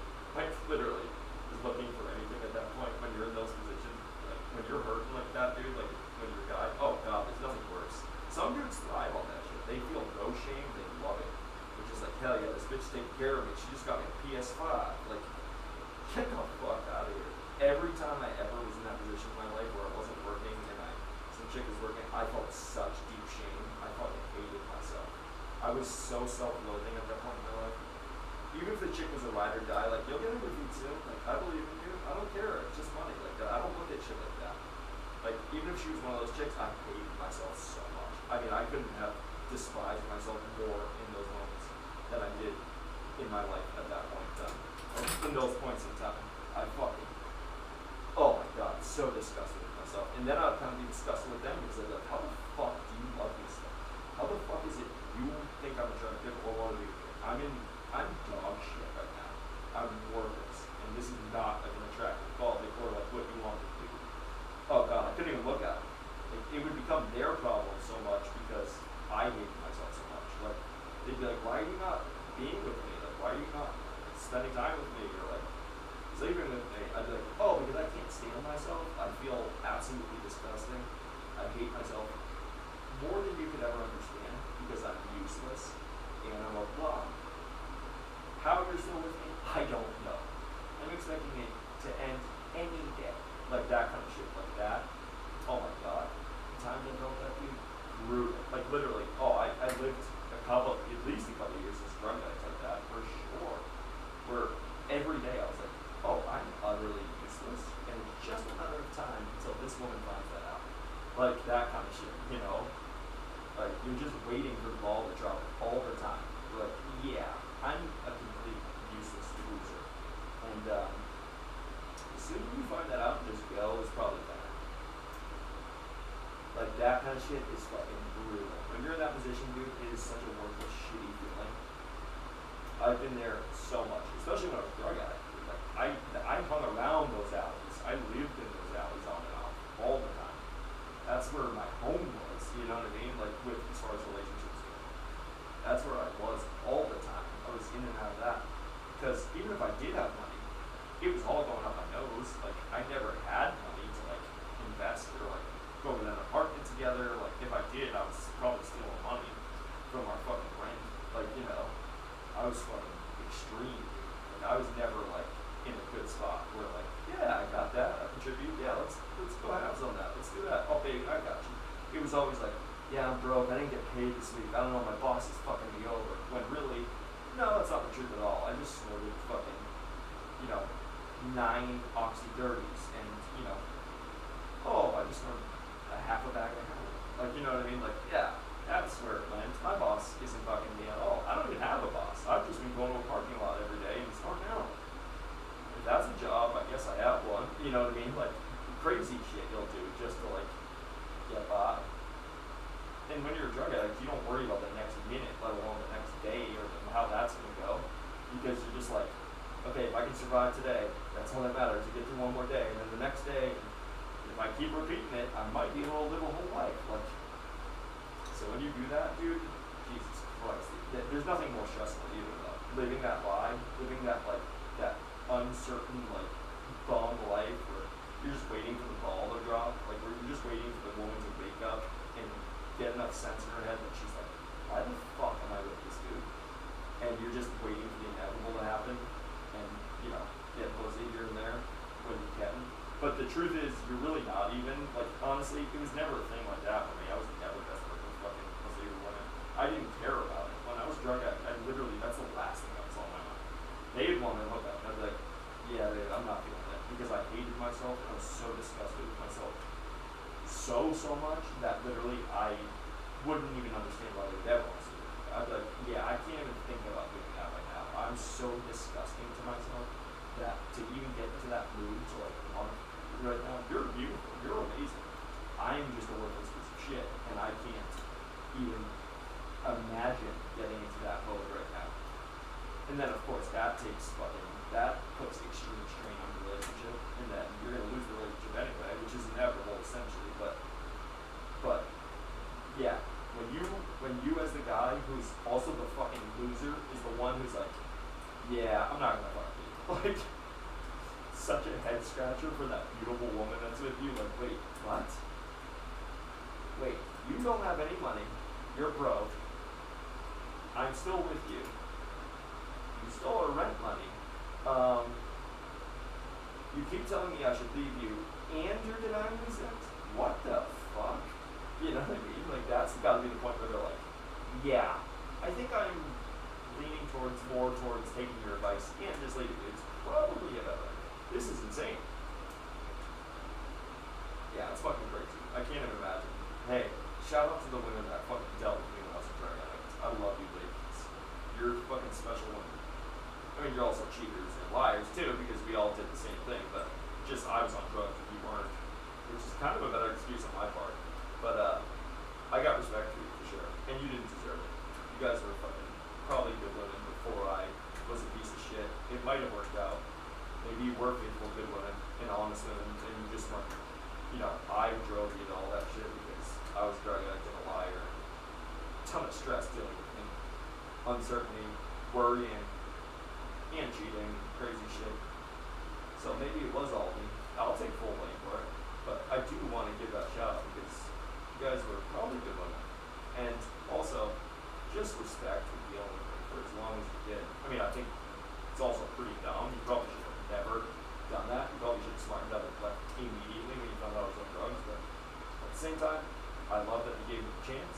The one chick who actually gave me the chance, I never let her down as far as that went. I got sober. I kept my word. I got sober that day, which is fucking next to impossible for addicts. Like, to say, like, hey, I'm leaving you if you can't get sober. And I go, I want fentanyl. And I go, okay, I'll get sober right now and I'll never use again. Like, the chances, if a fentanyl addict said that to you, that you would believe them would be like 0.0000000.1 maybe percent that you would kind of even semi-believe that and think that was going to happen. Well, that's what I did. I said, I'll never use again. I don't want to lose you. You're more important than this drug. And I was fucking hooked as a motherfucker. I went through the most gnarly withdrawals ever during that time. Oh my was serious. I kept my word. I was like, no, straight up, I will never use again. Today will be the last day that I've ever touched anything. I promise you. I was like, you're too important. I don't want to lose it. And then I fucking literally did that. Kept my fucking word, and I never used it again. And it was pretty miraculous that that woman got me to fucking do that. Like, I really did care about it that much.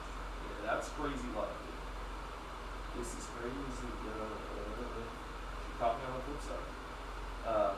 No, because for real, like, dude, you're the most selfish you've ever been in your life when you're on drugs like that, and you care about nobody but yourself and your own drug survival. So to say that, keep your word, and also give up the thing that's giving you life, drugs, fucking pretty insane, man. You gotta have some deep love. Like, I don't even know if that girl understood that back then, because she was never had that in her life ever. She knew nothing about drugs like that. She had no clue how that is. She just, you know, it was unfair to that she was ever even around it. But she went through something, you know, she probably never thought she'd experience in her life. But yeah, I mean, I did. I kept my word. I said, yeah, I'll never touch it again. I didn't. Again, for her to know how fucking insanely unlikely that is, and like literally pretty much impossible to be like, yeah, I'm addicted to fentanyl. I've been using it every day consistently for long enough to be more than physically addicted, mentally and physically. But I love you, so I'm going to stop doing that and not ever touch it again, and not even slip up or relapse. Like, I promise you. Yeah, for that to actually be followed through on and like be a real fucking commitment, real thing that that person sticks to, is fucking literally like seeing the fucking Haley's Comet. Like, that shit just doesn't happen. Addicts, first of all, don't quit for anybody. Like, you can't quit for somebody else. They always tell people that. Usually they won't quit ever for somebody else. It has to be for you, typically, they say, you know. And the other thing is that it's not just a bullshit lie, like everything else they said at that time period, you know, just to get you by another day, is insane. That they actually were like, no, I'm dead serious. Like, because, and I'm not patting myself on the back, I think it's just as incredible as the story. Like, I'm amazed by it. That she had that power. Like, literally, that I cared that much. At a time where I cared about nothing. And, literally, though, like, dude, it was, like, to the point where I was like, no, like, yeah, no, that's what I care about. Like, I was that dead set and serious. Like, I just knew right then and there. It was the first time, what was amazing about it was the first time that I, like, woke up out of that fog. I was in a fog for, like, 6 months at that time. I had relapsed, and I was using fentanyl regularly and a lot, and taking some really foolish chances, like doing a lot and pushing my boundaries on like what I would normally do and be like comfortable like using and not like safely using. I was like really starting to push that boundary a lot, and passing out places, getting really extreme with it. I just hated myself, and so that was happening, and then for that to happen, and then be like, it was the first time when she like confronted me about it that I actually saw clearly in like 6 months. It felt like someone smacked me in the head enough for me to go like, what? Wait, what's happening? You're leaving? Why? Like, when that happened, I was like, oh, wait, hold on. I gotta get this under control. I gotta figure this out. No, I don't want you to leave. Okay, so I guess I'm fucked everything up. The only option right now is to stop doing it. I imagine. Yes, that's what you're saying? Okay. Okay, so I have a decision to make. Can I do that? Huh. I think so? You know, it was like that. And then I was like, okay, I'll try. You know, basically, but I didn't say I'll try to her. I said, 100% I will stop doing it. You'll never see me fucked up again, is what I told her. And what's pretty incredible about that is that I actually cared enough about that person to make that happen. Like, I literally did that, and she never saw me fucked up. Which is, I mean, she saw me mentally fucked up because I also went through a serious depression where not only did she have to go through drug addiction, but also I was doing drugs. So that was, shortly after, once I got sober, and I found out, well, that sucks, and this is miserable. I thought being sober was supposed to feel like good, and it was misery. I was so fucking bored.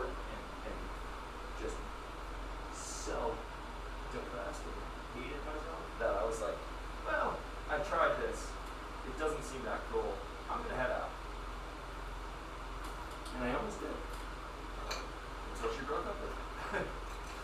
And then I was like, yeah, I'm not going to do myself now, because that kind of seems like I did it because she broke up with me.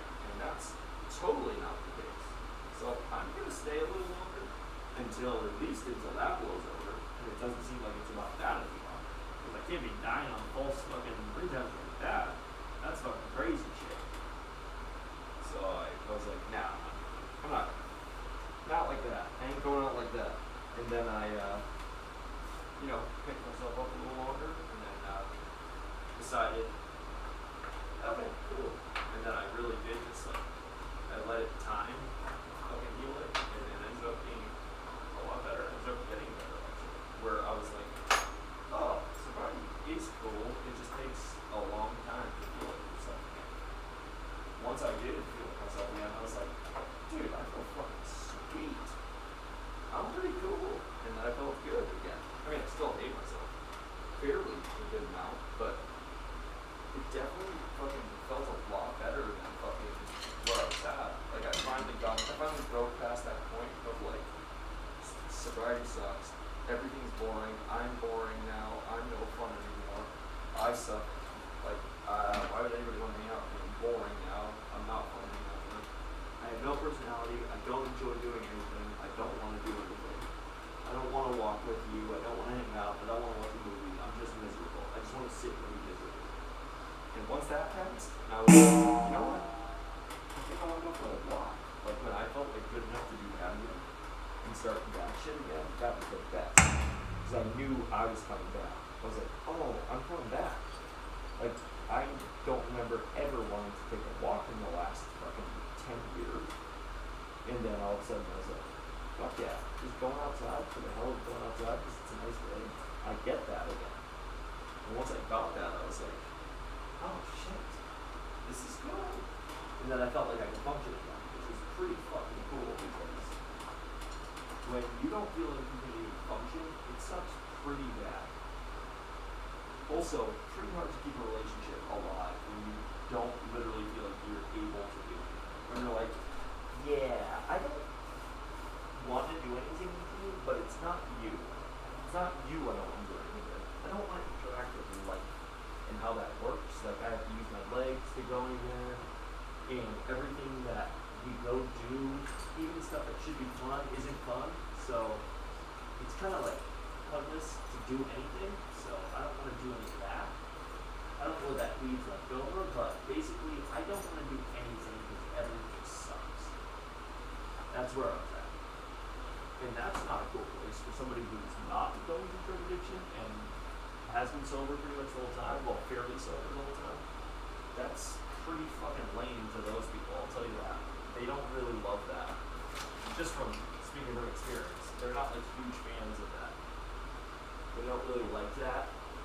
I don't know, I mean, you probably guessed, but it's also not a turn on, and also, it's not something that makes people happy.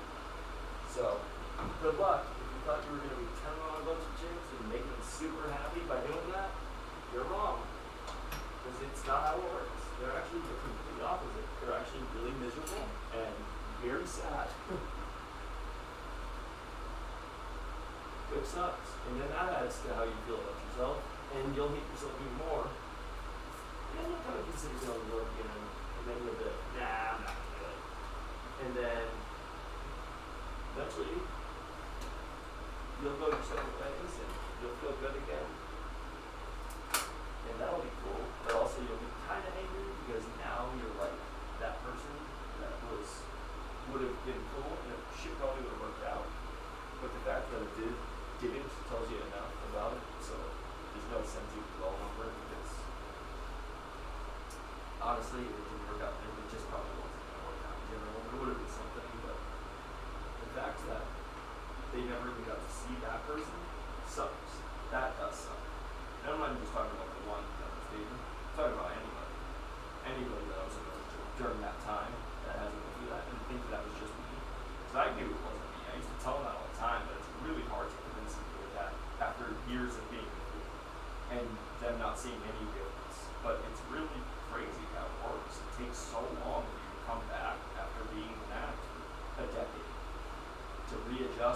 chemicals to start firing again and for you to feel normal, it's fucking, dude, it took me literally 3 years after complete sobriety.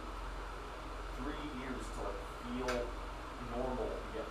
Like no relapsing, nothing. No chemicals in my brain to like go, oh my god, I woke up today and I kind of feel like, I don't know how I feel because I haven't felt this in forever, but I almost feel like how I used to, whatever that is, because I don't really know what that is anymore. But I definitely don't feel like I have for the last 5 years, you know what I mean, kind of thing. And then slowly it started to all come back. And I was like, oh my god, I'm happy because there's sunlight out today. That's weird. That's a definite new thing. Just happy that it's a nice day out. That's super fucking weird for me. And then like slowly shit like that starts to come back and you're like, okay, this is cool. I get dopamine and oxytocin from the sun being out. Also that it's like a fairly nice day and I can just relax. I'm enjoying like little things again. Like, oh my god, this is a porch swing and it's sunny out and there's a good breeze. I'm fucking stoked.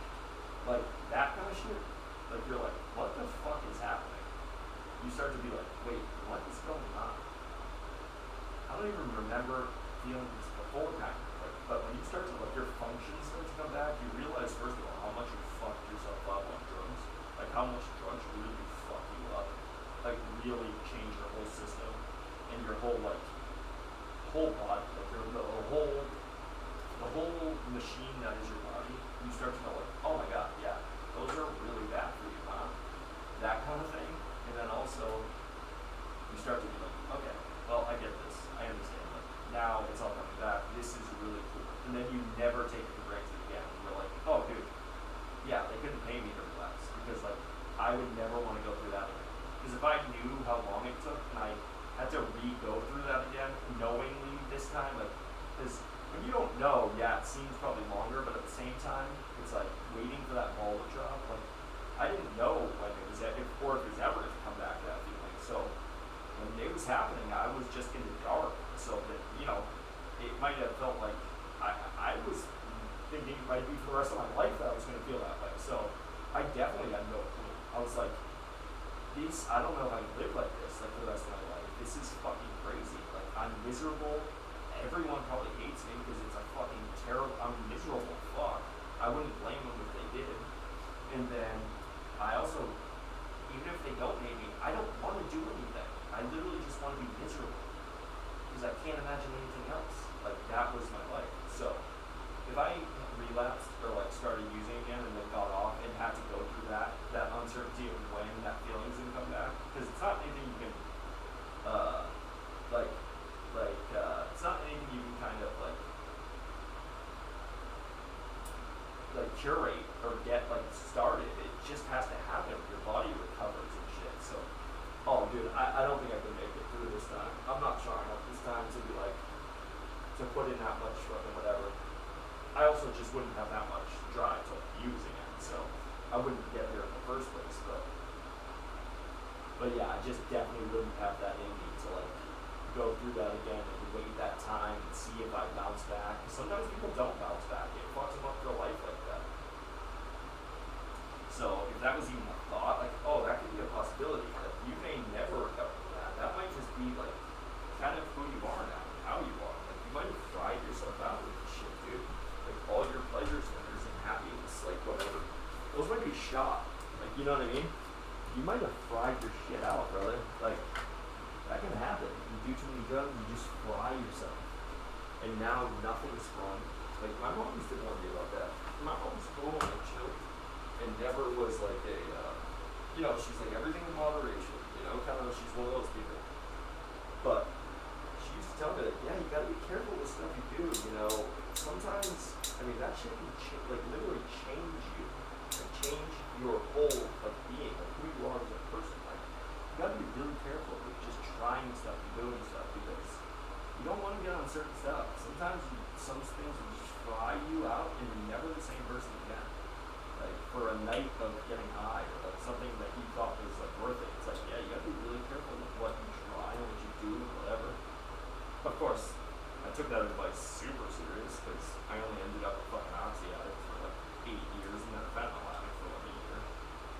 Yeah, I took her advice super serious. But no, it always kind of resonated in my head though, like where I was like, yeah, that's fucking true. Like it really is.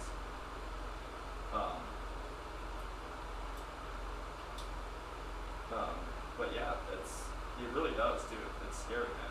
Thank God that I got fucking sober, but I'm just better for it now too.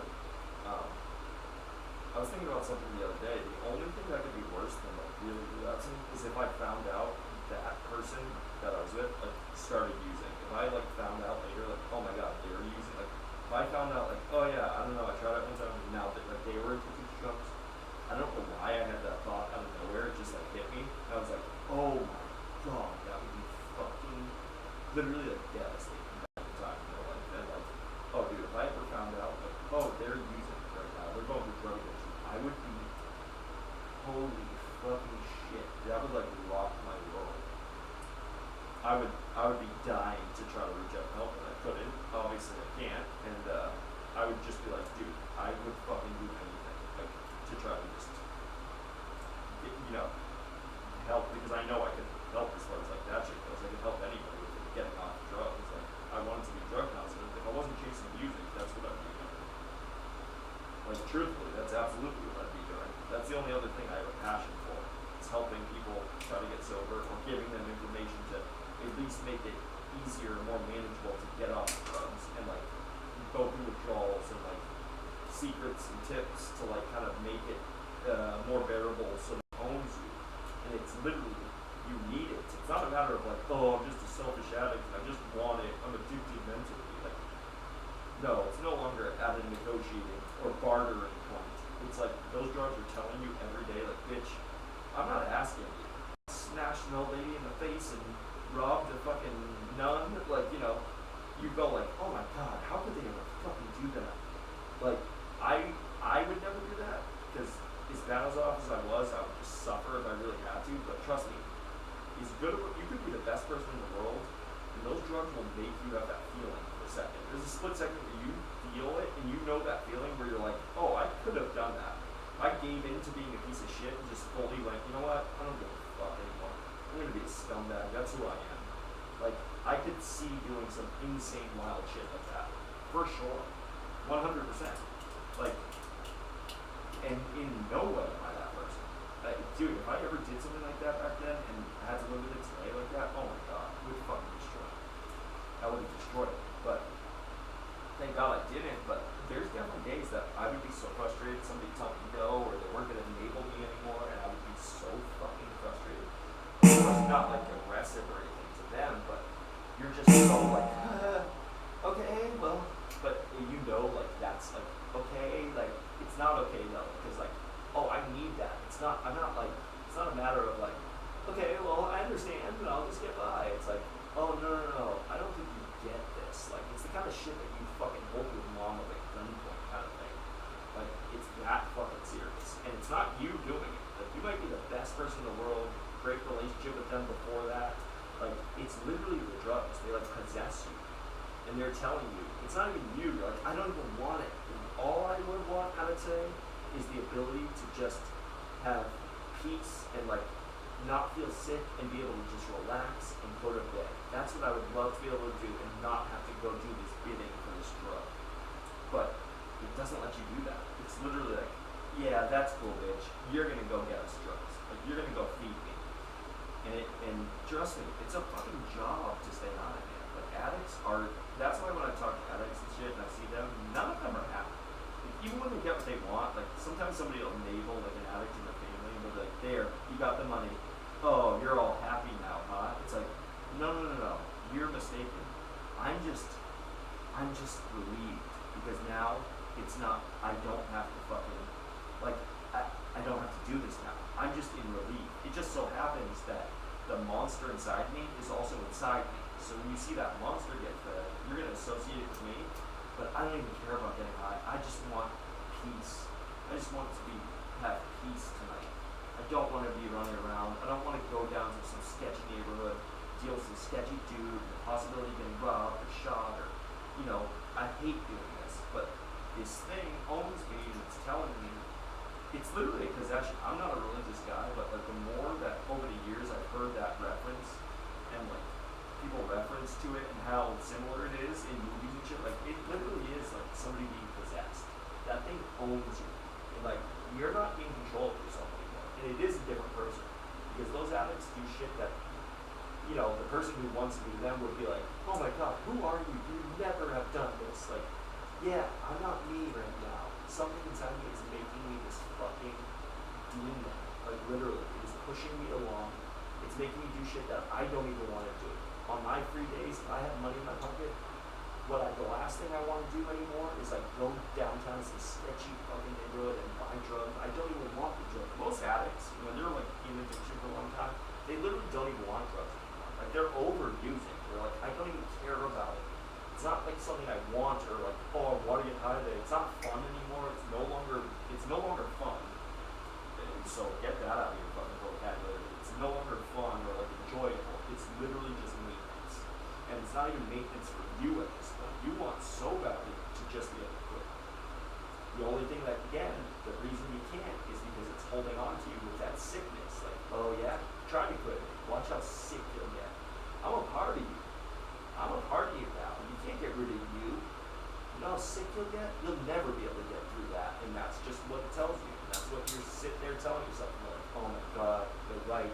I can never handle that right now. I would die. I can't even imagine. Oh my god, I can't be sick like that. And then you convince yourself, you get your head, and then before you know it, you worked yourself all up about it. You're like, yeah, I couldn't handle that. There's no way. I gotta take the ATM card, kind of thing. Like shit like that, man. Like it's how it works. It gets inside you, and it really does. It makes people, you know, family members you've known your whole life, totally people that you would never ever expect. It changes people, dude. It makes people demons. Like it really does. Think about it. It changes who they are, changes their eyes, it changes their body structure. Like it makes them all thin and dark circled eyes and all thin and skinny pupils, and like changes how they act. Like it controls them. They're falling asleep. They're getting aggressive. Somebody who's like not aggressive. Like it really does possess your body. This drug takes over your body, and like a parasite or a fucking demon, it tells your body what we need and what we don't, and like, oh, we don't need food, like that's not important. We don't need to take care of ourselves. That's not important.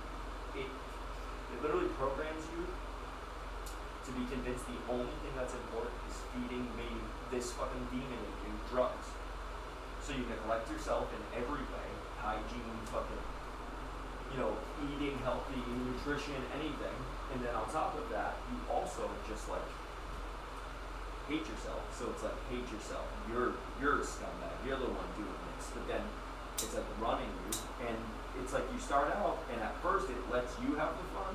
It's like, oh, aren't drugs fun? This feels good, huh? You like this? Yeah. Maybe you're covering up some trauma in your life or some shit you haven't faced or handled yet, or maybe it just feels good. And everything's been all good in your life, but this is just that fucking escape you need. Maybe you're a straight A student and stress is always burning on you, and this is a great escape, you know? There's a billion ways to look at it.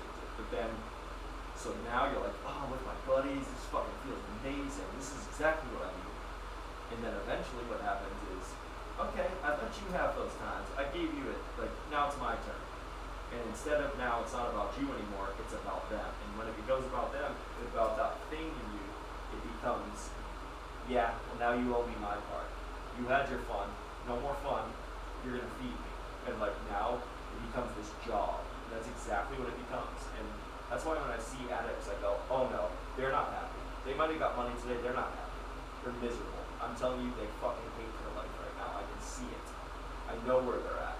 Because there comes a point where now you're working for this thing. You're not even getting fucking enjoyment out of the high anymore. If anything, you're probably just nodding off. You don't even know that you're high. It's not like when you first started where you're high with your buddies or like, oh, I got a few fucking ounces and this feels amazing. Like, it's not even about a feeling anymore. You're numb to all that. You're just literally doing maintenance. Like if you owed somebody debt and you're just paying debts. So now you're running around for like zero benefit, and people look at you and they go, like, bet you're happy. Got your drugs, and you're really like, no, I swear to God, I don't want to be doing this. And they won't believe you because you're a drug addict, and every action you've done since they've seen you as an addict, has told them otherwise, that you do want to be doing this. Because you fucking have stole their stuff, or done this, or done that. Like, that's exactly what it is. And then you can't convince somebody otherwise. You're just like, I promise you, this is not fun for me anymore. I don't want to do this. I wish I could get up. I'm terrified to get sick. I can't go through withdrawals. I won't make it. You know, like that kind of shit, man. It's fucking, it owns you at some point. And once it's got you, it's like a loan shark. It's like, yeah, but you own me, so you're going to keep doing this for a while. Like, yeah. Plus, you're not strong enough to beat this right now. Think about withdrawals. How could you do that? Let's give it a little while while you make up your mind. Anyway, you're still working for me, kind of thing. That's how it is. It reminds me of a character. It's like, yeah, you're not done paying off your debt yet. And you're like, I just want to be done. I don't want to do this anymore with you. And they're like, yeah, well, too bad. I gave you your escape. Now you owe me.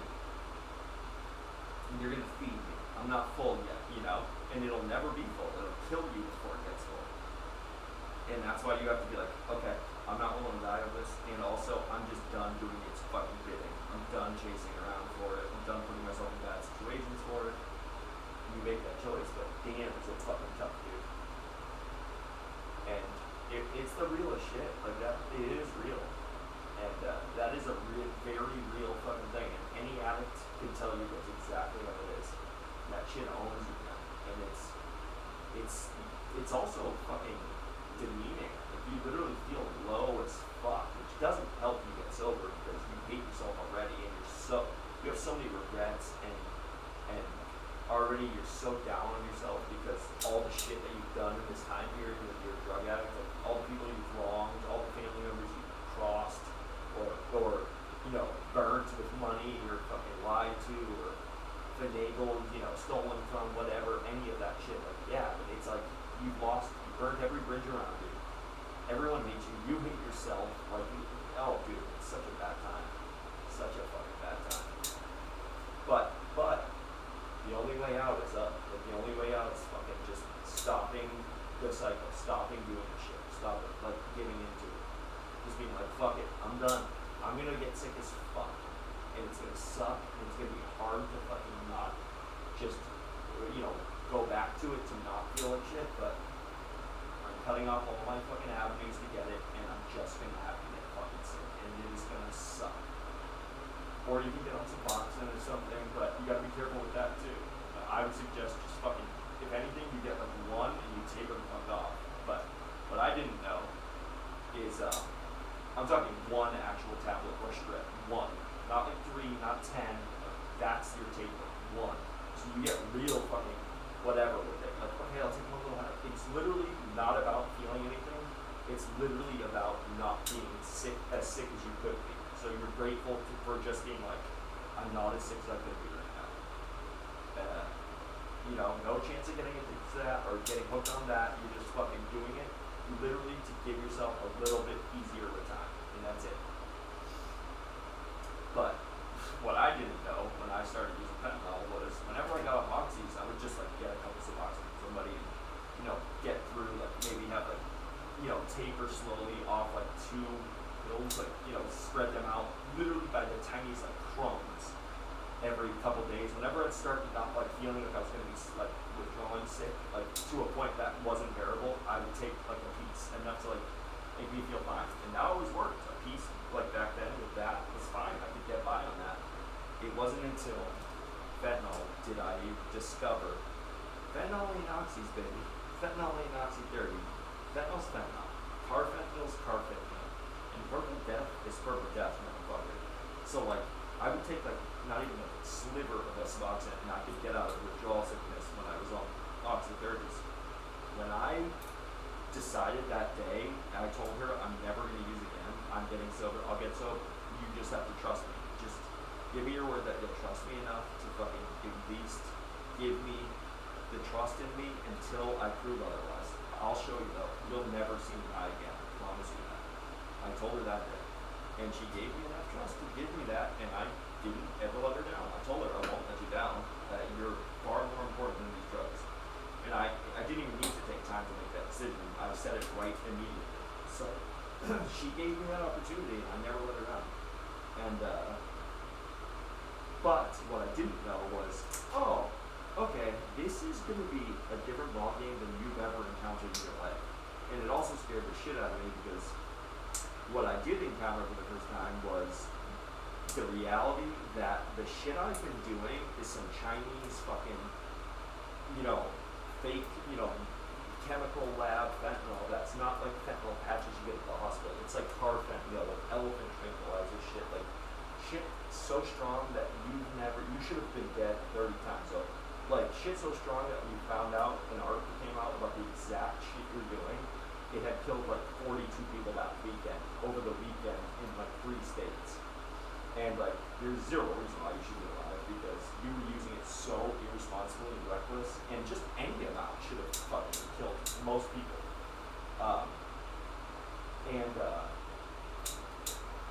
I realized how fucking strong, because I was like, listen, I've done fucking heroin before, I've done fucking, 9 oxy 30s in a day, 10, 15, whatever, I thought I had a tolerance, like I thought I can handle whatever. It wasn't that strong what I was doing, it wasn't that risky. Until I started going to withdrawals for the first time. Oh my god. Usually, like I said, a little crumb of Suboxone would get me out of withdrawal, like where I wasn't like feeling the tingles and like, crazy feeling. I take that crumb, it does literally nothing. And this begins like 3.5 hours after I tell them that. Like as soon as my last dose wore off, it begun. Usually it's like day 3 after you take oxys, like that's hell day, that's when hell begins. But the first 2 days are somewhat pretty bearable. The first day after is like nothing. It's just mental, like damn, I'd really like to have those again. The second day, you're kind of starting to feel a little off. Third day, it's at like starting to begin to peak.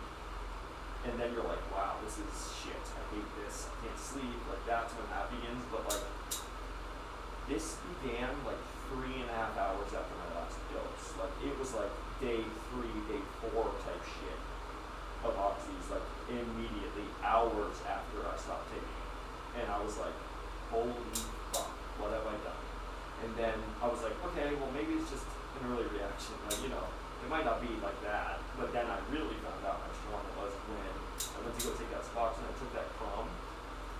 Did nothing. Like very quickly did nothing. Usually it very quickly kicks in and I can be like, okay, a little piece, and now I'm gonna relax. And I won't take more, I don't overdo it when I had to get off. At the times I had to, I just took just enough to feel bearable.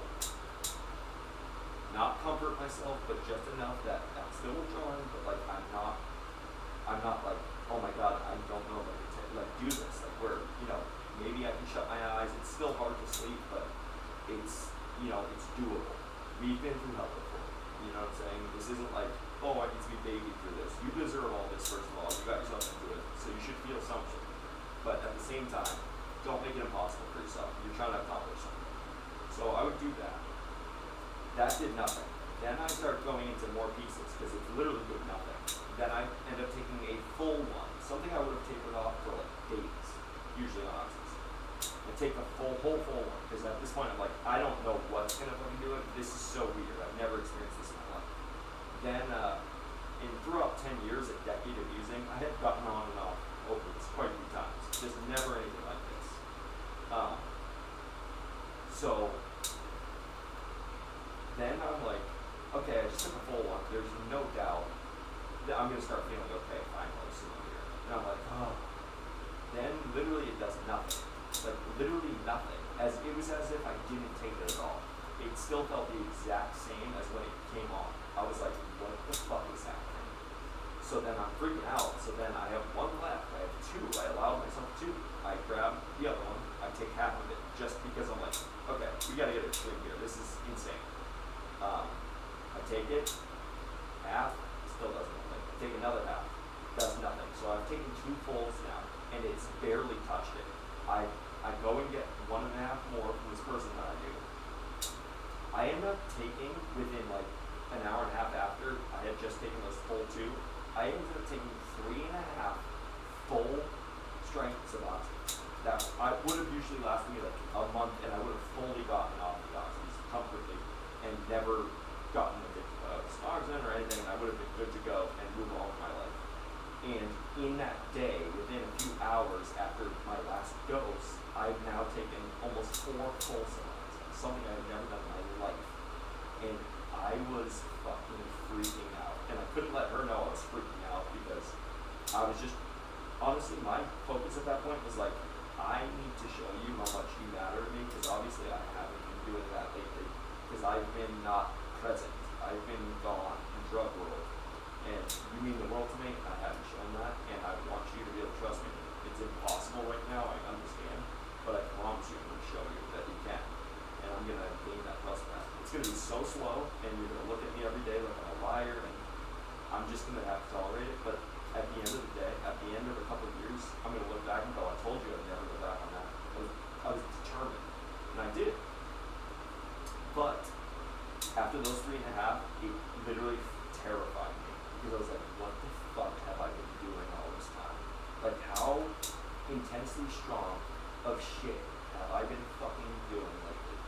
Like, I've never encountered anything that took that much hours after using it to fucking reach just a comfortable state. And I'm not talking I was out of withdrawals. I'm talking I got to the point of where when I used adtr, that point of like still withdrawing, but it eased up a little bit. That's where I was at. That's where I was at. I wasn't even out of the woods. I was still in hell. It just, I was grateful because nothing was touching it. And finally, I got a little relief. So that freaked me out to like no end. That's when the realization that I had when I was like, oh my god, I've been so careless and reckless and doing shit that I really have no clue what the fuck I've been doing. No idea how serious I've been doing it. And they called the strain, like the type I was using, purple death. And I read an article later that week, and it showed a picture of the shit the cops confiscated from the states of the overdoses, and it was the exact, I'm talking, if I laid out the powder that I had and held that picture next to it, it would look like I pulled it off the screen. It was the exact shit I had been doing. And it was only in, it's crazy that I was, because it was only available in 3 states. Like Canadian states, it was like Ohio, Michigan, Canada. It came in through Canada, and I think it was starting to get into PA. And over that weekend, it had killed like 42 people the weekend I got sober. And those were probably seasoned users just like me.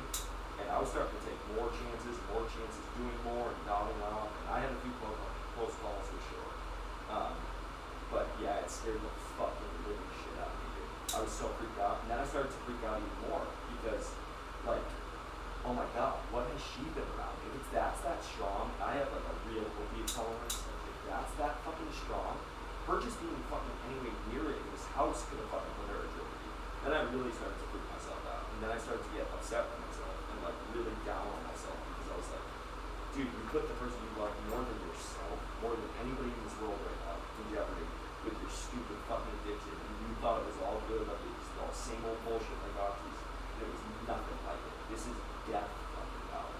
This is literally human eliminator. Like, this is fucking insane what you've been doing.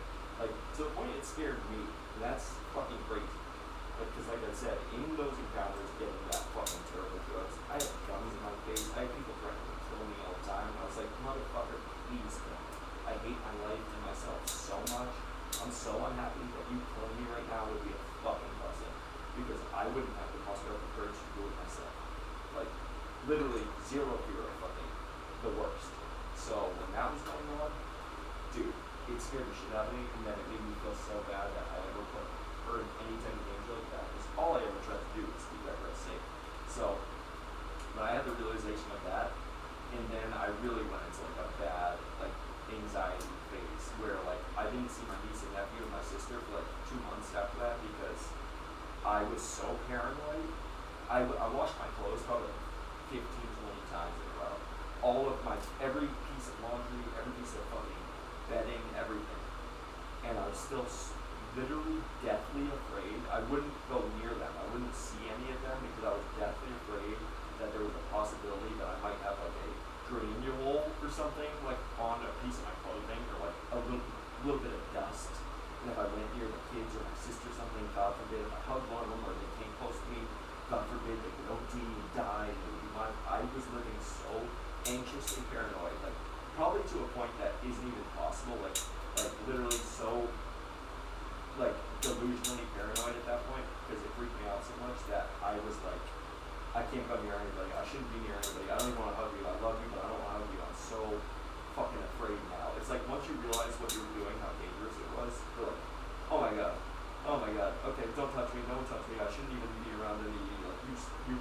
you go the total opposite way. You go from fearless to fearful of everything, like irrationally fearful. So I was like irrationally fearful, and I just would not see anybody. I'd be like, I don't know, dude. And nothing was for sure. Like I couldn't confirm anything for sure because I was so uncertain with everything after that. It had like rocked my whole life view. Because I thought what I was doing, I had a whole log. It was all good. It wasn't that strong. It wasn't that crazy. And then when I found all that out, I was just like, I don't know anything for sure anymore. All I know is I'm never using it again because I love this girl and I'm going to keep my promise to her. And the other thing is, everything I thought I knew is no longer valid. And I don't trust any of it, and I'm not going to see any of you until I for sure know that it's safe, and I'm not putting any of you in jeopardy, because right now, trying to get sober like this, it's so hard, and God forbid I hurt any of you, or your children, or the people that I love, my nieces and nephews, my family, I would not be able to live with myself. More so than I'm already having trouble doing so now. So, I'm sorry, you won't see me for a while, but I'm shutting myself away for a bit. And that's all I did. I couldn't take chances. I wasn't willing to. I was so freaked out that I just shut myself in and just tried to tend to my relationship while also trying to get sober, keep my promise.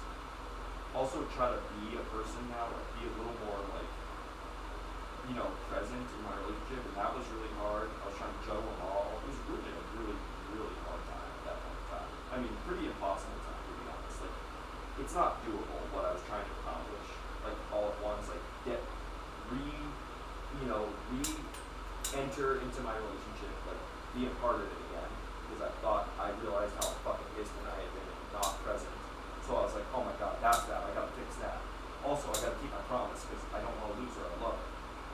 And trying to just even do those two things while getting off that shit, like, you really gotta go like a rehab and like get away from it all, because that, I mean, truthfully, for me, that's not the case, because the only thing that got me sober to begin with was her, and she was my motivation, and literally, I say it all the time, but we're not together, we don't even talk, but like, what's insane about that is, truthfully, that girl is the only thing that could have gotten me sober at that point in time. The only thing. Not another family member, nobody else could have given me that ultimatum, or looked at me and spoken to me, and, you know, just was honest, like how it made her feel and how she was feeling and how scared she was and whatever, and seeing her face and made me feel that same feeling and got me sober to make that decision. Not my mom, not my sister, nobody else in my family. And I love all of them to death, but I had been through it with all of them. So I kind of was used to it and taking advantage, and I didn't understand. But seeing her like that for the first time, it changed everything. Nobody else could have done what she did back then. And I'm grateful to her for that. And also, like I said, that was my motivation. So for me, going away might have not been the best thing. I might have kind of gotten in my own head and fucked myself up. But what I will say is, being around her was probably the best thing for me because it kept me motivated, and I just knew I could never let her down again. When I saw that like sadness in her face, I was never willing to see that face again. I was like, oh, I can never see that face again. Unfortunately, I did for other reasons. When I fell into depression and shit, but it wasn't for drugs, it wasn't for not keeping my promise. But that's a whole different thing. That just made me sad. But yeah, no, man, it was that, and then, but also the other point of it is like this trying to keep my relationship together and shit. That's the kind of shit, though. Truthfully, like, I probably shouldn't have been focused on it at all. Like, I know the reality of that is, well, she might want to leave then, but I guess that's what I have to deal with then, I guess, that unfortunately, but if she was willing to give you a chance to be, keep your promise, then okay, but I told her, she might not even make it that far, she might want to leave before that, but I'm at least telling her, I'm gonna fucking keep my promise. But as far as me attempting to like, be a person again during that time, like really forcing myself against what I could do and like really where I was at, I was faking my way to try to like show her like, no, I'm feeling better, I'm getting better, like I feel more like myself already, I'll be able to, yeah, I want to go out with you. Like I was so trying so hard, but I still was so far from anywhere near somebody that could like reintegrate and like feel normal and like want to go do normal shit again. Like it was so fucking impossible. That was the biggest struggle. It was so fucking hard, but I just felt so bad that I had so distant and so fucking, so absent for so long, like in person, absent right in front of you, you know? So I was like, I gotta do this shit. Although I still wasn't up to it, and it was just destroying me. It was making it so hard, but I tried. I really did try. It was really tough, but I fucking tried. And that only lasted so long. But I wasn't good anyway. Like I still really, I tried the best I could. There'd still be times where like I don't feel like doing it today. I can't go out. I'm sorry. Like I just couldn't. I really couldn't. Whereas like, you know, now, like you could ask me to do anything, I'd be more than happy to be like, fuck yeah, let's go do that. I know it's like, yeah, it's just walking through the fucking, you know, state park or the nature trail, but let's go. Fucking why not? There's nothing else to do and it's a nice day, let's go. Like that kind of shit is the shit that you don't understand why you can't do that until it comes back and you go like, oh, I see. Yeah.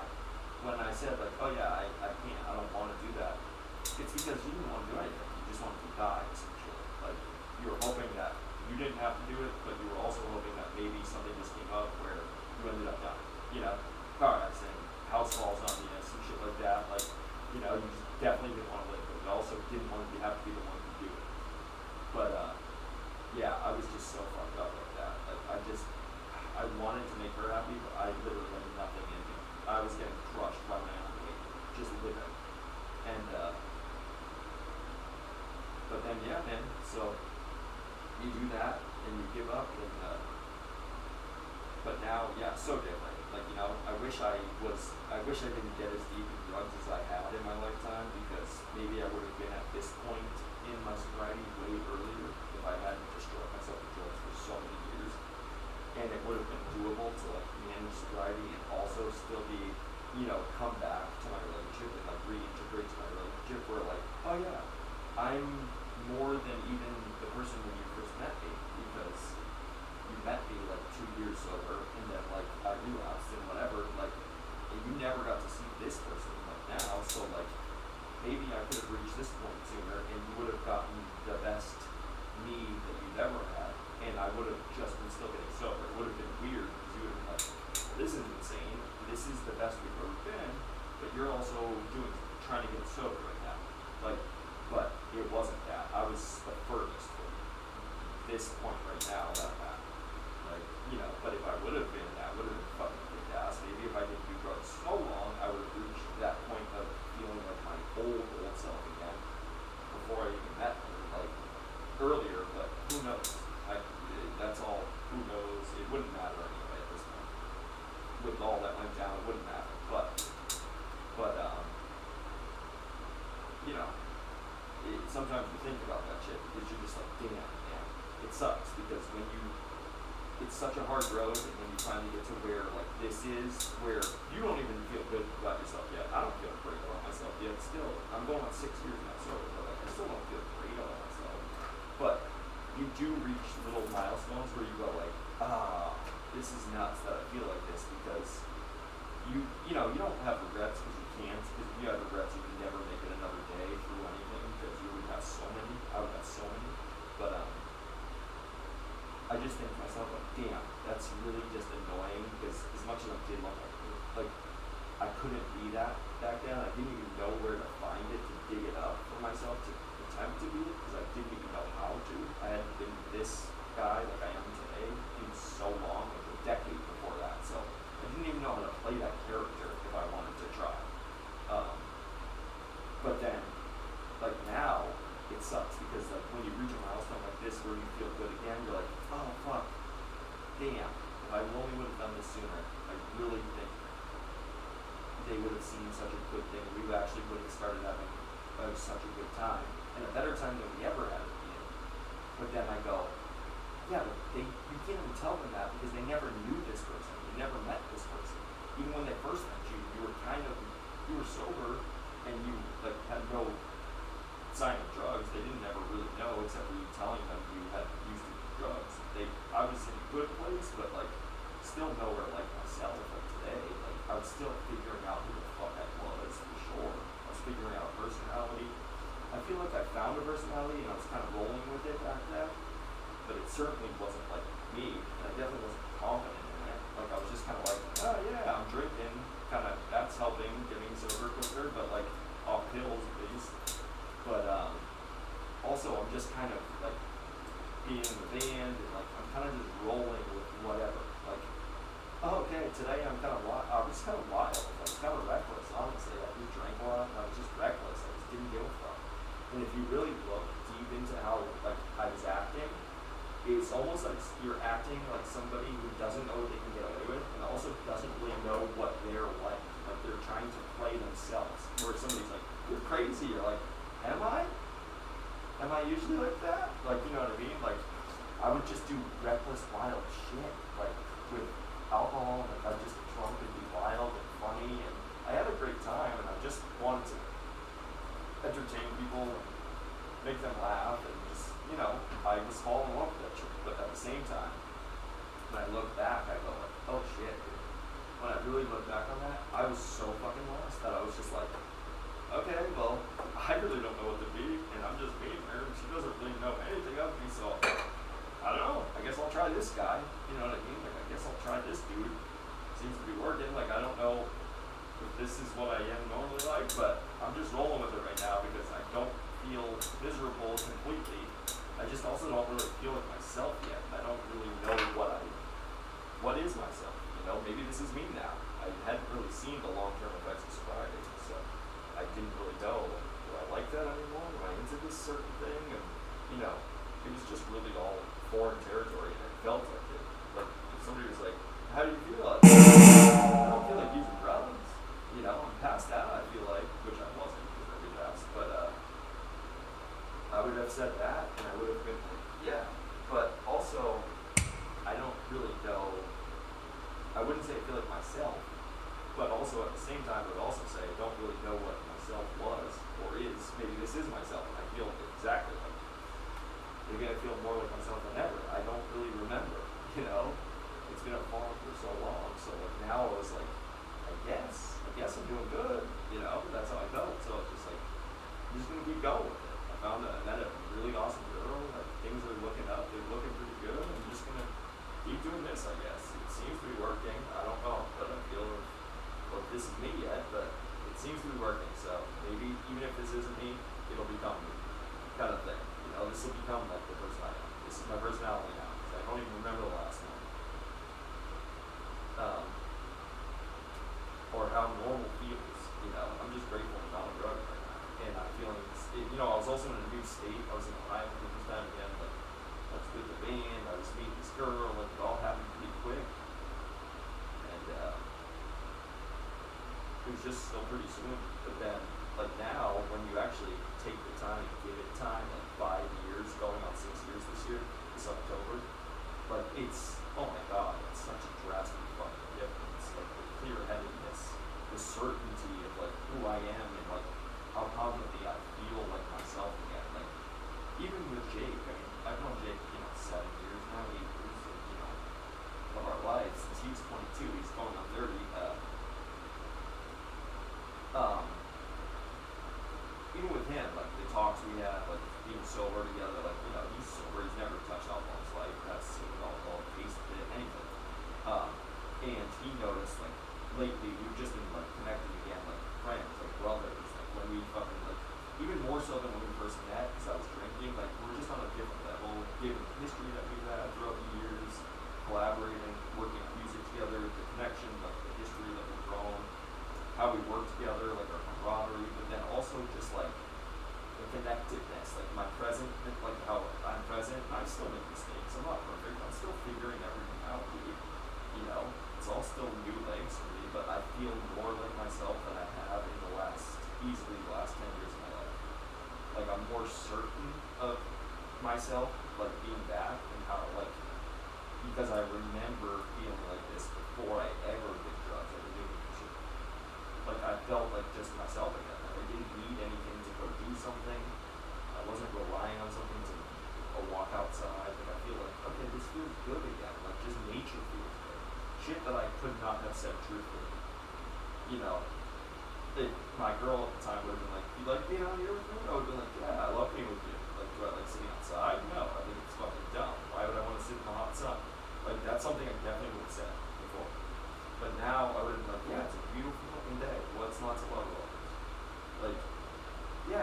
it's hot, dude. It's hot outside sometimes.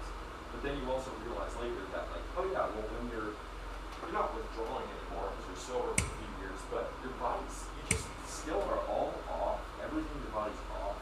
So I just felt drained, like bodily energy drained. I just never wanted to go outside, and like I just felt like it was always just sucking life out of me. Like I was like, ugh, it's so hard, it's so fucking busy. Like, also it was hard too because when I met her, again, I told you I was kind of a wild man. I just didn't know who I was yet, and I didn't even know what I felt like. So I was just like, I guess I'm just gonna be wild. And fuck it, I'm living like the mini rock star life right now, the very small level rock star, and I was in my mind, and that was fine. I just rolled with that. But again, you gotta remember that like I wasn't even coming from that. I wasn't like that wasn't really like me, and I also didn't even know how I acted then. So getting sober now around here before, and I feel boring, and I feel like I don't want to do anything, and I'm like, I'm sober, I should be happy, but I'm fucking boring. I feel boring, I feel miserable, and I feel gross, and I'm ashamed for what I had been doing, and how I was, and I feel terrible, and guilt, and sadness over it, for all that shit. And then, on top of that, I'm also kind of starting to try and like jot back to like when we first met, to kind of try to remember or see if I can like jog some kind of memory of how I acted when I first met her. Because now I'm thinking to myself, okay, well, she likes the guy she first met, so I want to keep her. I love this girl, but like, who was I then? How did I act? Now I'm trying to play an act of somebody that is somebody that wasn't even really me then. So now I'm like trying to play a character of a character of a character that I don't even know, and it's like fucking insane. I'm like, this is so fucking crazy. I don't even know who I'm playing. I don't know what she liked. I don't know if I can even do that because I don't remember that. Like, I didn't feel like myself then, and I just remember being drunk. What, so I should start drinking and just pick up drinking? I never had an issue like you know, addiction wise with it, but I really don't want to drink it. Like, that's not something I can like lean on. Oh, I'll just be drunk all the time. She seemed to like that. Like, no, like it was really a confusing time for me, figuring out what the fuck I was, like, and whatever. When really I didn't need to be anything. I just needed to get back to participating. But that also required, it wasn't that easy of just being like, well, just do whatever she wants to do. It wasn't like that. Like, I really needed to get back to actually, not just saying I'm willing to participate, but like actually wanting to do those things. Like, where I found again in myself, like, oh yeah, dude, of course, yeah, let's go and do that. Like, I love doing that. Or like, yeah, that sounds like a lot of fun to me. Where I'm not just saying that to like make her happy, where it actually would sound a lot of fun to me. Like, if I can reach that place like I am now, where like, yeah, that sounds awesome. That sounds like a great thing. If I was serious about that, that would fucking be amazing back then. But I wasn't. I was literally, because nothing sounded good. Again, I was boring. Everything was boring. Life kind of sucked. And I just wanted to make her happy. So of course I was like, yeah, sure, I'll do that. Like, but I didn't want to do anything, to be honest. And I remember that even when I'd go like to like horse stuff or like the fairs with her, dude, walking was so fucking draining. I'm not even lying. Just being outside and holding my body weight up and like walking around, I remember just being so fucking miserable and feeling so weak, and that made me feel so shitty too, because I felt my anxiety started to kick up back then, and then I started to kind of feel sick. Like, I was like, I'm convincing myself I'm sick because why the fuck, you know, I'm a young man still, like, you know, should be in the prime of my life. Why the fuck is walking strange to me now? Like, my body's just so out of whack after months and years of doing drugs. I literally couldn't do anything, dude. Like, I literally felt like so fucking weak.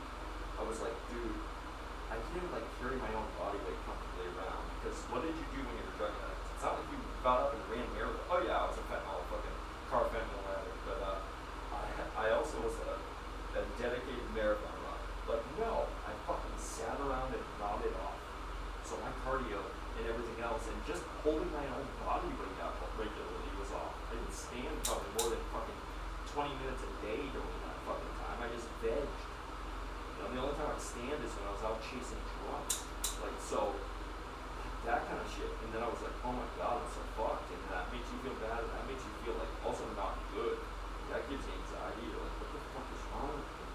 Like, oh, I feel like even though I know it makes sense that I'm like this kind of, I guess, but I feel like I shouldn't be like this too. Like, dude, it's not good, man. Like, you start freaking the fuck out like that.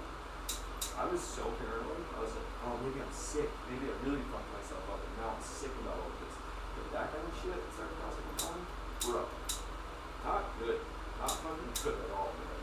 Like, that's the kind of shit, like, you can drive yourself absolutely insane. And, it was pretty hard to not to. My point is, I'm glad that I had time away from the band during that time, though, at least. I mean, I wish kind of in a way I would have time away from her, that she didn't have to see all that, because that really put a huge toll on us. But at the same time, whatever, she's not around anymore, and that didn't work out for, maybe it wasn't going to work out either way, no matter what. It was not the same way people, but, I always told her we were, just, we never hit our potential, which I think is me being at 100%, and I don't know, maybe she's a different version of it completely than what I saw too, but at first I used to say that shit all the time. I'd be like, I feel like we just never hit our potential. This is what we were still dating. This wasn't like after the fact, like talking to her after we broke up. This was like during dating. I was like, you know, I'm so disappointed sometimes because I feel like this isn't reaching like what it really could be, because I really feel like me and you, like the things we like musically, like the good times we could have, I really feel like it's never got to reach its potential yet. I feel like this could be so good, and it just, if I'm being honest, I didn't want to like put this out there because of course you don't want to say this and have somebody start thinking it too. Like, you don't want to put them on your wavelength. But I wanted to, like, if I'm being honest, I really feel like this has only gotten to like a 3 out of a 10. Like, and that's like pretty damn good for what it is. Like, I love you, I know I love you, that's fun because I've had amazing times. That doesn't mean 3 out of amazing times I've had with you. I've had some amazing times with you. Obviously, I fell in love with you. That doesn't happen easy. But like, I'm talking overall, and what I truly believe this thing could be. Like, when we're fighting together, like, you know, things are like how they should be. In my mind, I knew how they should be. She didn't have an idea of that. She didn't even know me when I'm like this now. So like, she didn't even have an idea of who that was or really what I was talking about. But I knew what I was talking about the whole time. And so when I'd say that, I bet that was kind of discouraging. But at the same time, what I meant was, oh, you have no idea. Like, I'm so much better than this. I can't show you this right now because I literally don't know how. I don't know how to become that again. I'm trying so hard, but I don't know how to find it.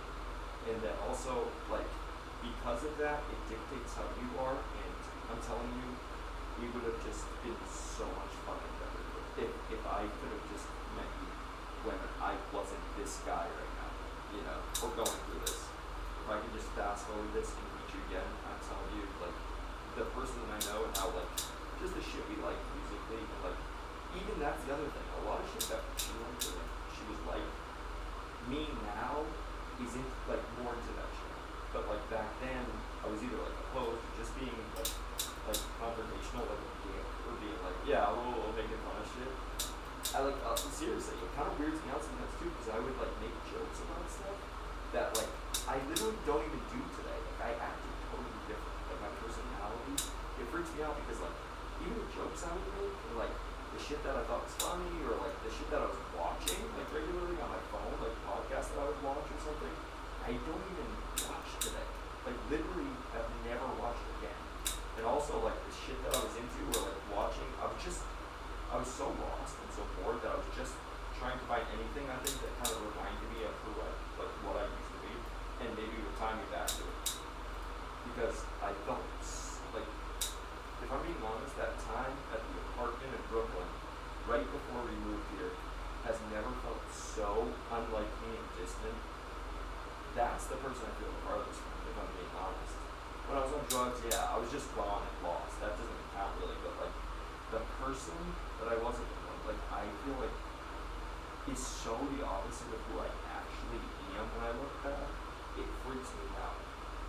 I just feel like that guy was lost, and like it was somebody who's like wondering, like, so what, Andrew still wants to on podcasts? it's like, and then now this guy's trying to play me, but he doesn't know which ones I watch, so now he's just watching podcasts, but they're all like shit I'm not even interested in, or weird, like, thinking, oh, he makes jokes, he's like kind of a funny guy, okay, yeah, I'll do that, but he has like not in any way the same type of sense of humor, so now it's just all coming out like really weird and funky, and you're like, what the fuck?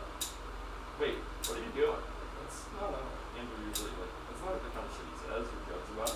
You're like, oh, well, no, I've been kind of more into comedy like this lately. Like, you're like just trying to convince yourself or them that you're you. Like, it's weird because that's kind of how I felt. Like, but now I look back and I go like, whoa, that's such a weird time. Because even so much that I would like argue about at times, like just to argue, like I was so miserable that like I'd say something and then kind of stick with something like side that I didn't even really feel. Like I wasn't even that connected to it. Like really, when I look back on it, I go like, that's not even like the side I actually take or feel like, or like really stand on. And a lot of the shit I did, I look back and go like, that's so weird. Why did I even used to say that? Like I don't even talk like that. I haven't said that word in fucking literally since then. Like I don't even know who the fuck I was sometimes. It freaks me out because I'm like, wait, what? My whole life was different. I just felt like a literally completely different person. It's so weird. I was so hyped up at times too because I was anxious and like I didn't know what I was supposed to be like. So when you don't know, like, am I doing a good job at this right now? You're always in your head. You can never get out of your head. So now you're making mistakes and acting awkward and like kind of being like hyped up because you're so anxious that like I don't even know what I am. Like, you know, where now I'm just so much more comfortable again in my skin. And I know for a fact, like, as far as like, I've talked to like somebody that I've dated a long time in my life, they were like, yeah, it's so much more attractive when you're comfortable in your skin. Like, I can, because I explained this to them the one time, and they were like, oh yeah, like, no, I can tell when you're like anxious. Like, when you don't, like, especially during that time when you're going through that, like, you didn't, it just felt like you had no self-confidence, like you weren't sure of like where you were at. Like, you just felt like you were very uncertain of everything. And like it's it's of course it's not an attractive quality because you're not like you can't even sell yourself on yourself. Like, you know what I mean? Like, you're not even convinced by yourself. How the fuck are you gonna convince anybody else? Like, and I was like, yeah, no, for real, that's exactly what it is. Like, I'm like, do you like this guy? Because I don't even know if I do. Like, you know. And then I was like, now I'm just comfortable with my skin again. Like I really just feel like myself again, where I feel normal again, where I actually feel normal, like not like weird and uncomfortable and like I'm fucked up because I don't want to go outside in the sun. Like I don't want to go outside in any weather. I just don't want to be outside. I'd rather just be sitting on a couch, which is fucking insane. Because the thought of that right now is like the absolute opposite of what the fuck I could do right now. I couldn't even do that if I thought about doing that. That would drive me fucking insane to just be sitting down right now like that. Well, I'm sitting down working on something, but I'm talking like just on my phone. That's the other thing. I buried myself on my phone because I didn't have to interact, and that made it more comfortable. And it made it easier to just like forget that I was living this existence of like uncertainty and literally not even being sure of what the fuck I'm supposed to do next. My every move. I felt like I had a controller and I had to like literally control my every move. I wasn't just comfortable and could flow in by any sense of the word. I literally just felt like I had to dictate be like, walk forward, laugh, and turn your head to the right. Like literally, if you have to concentrate that much on everything, every movement you make, that's what it felt like, truthfully. It felt like I had to be so hyper analytical of everything I was doing because I was so uncertain that like I was analyzing every single movement and every action I made like that. Like truthfully, like that's how like analytical I was being of myself. And now I'm just like, yeah, dude, what the fuck are you even doing? That's the weirdest shit in the world to do that. Like that's insanity. Like, but at the time I just didn't feel like myself, so I didn't know what the fuck to be. I had no role. I didn't know what character I was playing. Like, but now I'm like, yeah, that's fucking crazy, dude. Because most people can't understand that. Because like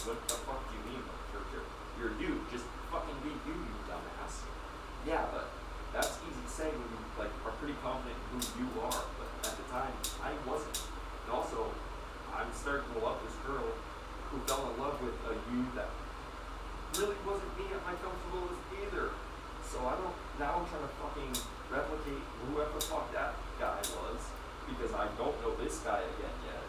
So I'm like, what the fuck are we doing, dude? Like, what the fuck are we doing?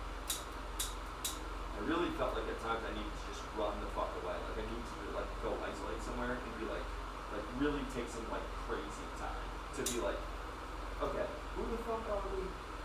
Like, let's circle back here. Let's take a long think session. Like, what do we like? What do we used to like? Let's think about it.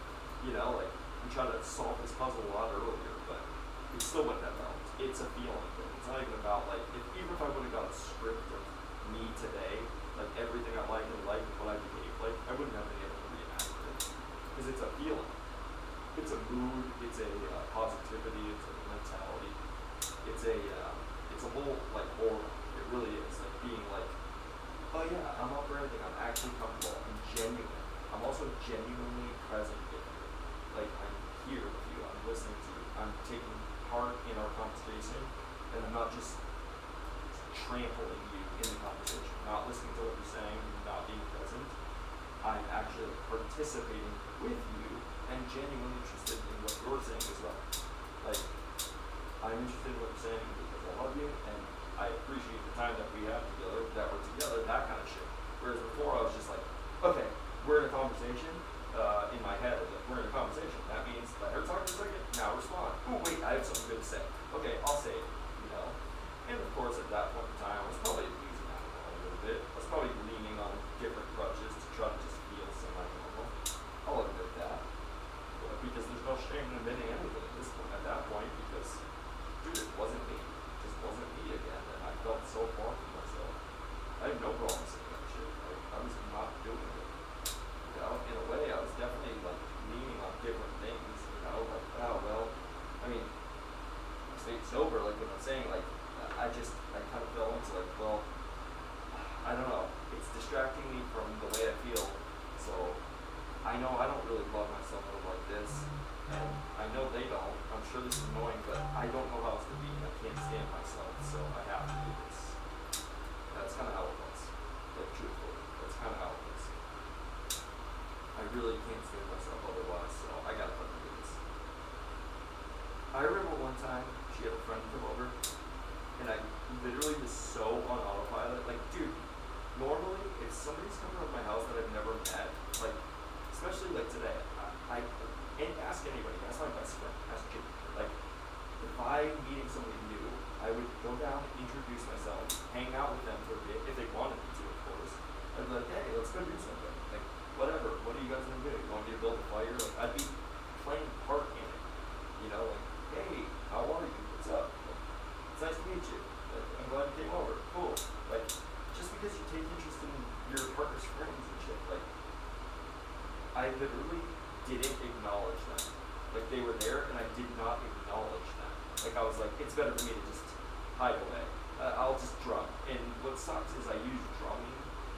I think drumming ends up becoming this, like, thing that, again, almost like drugs. Like, yeah, you're just happy to sit and fucking drum or do your drugs, now you're happy. It's like, oh, no, you don't understand. I'm using this. This is all I know how to do right now. And it's the only thing that shuts off my brain enough for me to just either deeply think or completely shut off and just be like, okay, I don't need to think about anything. I'm at peace, like, kind of thing, because this is all I can do. Otherwise, I'm gonna break the fuck down. So a lot of times I was not even enjoying drumming. I was in there like literally either deeply just pondering and contemplating what the fuck was happening in my life, or I was just so disappointed in myself I just had to hide it. And drumming was the only thing that could let me vent. But I literally, I didn't even say hi. Like, hey, what's up? How's it going? Like, you know, I just was like, cool. Like, you guys are there. You're busy. I'll just be in my locked dungeon, pathetically. You know, like, dude, so fucked up. So rude, too. So fucking rude. Like, literally, like, so just not like you. Like, that's what's so weird. Is that kind of shit comes to my mind again. Like a normal human being does. Like, oh, dude, yeah, well, you don't do that, because that's just fucking insane. I mean, their friend is somebody that you love, and the person you love really likes this friend, so why wouldn't you go? This is the first time they're around you, and then you go make a pretty first impression? No. Also, be interested, say hi at the minimum. Maybe they just want to be alone and hang out. That's more than reasonable and cool. And at that point in time, I would have actually appreciated and just respected that and been like, oh, thank God, so I'm not in a great place, whatever. But at least what you do is fucking go show the slightest bit of interest in that person's life. Like, it's embarrassing, if anything, dude. I was a grown man that, like, literally didn't know what the fuck they were. It's super embarrassing. And it's extremely embarrassing. And also I feel like really bad at times where I'm like, oh my God. Like, again, that day, the craziest part about that is that day, if you would have asked me what I did wrong or if anything was wrong, I would have been like, no, you were with your friend. I didn't want to, like, oh wait, what? Dude, who are you? Like, how the fuck? You know, just like general, like, behavior, right? Like, what the fuck? Take a moment, come down, say hi. Like, shit like that. Like, I honestly, truly believe that I might have done that, even if that was like a family member who had come to me from the office. Do you want to come meet them? I might have been like, nah, I think I'm just gonna stay there. Like, and that would have been acceptable for me to say in my mind back then, which is so fucking nuts. Like, no, dude, get off your fucking ass. Go introduce yourself to that person's neighbor. If they care about them, they also care about them, which means, oh, I'm sure they want to meet you. It's not just about you and how you feel. I'm sure they would like to know who the fuck this person is that the person, somebody in their family they love is dating or living with, or, you know, that kind of shit. Like, it never crossed my mind. I was so fucking hyper-focused on, like, hiding away and hiding who I was because I wasn't sure who the fuck this was. So I was just like, yeah, I don't want to debut this person at all because I don't know if I'm making a fucking fool of myself. I literally don't have the ability to judge or connect right now to, like, know for sure. So I'd rather just hide myself away because everything that I'm doing right now could be one big fucking regret and mistake. And at this point in my life, I've made so many, I literally cannot add any more at this particular point. I can't add any more on. So I'm not willing to make any. So in doing that, what I'm actually doing is making a ton of mistakes because, well, I think I'm just hiding away and doing what's best to not make mistakes. I'm actually making a ton of them in doing that, making those choices. Again, not thought out. Also, I'm not sure of anything, so I'm not confident in any decision I make. There's times, like with family, that I would force myself to go to things to step up because it's just the right thing to do, and sometimes I would at least have some common sense of like, hey man, you may not feel good, you may not be like totally up for this, and maybe you don't feel like yourself, whatever, and maybe they're not getting a great version of you, but go, support, and like at least semi-try to show that you're a decent fucking human being, dude. Because I know we're that. At the minimum, I know you still have a good heart, even though you're confused as fuck with what's going on in life right now. You have a good heart, at the minimum. So I was like, alright, I guess I'll try to do this. And I literally felt like somebody who had just gotten a new body, like a brain transplant person, where I was like, this is my body, huh? What was he like? Tell me what he used to be like. Like, you know, that's how I felt. So like I was like, well, I know I brought my heart with me, and I'm familiar with that, and I know that I care about people, and I'm genuinely, most of the time, a pretty good person. So at least hopefully that shines through when I have this interaction with this other human being. Like, that's how it felt. I felt so goddamn alien. It felt so goddamn alien. It was fucking insane how alien I felt to everything around me. I was like, yeah, and sometimes I just genuinely want to say that. And it would have sounded so insane, but there's times where I just wanted to genuinely be like, hey, am I alright? Like, I don't really know. I'm not sure of anything anymore. I know that sounds crazy, but I'm just being honest. I'm not sure of fucking absolutely anything. From how I just walked into this room, to how I said hi to you, how this conversation right now is coming off. I'm so sorry. Just want to apologize because I don't know if I'm making mistakes currently.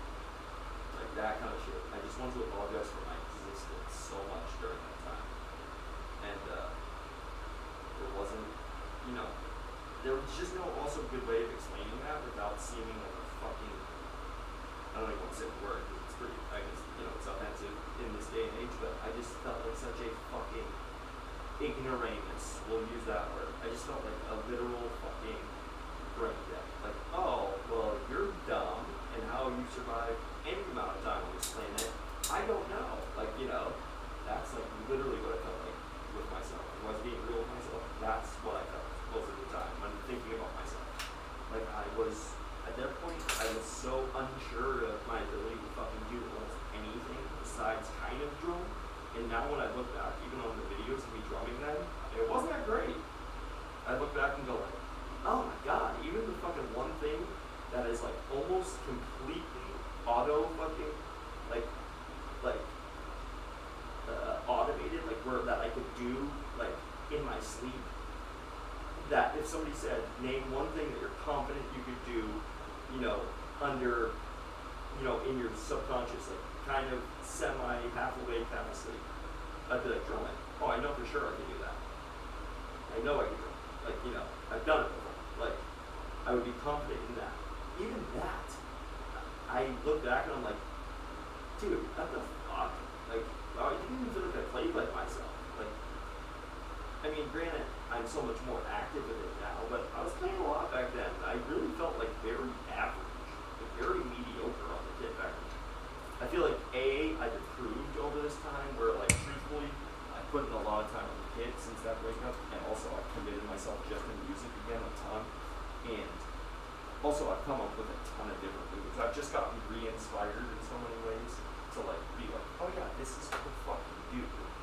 I found, like, a good reinvigoration with that, but at the same time, like, I can't believe, like, sometimes I think to myself, like, oh my god, yeah, the weird thing, that she thought I was, like, pretty good. Like, she was impressed by me a lot. Which sometimes I do an impressive thing once in a while, but now when I look back at, like, what I was bringing to the table back then, I'm like, oh my god, I wasn't even that cool back then. It was okay. Like, I'm doing way fucking crazier shit now. And I'm, like, way more focused and way more driven, and, god, I'm so much better than I was. Like, just the change that's happened in less than 3 years, But I do that often. That's why I record so much videos, because so I can look back and have a fucking reminder and also see these even subtle changes. But some of them have been extremely drastic in a very short time. Like, quite often in my life that's happened, like with drumming and different things. There's been like rocket, like, shoot-ups where it's been like, oh dude, yeah, you just applied yourself and you fucking drastically got way better in this period of time. Like, it wasn't even a fucking thing. It just, that's what happens, And then beyond that, it was like, obviously just applying yourself and then just falling in love with it again. Again, kind of becoming myself again, like feeling myself again and falling into, like, who I actually am again felt really good. So, for me, it was like, oh yeah, like, I love this. I forgot I love this. And it's not just something to distract me, and it's not just something that's keeping me, like, semi-sane and busy for now. It's something like, dude, you forget, like, this is your fucking passion. This is, like, what makes you fucking happy. This is, like, what you love, That kind of shit I needed again. I needed to be, like, reminded that, yeah, man, there's, like, you love a few things in this world. Like, drumming has always been one of them. And granted, I did use it as, like, an escape and a little bit of a vent during that time.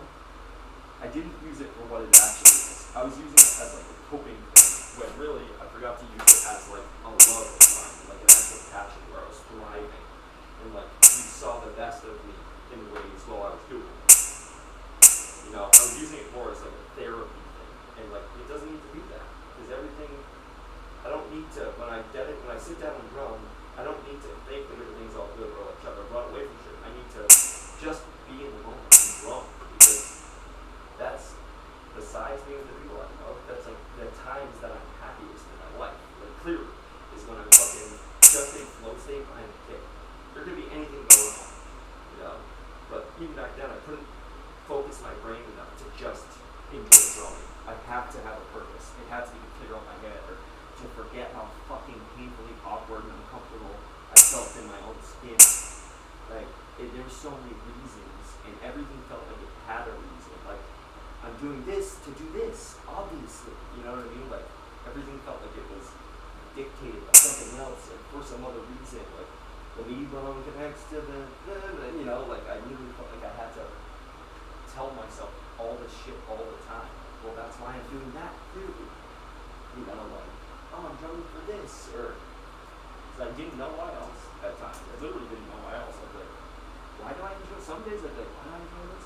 And the scariest part of that time is when the days I would go to sit down and try to drum, and it just wasn't there. Like I felt like, oh, I'm not even enjoying this right now, and that would terrify me because I'd go, oh, dude, what if I hit that point where I go, oh, I don't even enjoy the drum anymore. I've lost it. That's when I would be like really actually scared. Like, oh fuck, this is gonna not go good. This is actually gonna get really, really bad. Like I would have been afraid for that because, you know, if that would have went, that scares me sometimes. If I ever sit down and I go like, wow, I'm not feeling it anymore, that would scare me a little bit because I would know A, I'm not in a good place, and B, something, you know, something's up, like something's up, kind of thing. Because there's very few things like that would make me in any way feel like, oh yeah, I'm you know, not happy with playing songs and drumming and whatever. Like that's pretty far fetched for me. That would take like a real like I don't know. I can't see that. I would have to be either A, really burnt out, and that happens. There's times I sit down, I just can't find it that day. That's normal. You have to account for normal shit. You know, things that are normal. But like, I'm talking that feeling of like, oh, I literally can't find the feeling. It's gone. Like, I don't have that in me anymore right now. Like, I feel like that checked out. That's gone. I can't find it in me. The thing that happened, the thing that I used to love. Like, no, that would freak me out to a different fucking extent. I would be like, oh, I'm fucked. I'm so fucked. You know, like literally I would be like, well, that's it. That was a pretty cool, you know, time, life.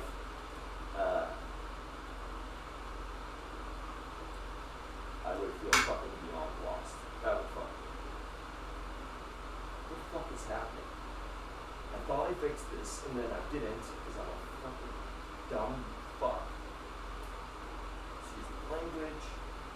Be nice to yourself. Also, you can say you're dumb because you're dumb, and this fucking Hyacinth sucks dick. You know what? The problem wouldn't be that, you know, oh well, hey dumbass, you have another Hyacinth.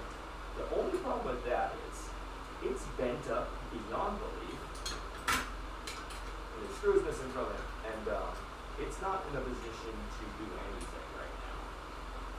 It's like really bad off. Let me see, what's coming up through that? What was the thing? Oh wait, hold on, what is that? So that would have went up through this. Wait, whoa. Is that doable? Okay, so that thing went up, connects to that, because that's the open. Oh no, because that's that fucking dumb thing with the cord again. So it would have connected there, done that, and that still would have just gone straight. So instead of it going straight, it would have gone straight up like that, and that would go up and connect.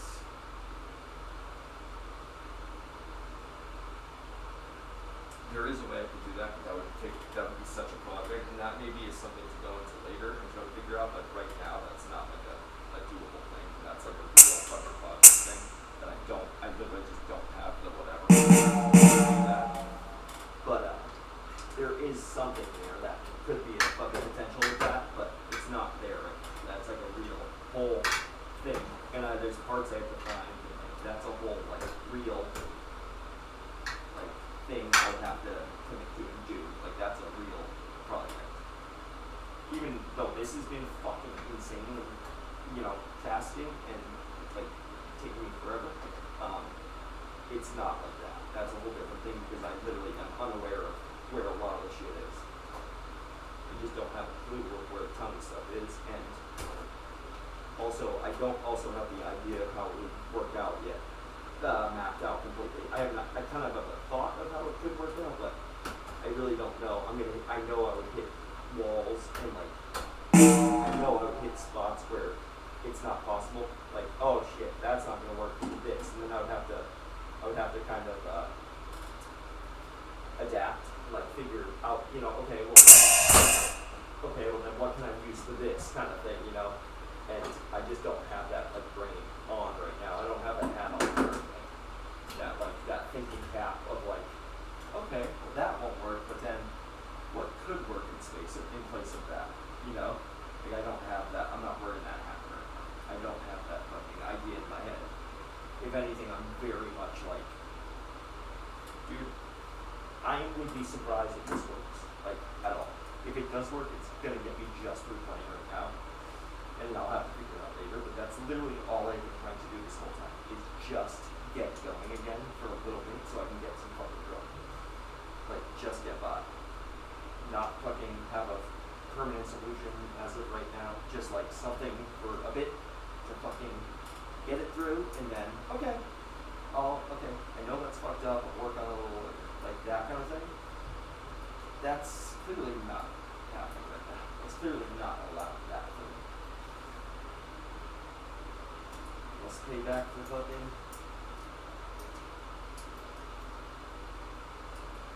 Okay, bitch. Come on. Yeah, the other day, that's the one thing I was just thinking about because of the shit I was talking about there. I was just thinking, what did I used to say? Like sometimes I'm so lost on like literally how I was. I was so not present that I don't even know my interactions with them at times. Like I don't even know the conversations that I would have.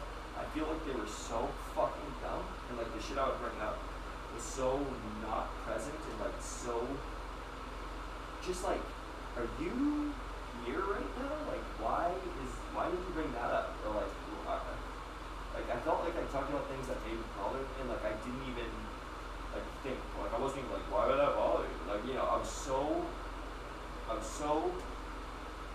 gone that like just not present, that like you didn't even realize how that, you couldn't even see. I was so blind that you couldn't even see like how that could bother the person you're dating, you know? I know for a fact a few times shit like that happened. Like now, that remembering and going, oh my god, dude, what the fuck, man? That's not how you felt at all. That's the other thing. I did some stuff sometimes where I was like, why did you just roll with that? Instead of just being like simmer down, like be like completely honest about like what you felt instead, and explain like, oh, like I don't even know, can I just be honest, I don't even know why the fuck I just did that. Like it's not how I feel at all actually, you know. But I think probably because it's so hard to explain any of it at all, like articulate exactly what I was just saying, especially when they're in it. It's a lot easier now that I'm out of that, but like I don't think I could have even really intelligently or information, you know, enough information explained, articulated exactly what the fuck was really kind of going on. I think it would have been like, what are you even talking about? You know, I think it would have been like that. I don't think I could have intelligently really laid it out that it would have made sense, or like to be like, oh, I kind of get it. That's how you feel right now. Like, you know, I don't think it would have come off like that. I think maybe in my head it would have felt like I was doing that. I don't think I would have actually been accomplishing that, to be honest. I think I would have attempted, and it probably would have just went very badly. It probably would have just been like, what are you even saying right now? What are you trying to say? You know, and I would have like, well, what I'm trying to say is like, you know, I feel like so what I'm trying to do is, you know, well, there's characters sometimes, right? You know, actors, and like, I feel like it would have just been chaos, and I would have been like, I would have left just being more frustrated, and she would have just been more confused. Like, I don't know what the fuck is going on. I think he was using a movie, you know, like shit like that. I could have seen it go very fucking like, chaotically, and just like also being stressed, trying to articulate it. Like, well, I can't really explain how I feel, but it's fucking weird. But also, there's no like, I don't know. I probably would have said that and then gone, do you understand what I mean? She would have gone, no, because you literally didn't say a word there. You didn't say a sentence, got it. I would have been like, oh, well, yeah, but you gotta get it. But I just didn't know how to do anything, man. Fuck. I so regretful and kind of bummed about that time. Not so much for me, I got through it, I'm doing good now, but for her and everybody. I feel bad that she felt jaded by it, and I also think she's admitted. After all you did to me, and I felt like super bad, like, I never did anything to you, because in my head, all I ever tried to do was protect that girl and tell her, show her she's loved, and defend her to the fucking death against anybody who ever tried to fucking speak low to her, down to her, or even look in an ugly direction at her. But I guess what I ended up doing a lot of times was really depressing her, making her very stressed and anxious and sad. I think I also did the other things too that I did try to do, like make her feel protected, cared for, whatever. I defended her. She knew I cared for the most part, I think, but also probably put her through a lot more than she probably ever signed up for or deserved to go through. And probably generally confused her a bit, like a lot.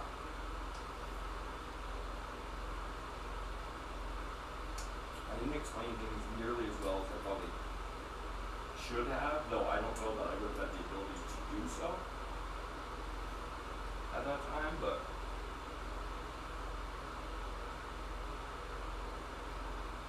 I do genuinely feel like I probably should have been, oh my god, I don't know. At that point in time, I actually don't even know if there's any explanation for it all until you get to a point like this. And I think that's why I wanted to talk after everything. But even at that point, I don't think I was ready. It took like a year and a half or so after that for me to actually get to a point that I felt like me again, first of all. And then second of all, that I could really be straight with anything. Because regardless of the fucking breakup, I had to get over just like a week or two before that, literally completely going all in with the fact I was done. I was ending it all. So like that was kind of a hard one to like check back in with myself. Like, okay, so I guess we're not doing that anyway.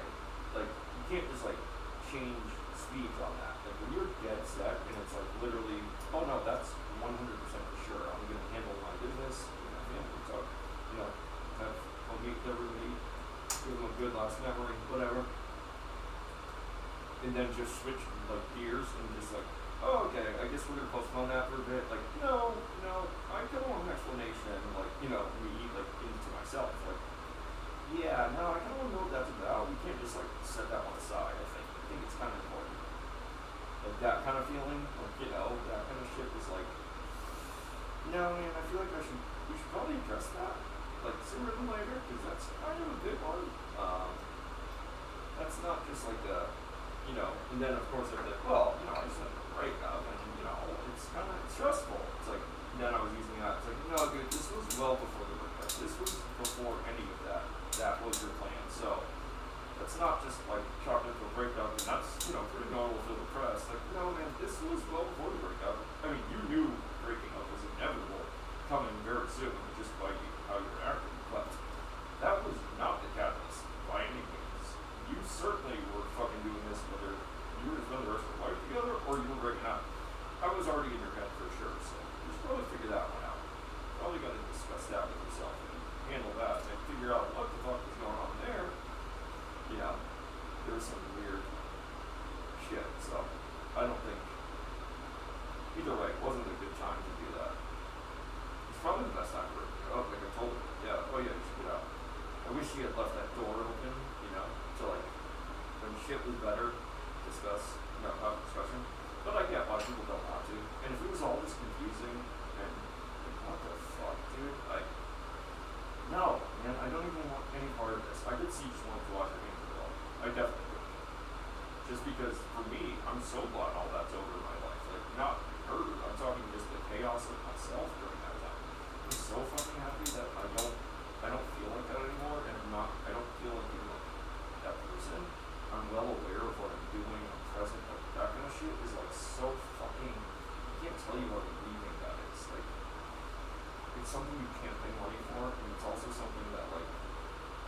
couldn't quantify it. Like, I couldn't tell you how much I would do for something like this or how much I appreciate it, but it's like, oh my god, to just kind of feel like myself and whoever that is.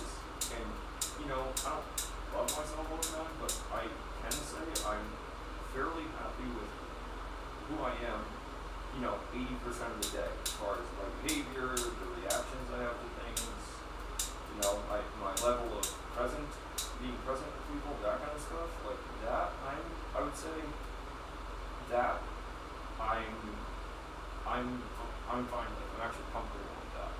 I'm comfortable with the level and amount that I am with that, with people. Other stuff, like just myself and my own love for myself and my own feelings on myself and shit, but that's whatever. That has nothing to do with whatever. That's all inside of us all. But as far as like, even that, I treat myself better. I joke, but like, I treat myself a lot better than most of my time. I appreciate myself in that I've bounced back and who I am, and that I'm actually kind of here again.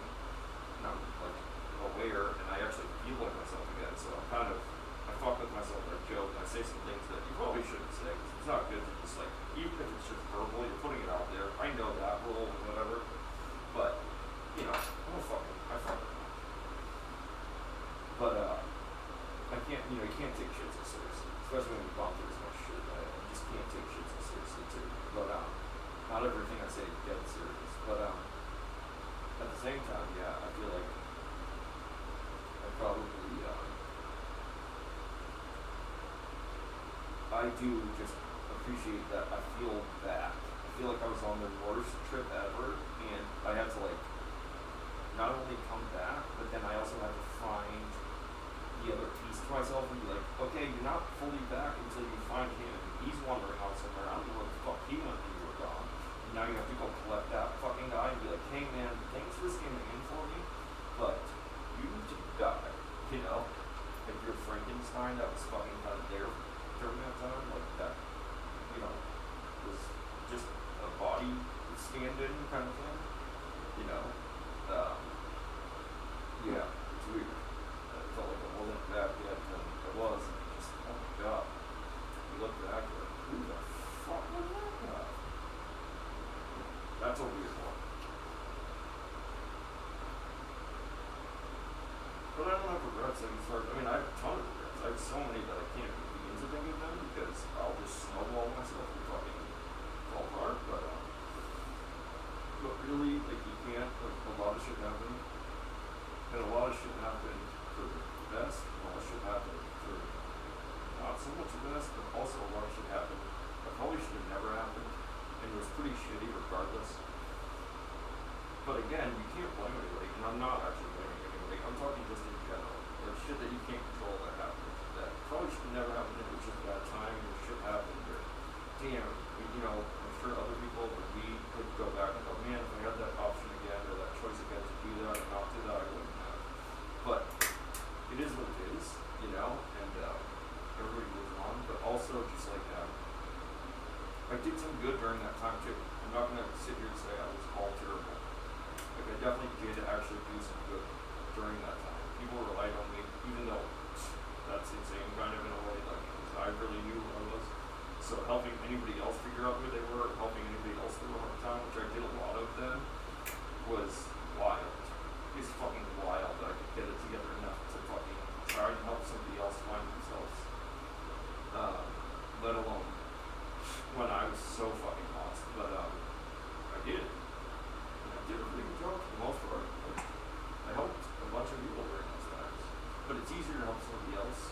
I was just probably still just basing it off of general shit that I had learned through struggles in my life. But overall, like, yeah, dude, help other people. Like, what the fuck? Help yourself, dumbass. Okay, advice is great, but I also felt like, at that point, I didn't feel like I had, like, there was hope to help me. I definitely felt comfortable helping other people because I was like, oh, their situation seems a lot simpler to, like, that's something I actually know and I've gone through and like, oh no, I really feel like I actually could help you. Like, I kind of know what you have to do. I can give you that advice, or I can make you feel better about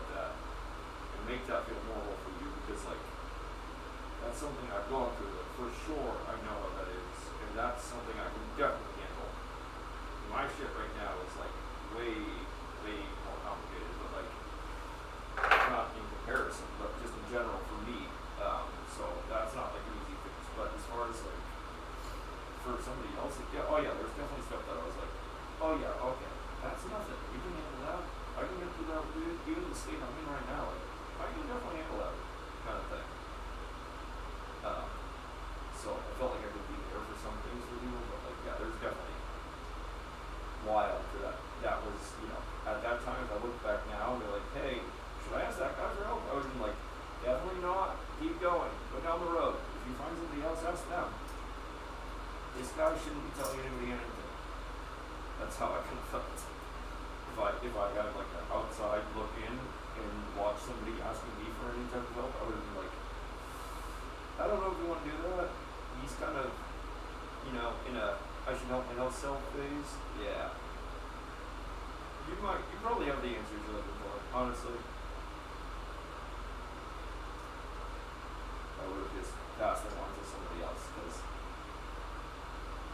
at that point, I don't know for sure that I would have given advice that could have helped them, but I guess I did. I know I definitely did at times, because, for sure, because,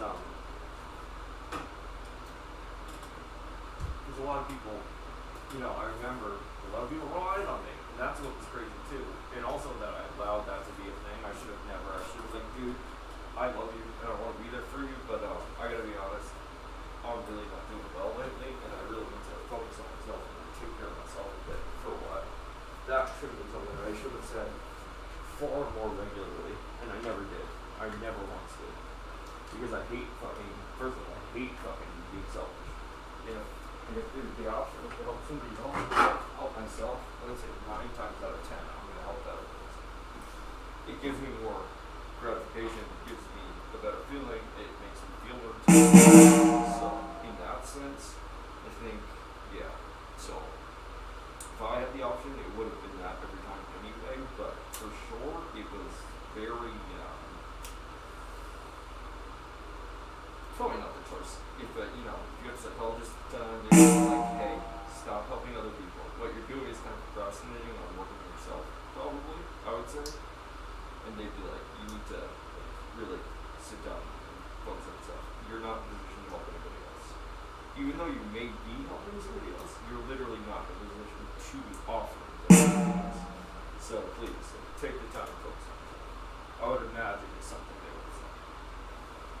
You know, just kind of off the top of my head, I would imagine that it's very much something that could have been passed or laid to me at that point in time in my life.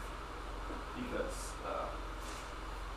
they would have also said that the other thing that's always said is you can't really help anybody else, you just need to help yourself and get yourself soon. And I would have been like, yeah, I've heard that one before, I know that, but I also feel like I can. They would be like, yeah. Remember 20 minutes ago we were saying we don't know who you are right now? Yeah, let's figure it out first. That kind of thing. They would have just had a retort. They would not have responded. I would have went, fucking man. Okay, yeah, you probably did. So you're definitely not wrong in that state, like, you know.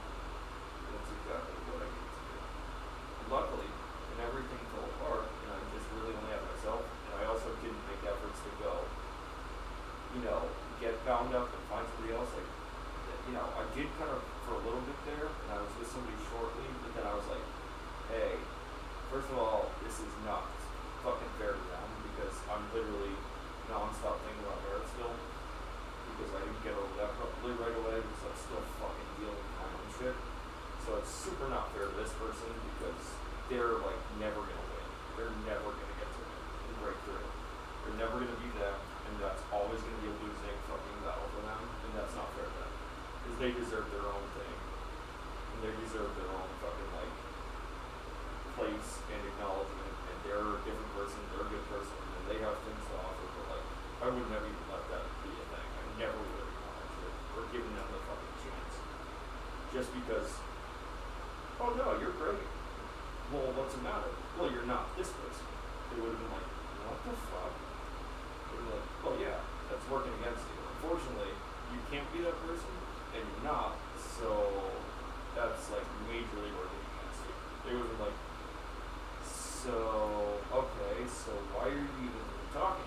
You know what I mean? I'd be like, that I don't know yet. Like maybe I'm trying to distract myself from the person that I actually wanted. That would probably be the case. Like that, you know, that's fucked up. And I started to like feel really bad. And I was like, yeah, this is just like me trying to force somebody out of my head and using you kind of in the process. And that's not right. So I was like, yeah. Also, you're like falling in love with me, you're telling me, and I literally want nothing to do with love. Like I'm so fucking against it, you know? As we established, oh yeah, we're not falling in love with you, but that's what we're not gonna do. Like I remember we both said that from the beginning. I was like, love, not even an option. Definitely not going there, right? Both newly out relationships, let's not do that. She's like, for sure, that's definitely not gonna happen. And then it did, and I was like, what the fuck? Why would that happen? But, you know, I get it. Again, though, all that makes me do is judge the fuck out of that woman. Because I go, how the fuck did you fall in love with that moron? Like, this idiot. Like, I was fucking terrible at that time. Actually, I was just starting to actually get back to myself at that time. I was probably pretty alright. But I was still very on treated ground.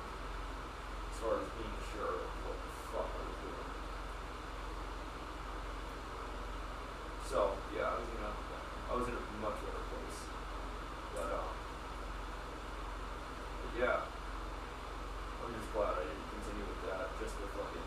Well, I also couldn't. Like, it's not even that, like, I had a choice. I literally couldn't.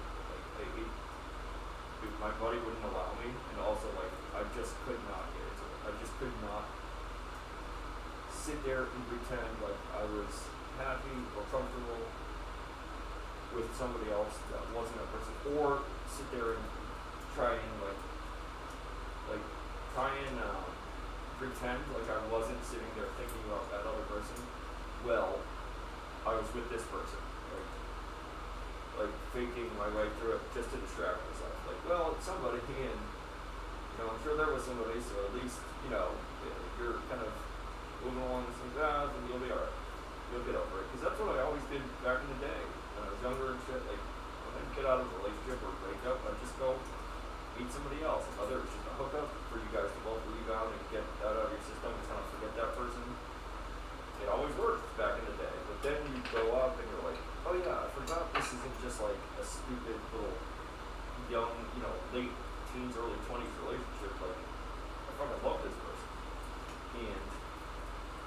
And it's not as simple as just fucking somebody and forgetting them. Like, that's not how it works. Like, you fuck plenty of people and you're like, dude, it's not free to go. That doesn't work. Or you just go, ISX. So now I don't care about that person I love deeply. Like, no, it doesn't work like that. I kind of wish it did, but it certainly doesn't. So for me, I was like, well, fuck. That was, I don't know why I thought that was going to work, but it always had before. So either I wasn't going to even love those people before, or it was just a different scenario. Or I had different fucking intentions, or whatever. I don't know, but I just know it definitely didn't work. And if anything, it actually made me more miserable all the time. Every moment I was with them, I was like, everything I did, I was like, yeah, that's cool, but you're not them. And I can't help, even though that ended terribly, and that shouldn't be a thing right now. I'm still somehow using them currently as the standard, and it's a level you'll never be able to reach. Not that you're not as good as that person or as attractive or whatever. I just literally won't allow it. Like, I have a governor on it. Like, so not only am I holding this person against you and not allowing this to become anything because I'm not over this person and I'm disappointed that you're not them, and really I want to be with them, so, but I'm sitting here with you, which is fucked up. But even if we start to kind of vibe, I'm like literally not going to allow it to be a thing. I won't even begin to have feelings for you because you're just not what I'm looking for.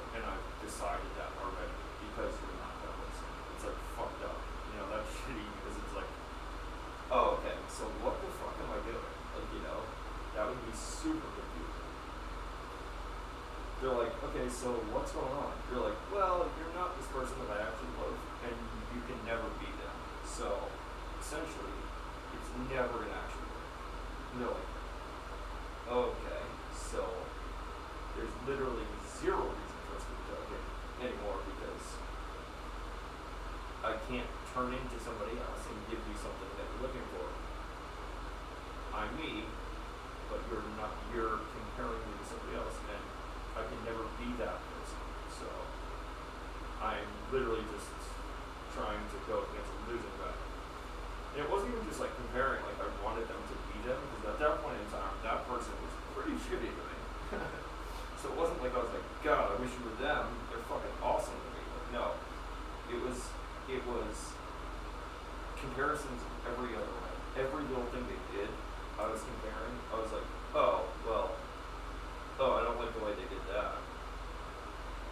She looked so much better doing that, or this felt so much comfortable with her doing this, or this was better, or they looked like this, or they did this, and that was better, or it was just comparisons in every way that, like, no matter what they did. I mean, there was a couple things that I accepted that were better, and I was like, okay, that's cool, I can get on board with that.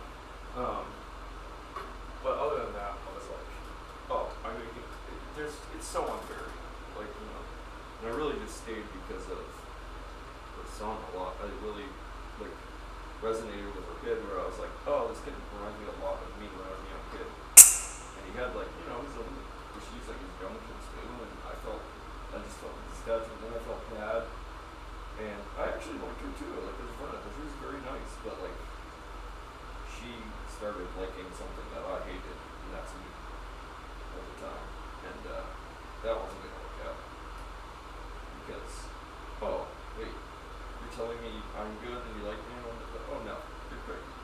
And I'm not into that. I'm not into that shit. I'm not into people who like that. This is hate time. I hate myself for it. If that's what we're doing, get on board with it, or kind of step off, you know? We're on hate phase right now? Yeah. This lovey bullshit ain't gonna work. We're not into that.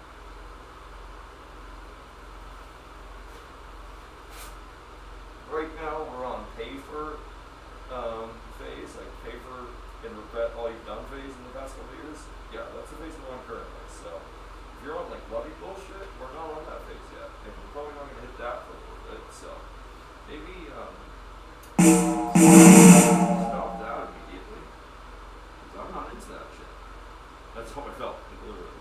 I don't want to hear that. Also, definitely weren't supposed to do that.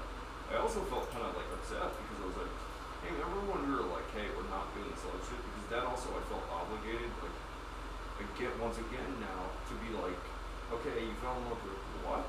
Like, I don't even know what the fuck I'm doing, or who the fuck you fell in love with, because I'm so lost in my life right now.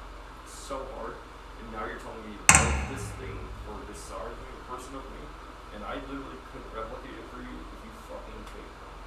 Like, I don't know what the fuck you're talking about, and if anything, it is so beyond frustrating, because I don't think you love me. Like, I don't know how you would. That would be fucking insane, you know? That's kind of where I was at with it. And I truly felt like that. Like, yeah, oh, that would be impossible, because I don't know what the fuck in any way, shape, or form I'm giving you total love about this, but it's absolute insanity that you feel that right now.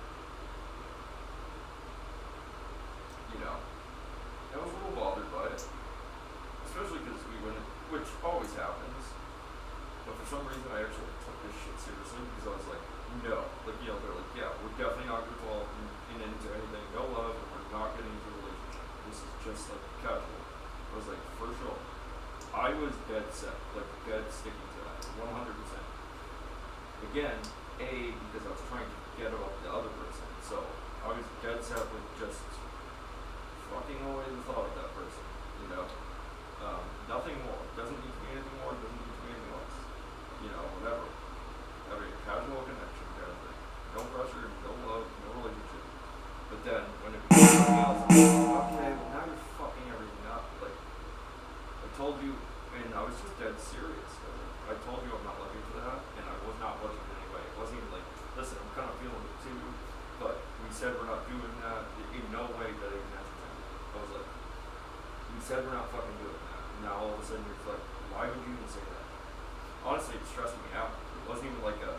I know we said we weren't, but I'm kind of feeling it too. Like, usually you kind of do that when you're in those relationships, like, but I literally was almost more angry. I was like upset that you went against like what we originally agreed, because for me, I really only needed that like casual, like kind of conversation and like time together and like hooking up if that's what they wanted to, like, you know, that's all I really needed at the time. And like I probably couldn't even actually handle more than that, obligation wise and shit, and like what's asked of me at that time. So when it was like put out more, I was like actually kind of angry, like frustrated, like what the fuck? Like I said what I could handle, like, you know, and she didn't know what the fuck she was like going into like that. She didn't know really when she was like wrong by doing that completely. But I mean I did establish it very early, so I mean, she should have known that, but at the same time it was like, yeah, it's really not your fault. It's just I'm literally doing all that I can handle, and that's why I made that boundary especially. And I'm not interested in being in a relationship either at the moment. I wasn't. I was like, I don't want anything to do with a relationship right now. That last one fucking sucked. As far as like the ending and how it went the absolute opposite of how I ever could have pictured it ending. And like even ending, I'm okay with that. What I wasn't okay with was the absolute horror story of how it could end, and like my picture of if it did end, how it would end. I never pictured it like that. So like I'm just fucking jaded right now from a fucking relationship. I don't want anything to do with the thought of it. And the thought of even establishing something early and putting in like years of caring, and then being like, hey, I never want this to go really bad.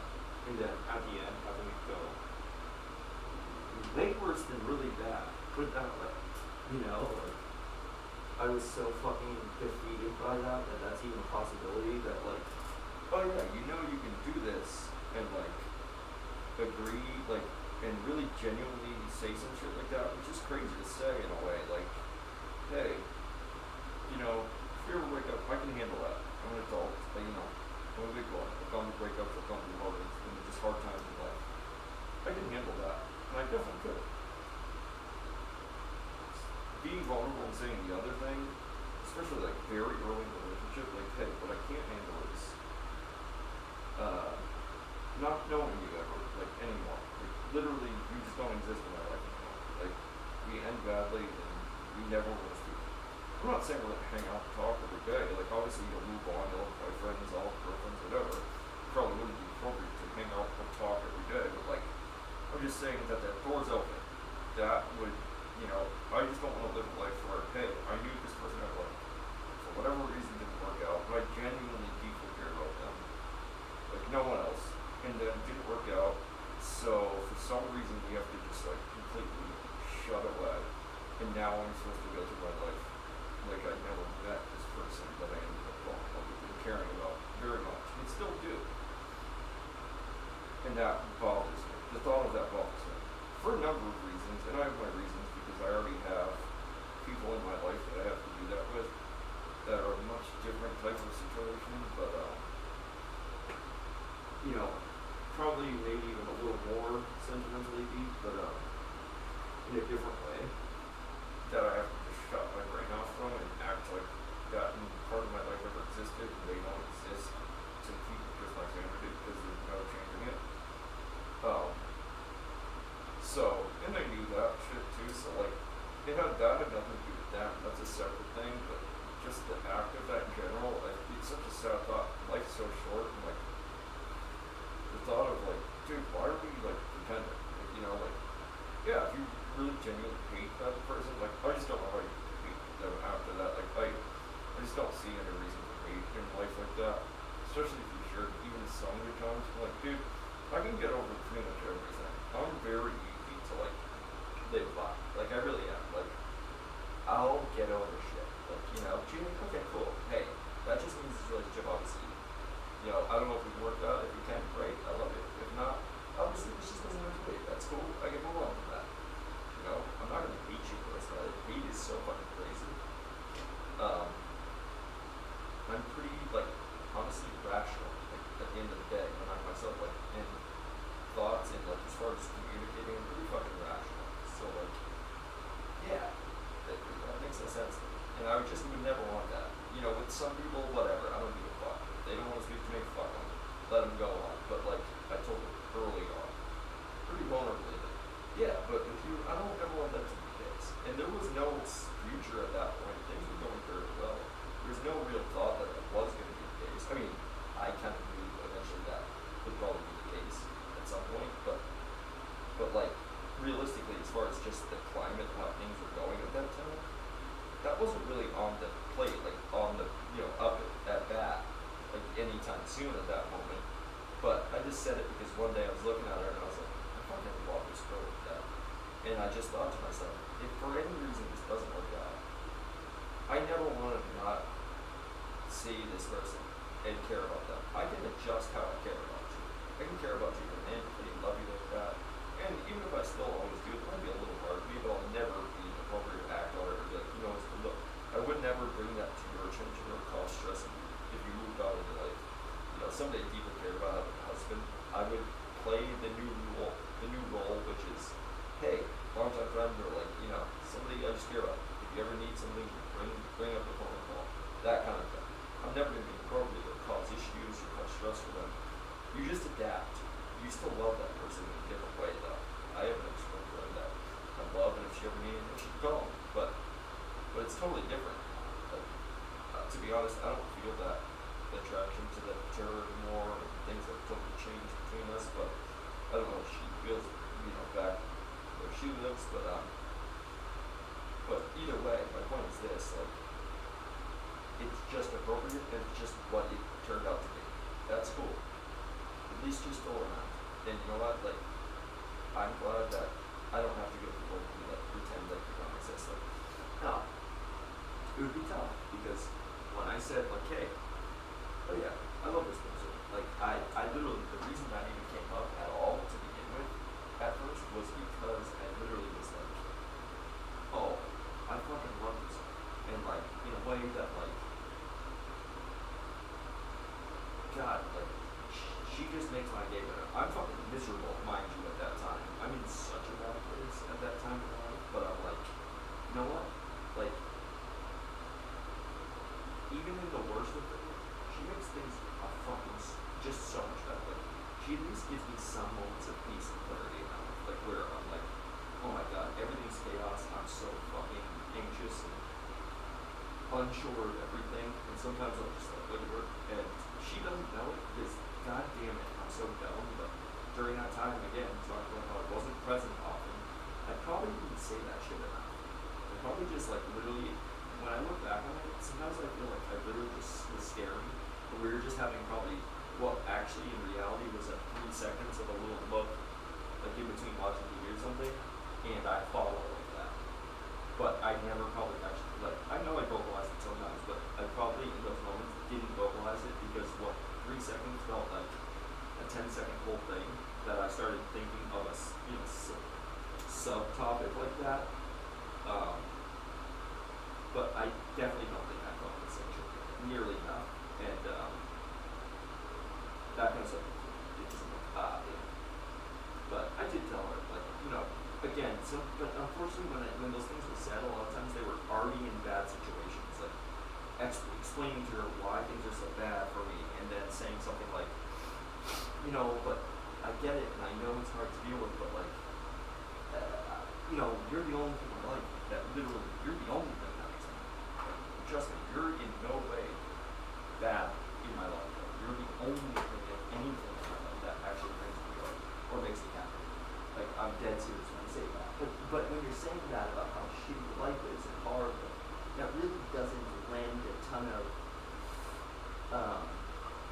like confidence. Like, oh wow, well, in your shitty life, this is the best thing. Like, cool, that's cool, your things, but like, it'd be awesome if like, your life wasn't shitty, and I didn't always have to hear about how shitty your life was, and then also, you have the one. That would be pretty cool, you know, but it just, unfortunately, it was not like the MO daily, you know? So that was not the daily MO by any means. Which is tough. It's definitely tough. Definitely feel bad. Like I said, when I hear like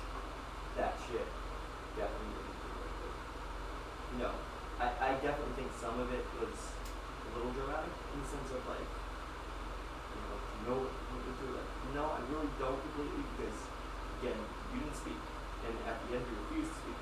Like, also, do you know what you unnecessarily put me through at the end? Like, just very unnecessary shit when we talked, and you know, at the end of the day, when shit gets real serious, I buckle down. Like, we could have, like, literally had just a legit conversation. We could have waited a week or two and things cooled down and met up and had a legit conversation and just been like, hey, let's be rational. Let's actually have a talk. This is what it is. We accept it, but let's just talk about something.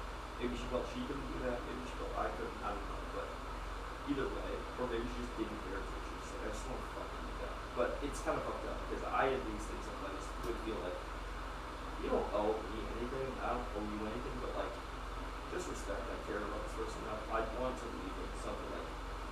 And then the above and beyond shit, like she also knew that it wasn't gonna go south. The several times I attempted to, like in the car with sick, I was having a very, things got emotional. I loved that girl sometimes, but like, and she got emotional as well, just to note.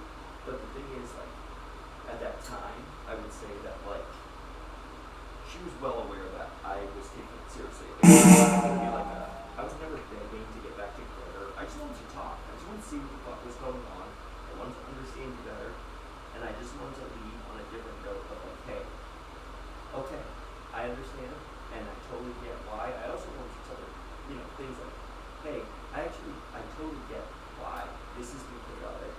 I apologize to you. I'm so sorry that things have been like this. I always told you things could have been so good with us, but it never reaches potential, and I feel that way because you know what I mean?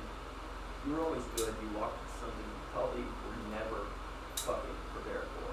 You had no idea if things could go like this or would be like this, or your last relationship was nothing like this. You know what I mean? The realities of realities of life in this one.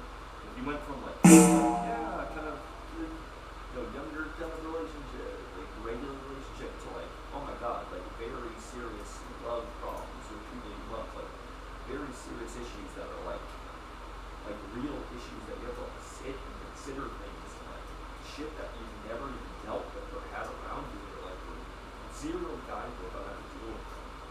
That kind of shit. I definitely felt really bad with that kind of stuff. Stuff that like you can't even prepare for. Most adults, like 40s, 50s, the shit that was going on would have been so fucking foreign to them as well. They have no experience, no background, no idea how to help. And some of the shit I would have loved to say is like how fucking impressed and like proud that I was the way she did handle some shit. She handled it better than so many goddamn 40, 50, 60-year-old people. She did exactly what she should have done. She didn't fucking try to analyze it or like be like, I'm gonna help you go. She literally straight up said, you either care about me or I'm fucking or not, but I'm telling you I'm out. I can't do it. She didn't play games, she just did the most direct, straight up, non-complicated answer thing that you can do, and it was perfect. Because at the point where everything's chaos and there's so many questions and answers and debates, or she straight up was brave as fuck to come confront me about it. First of all, confront your drug addict about fucking being on drugs. Hey, I know you're on drugs, and then also to be like, if you care about me, I'm just telling you, I can no longer be a part of this. It's taking a toll on me, blah blah, all that shit. Very sure, very hard to do to confront somebody like that. I'm not sure that you react, or they go lie to me again. You did all that shit, So that was really impressive, and then also to just be like, I'm not even saying I need you to try to change. It was as simple as I either need you to it's that or me. And I'm gonna go stay and get out of here so you can kind of experience what life be like when I am gone. And you can think about which one's more important. Of course, I never even gave her that time to do that. I immediately said which one was. But the fact that she laid it out like that, that's fucking hard to do. That's hard to when you've never had to have a real serious conversation like that in your entire life, confronting someone on a serious level as life and death, literally. It's a life and death conversation at that point. And you handle it as smoothly and calmly as that, and composed as that, and you also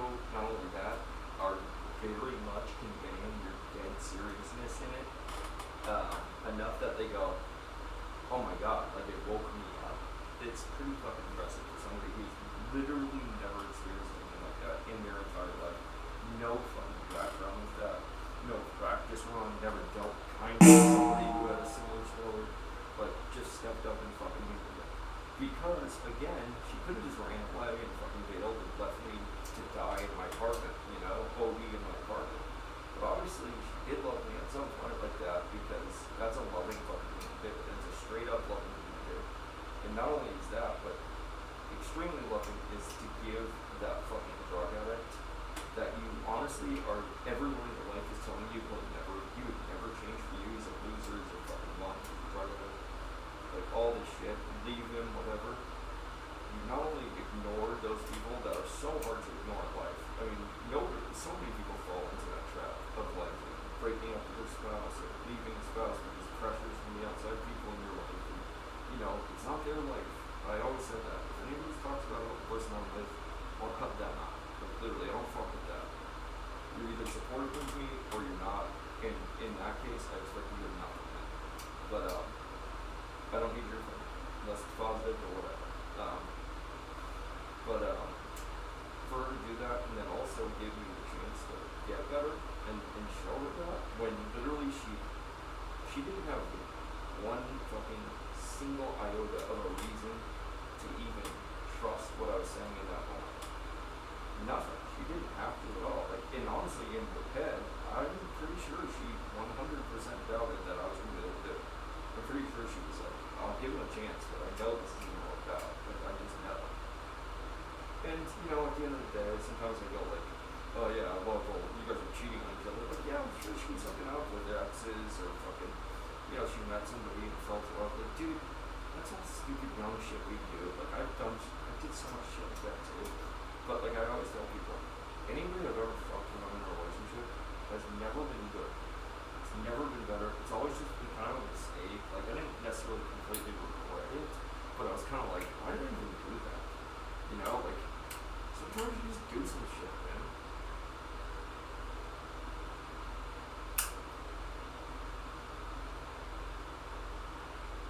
Honestly, like, listen, I'm not no fucking cock. I don't want you to fucking my girlfriend. I'm not really cool with that. Kind of vehemently against it, but you know, at the end of the day, like, I've done so much fucking crazy fucked up shit, and people have given me or given me such a chance to say, or I have admitted myself that, like, I don't judge people based on some fucking decision or mistake, or, you know what, you made a choice, whatever, however it went, that, I don't need to know any of that, however that played out and went for you, however you feel about the decision you made at the time, that's with you and you, only you have to deal with that. However you want to take this going forward, I'm either a part of that or I'm not, and if I am, then let's get to figuring some shit out, why this all happened, whatever. If not, then, okay, hey, that's how shit goes sometimes, dude. That, like I said, I'm not 19 years old, I'm not an insecure kid. Like, I'm not gonna dwell on the act of what happened. I don't give a fuck. It's like, so you go to gang, that doesn't mean any more to me than sleeping with one person. Like, sex is stuff. It literally doesn't, that act does not bother me. I don't care. Like, I'm fine with going to Amsterdam and being like, oh yeah, somebody hooked up with a prostitute. Oh, wait, they just had sex. Oh, okay, well, some guy the other day went to a Korean massage and got an actor. Like, what the fuck's that? This fairy tale sex thing. Oh my god, it's so intimate and everything's like love and what if they had feelings? Like, who gives a fuck? For women, they're worried about what if they have feelings for them. And for men, most men, especially when they're younger men or insecure men, is what if it was better? What if they experience some shit I can't do? What if then they feel inferior? That's most men's fucking insecurities with cheating. That's the male side, and the women's is, oh my god, what if they're connected? What if it was like, what if they have feelings for them instead? And like, I'm so angry that, you know, it's more about like connection, whereas for men it's more about their insecurity. It's not even the fact that, oh, you fucking betrayed me. It's like, well, what the fuck? Like, they're so focused on them actually. Like, well, now I feel fucking insecure. Now I feel inferior and fucked up, and I don't feel good about myself. It's like, Yeah, no shit, man, that happens, man. When you fucking do that. And it shouldn't just be for the second. It should be, because sometimes you're doing everything right in that department, you got everything working right for you, and they still cheat. Hey, you know what that tells you? Because that's happened to me like that. It tells you that it's not about equipment or fucking performance, it's probably some actual like deep shit that you're not participating in your relationship, or you're neglecting them, or they're feeling not loved because fucking the sex is just something that they did to find connection with somebody or feel close to somebody. Like, you don't look at it as that, you know. You could fuck great and be doing everything right. Listen, porn stars get cheated on, pro athletes get cheated on. People who supposed to have it all get cheated on. It's not about looks necessarily, or sometimes it is about performance. Sometimes you just stuck with somebody, you married somebody, and sex dried up, it started to suck, whatever, and now you're seeking out some shit that, you know, you're like, I just need something different. I need something exciting again. You know, whatever. There's a lot of reasons why shit happens. But it's not always in any way typically that. But usually it's not that. For being honest, it's usually something pretty different. It's usually like a whole different scenario. Like, oh, well, it actually didn't have anything to do with how that was. It was that you weren't paying attention to me anymore, or I felt unwanted, or a billion different things, dude. It sucks. That's actually worse. That actually fucking kind of hurts worse because you're like, God damn it. Like, you know, realistically, I did this to myself. If I been upset that this happened and I didn't want this to happen, well, I pretty much had kind of, well, granted, I always believe this too, though. They also didn't need to go through that. But at the same time, who knows how things fucking manifest? Like, my point is, you could have actually played a role in this, and this probably didn't have to happen if you didn't, like, give up on this thing, or stop fucking putting effort, like, those kind of things. Like, that kind of shit is hard to face. More so than, like, oh, she cheated on me, bro. But, okay, yeah, that shit happens, dude. Sometimes people just fuck people. If you let go of the fucking weird attachment we have to, like, this taboo stigma and stuff, like, that will be a lot easier to handle for you. But as far as, like, why this happened, and, like, you know, why they felt like, well, yeah, I feel like, you know, I was with somebody and they started showing me, what did they start showing you? Attention? They told you you were beautiful, like what, they started talking to you in a way that you haven't talked to them, all that kind of shit, like that shit is like the shit where you should go, oh fuck, that's what bothers me, because that's where you fucked up. That's exactly where you fucked up, you dropped the ball. Search just happened because now they had their guard down and they were comfortable and they felt like very vulnerable in that moment at that point. Other than that, look at the point right before sex, that's usually where you fucking drop the ball.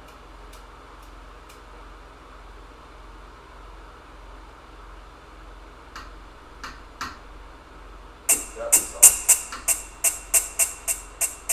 There's no way for me to control it otherwise. Oh my god, why didn't I think of this earlier? Would this actually work?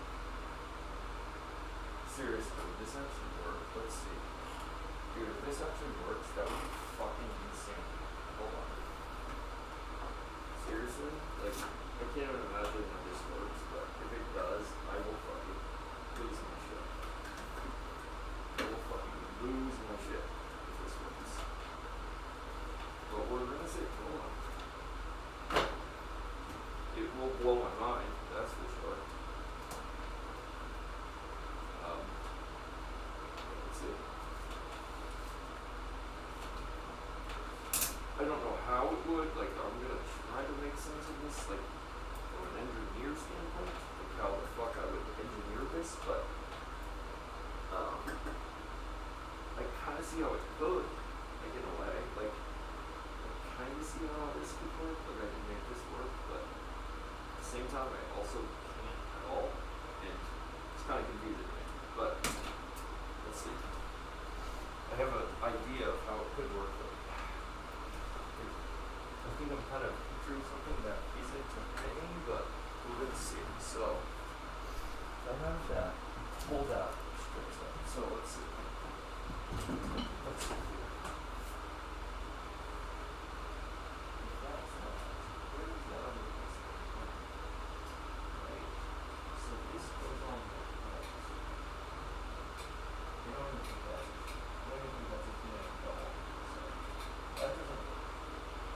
Do I have that in the bathroom? We'll give it. It's so hot. Maybe I bring it home. So I'm fucking bludgeon myself with it? Where the fuck would it be, dumbass? This stupid thing.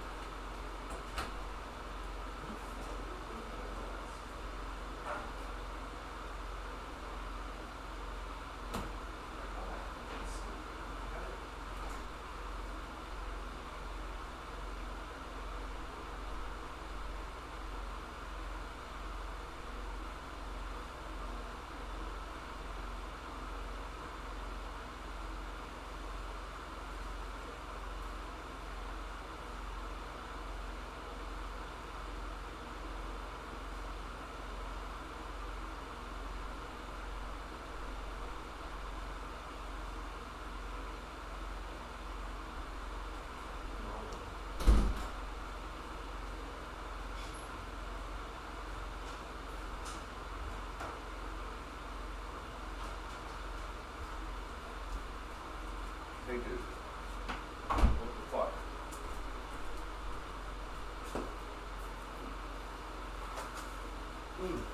Got it. Oh fuck, that was the other part. Shit.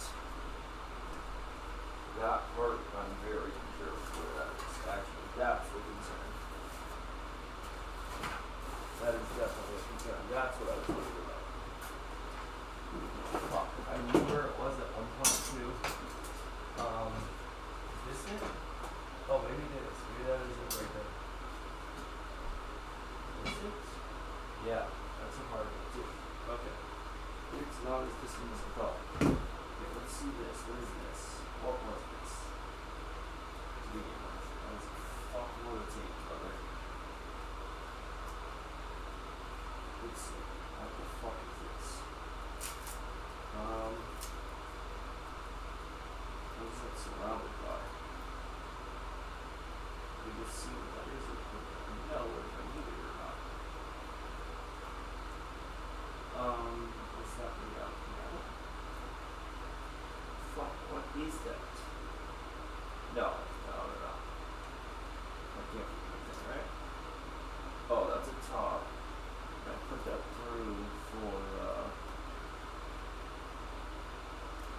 oh shit, wait, what is that though? These knobs of some kind? What the fuck? Oh, I'm stumped. Let's see.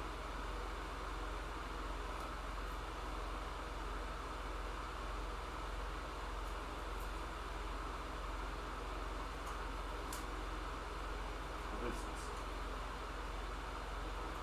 Why did I have this? Why did I put this together? Let me see.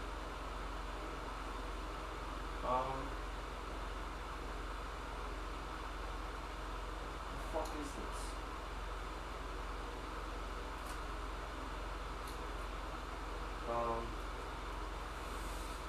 Hold on, this is like the worst fucking Christmas present ever. I'm like cutting through this wrapping. I can't fucking find out what's in it. And it's not gonna be anything exciting. If anything, it's gonna be a part to this thing.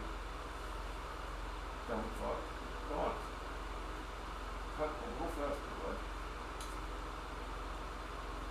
You teared your life into pieces.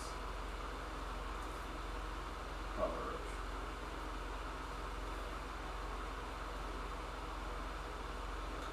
Dude, I still have zero clue what the fuck this is. Oh, I think, you know what, dumbass, I believe that is the, yep, it's gotta be the, arm to a, yep, that's exactly what that is. Okay, verified that, don't need it.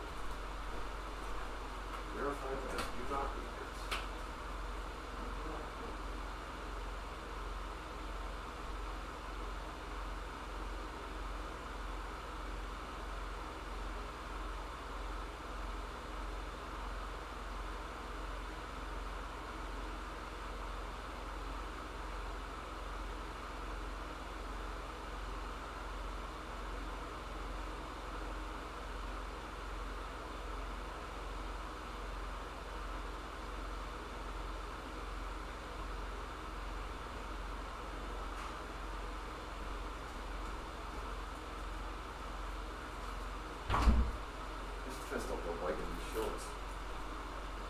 drawstring I'm done, I was gonna piss my pants. So I was hold down my fucking leg, pull it out my leg.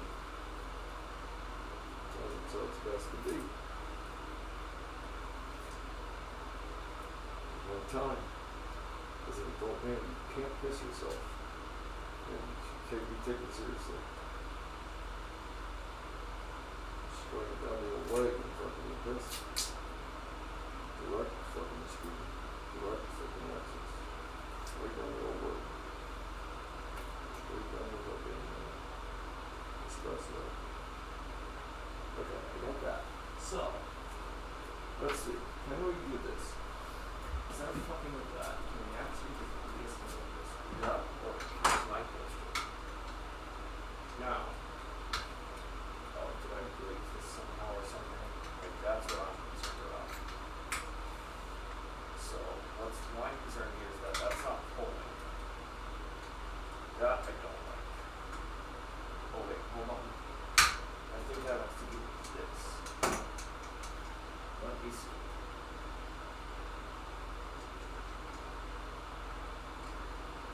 Oh, let's see. Right?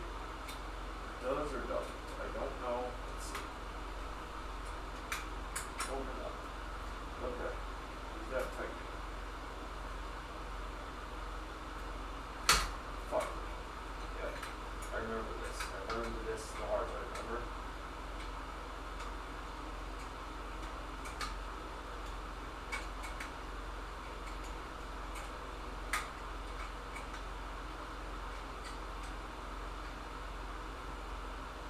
Then, can't tell.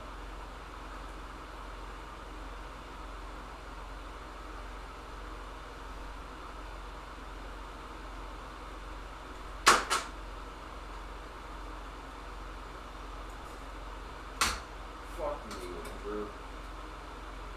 Fucking idiot. What is that like? So, we gotta remember this hole. So it goes up. I believe that's all that's stopping it, right? So it's a connection right here, right here. Right?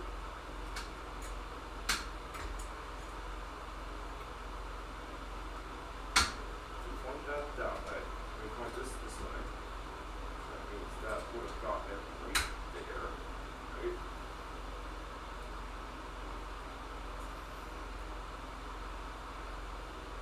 Oh, maybe.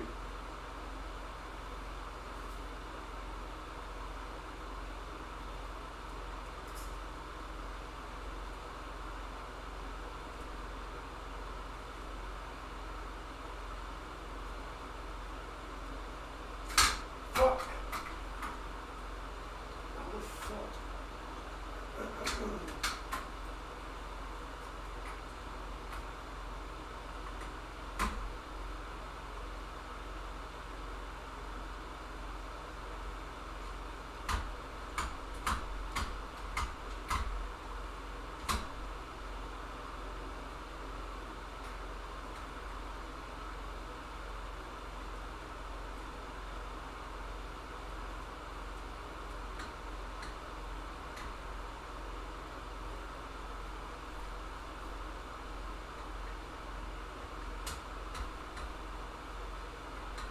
God damn it, what the fuck was in this national fucking library? Literally, it's so fucking slippery. The oil from this motherfucker.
don't know what else would be an issue at this point, but don't say that because then things become an issue.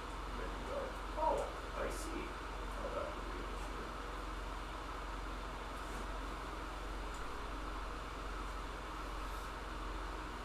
Okay. Well, one's on. Okay, so now I really don't see an issue. So now what is the step here? Because let me see. Because that fuck is working right now. Now that's a little bit of an issue, but it's not anything we can solve.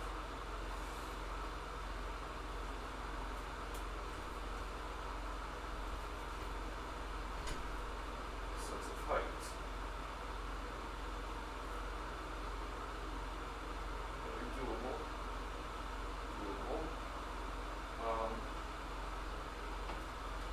That is a slight issue, but not the end of the world. I think it can still work. This stuff. Let's see, bitch. Okay, go. Where's the screw? Where is it? Motherfucker. Oh.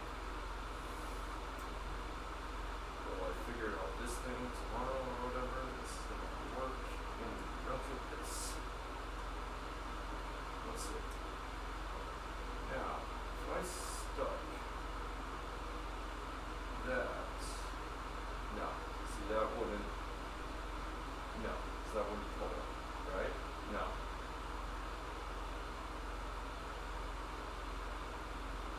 Hold up, hear me out. Hold on. Now.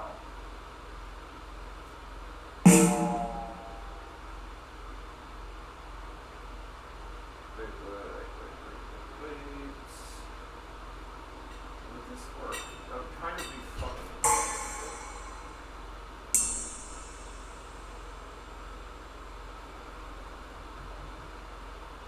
that's dangerous. Here's the top. See this?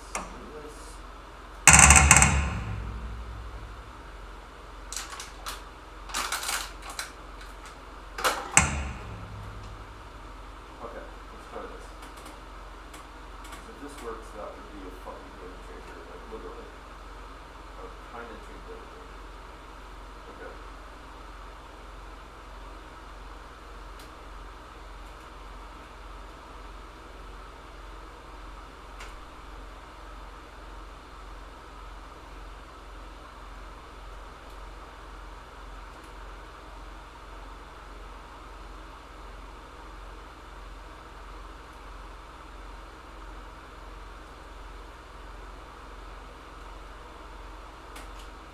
Hold it.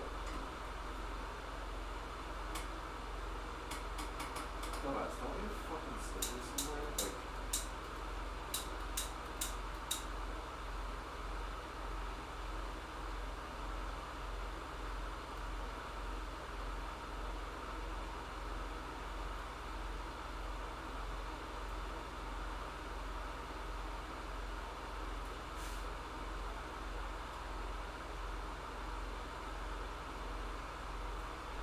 okay. Let's keep going with this. Nice. Got that open pretty easily. It's great.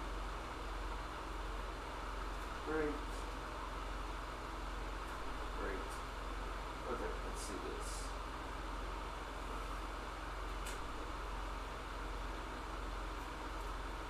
Come on. Okay. Good. Great. That's good. Okay. Hold on.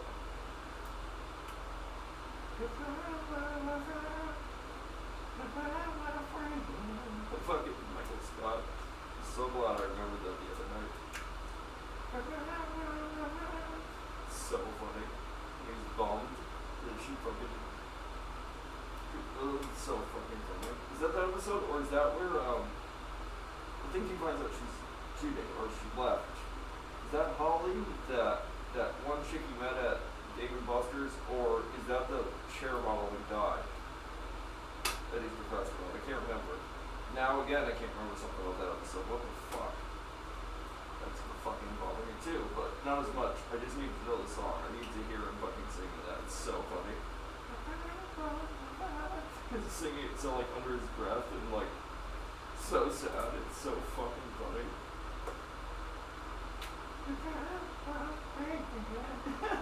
He's like so sad he can't even get that note. Plus he can't sing. It's so fucking funny. Oh my god, I love it. I haven't watched TV in like 4 years, 3 years. So like any of that shit I haven't seen in forever.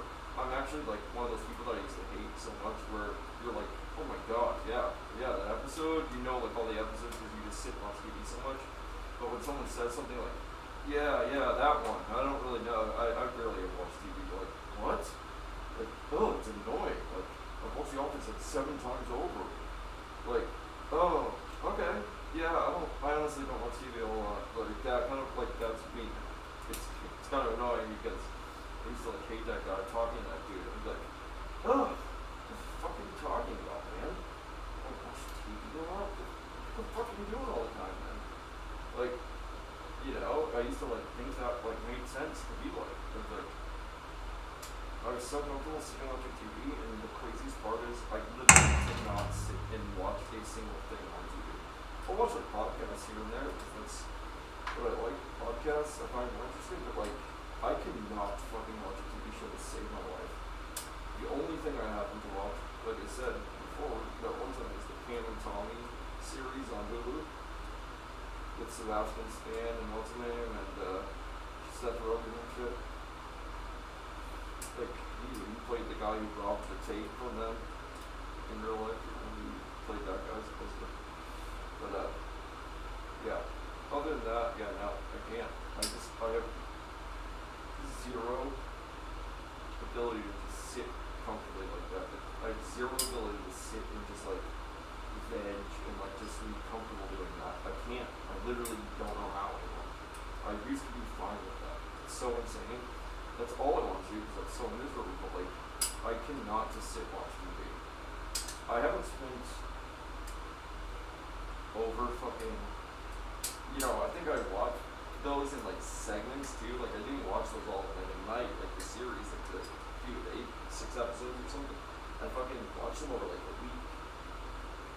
Yeah, I can't imagine sitting I can't even imagine doing what I used to do. Like sitting in front of the TV and just sitting there, just like literally not doing anything. I'd be on my phone all the time, and I would just be like, just literally doing nothing, just sitting there and having the TV on. Like, now, even if I was just gonna sit somewhere, the last thing I would want on is the TV. Like, also, I knew I was in such a place too because like, I would do shit like this. Like, I would have like 3 cell phones on and a TV. Like an iPad, a cell phone, the TV, all going, playing different things. Like, that's when you know you're bad. That's when you're like literally, oh, I just need any distraction in the world. I can't have a moment of silence where my mind thinks of anything because it's all bad. Like, you know, that's where I was at in my life. But yeah, I don't want to have an open moment of mind or thought. I'd rather not. That would be cool. You know, like that's literally how it should be. Yeah, I don't really want to think. I don't want to give my brain a chance to like think for a second. Because I feel like if I do, I will be so fucking done just with where everything is. You know, like that's where I think everything was at the time. Pretty bad. Pretty bad at that point. So, I'm glad that I'm actually super happy I don't fucking do that anymore. Now I look at it like very much like, it's weird, yeah, I can't believe that I could sit still like that back then. Like, I used to literally, like, just relax, like, which I was the most unrelaxed person by far, saying that, but like, just like, yeah, I don't like to just sit inside and waste the day. Like, I got that, and I knew it was wrong, but what I was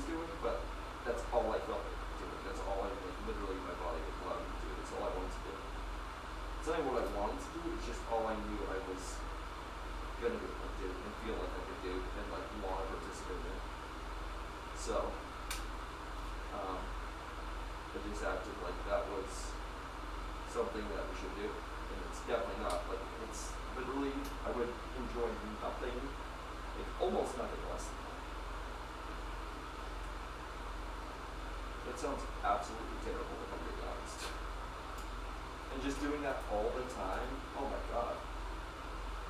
Listen, I would have found the first active person I could fucking even see and jumped with them and just been like, hey, yeah, I need somebody like you in my life. I'm a little bit wrong here. Like, you know, just because, god damn, that's so depressing on its own.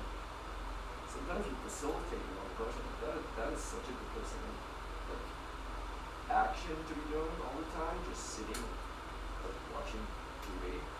Like, there's nothing good on TV, you're never happy with what's on the TV, so you're just, like, literally doing that because you're not moving, like, you're, like, vegetative state. Like, that's not good either.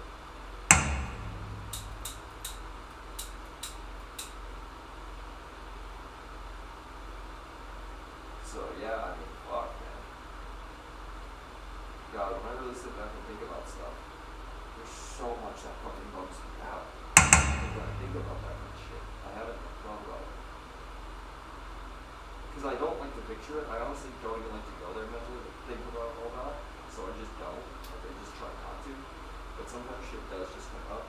Or it's a certain day, or it'll be a moment or a time that reminds me of some shit. And then it brings me back to the apartment, and I just go like, oh my god. That's what I used to do. And then forget just the apartment. I'm talking the other house too. Like, dude, I'm not happy in any way that house caught fire and I went through the fire the way I did and got burned.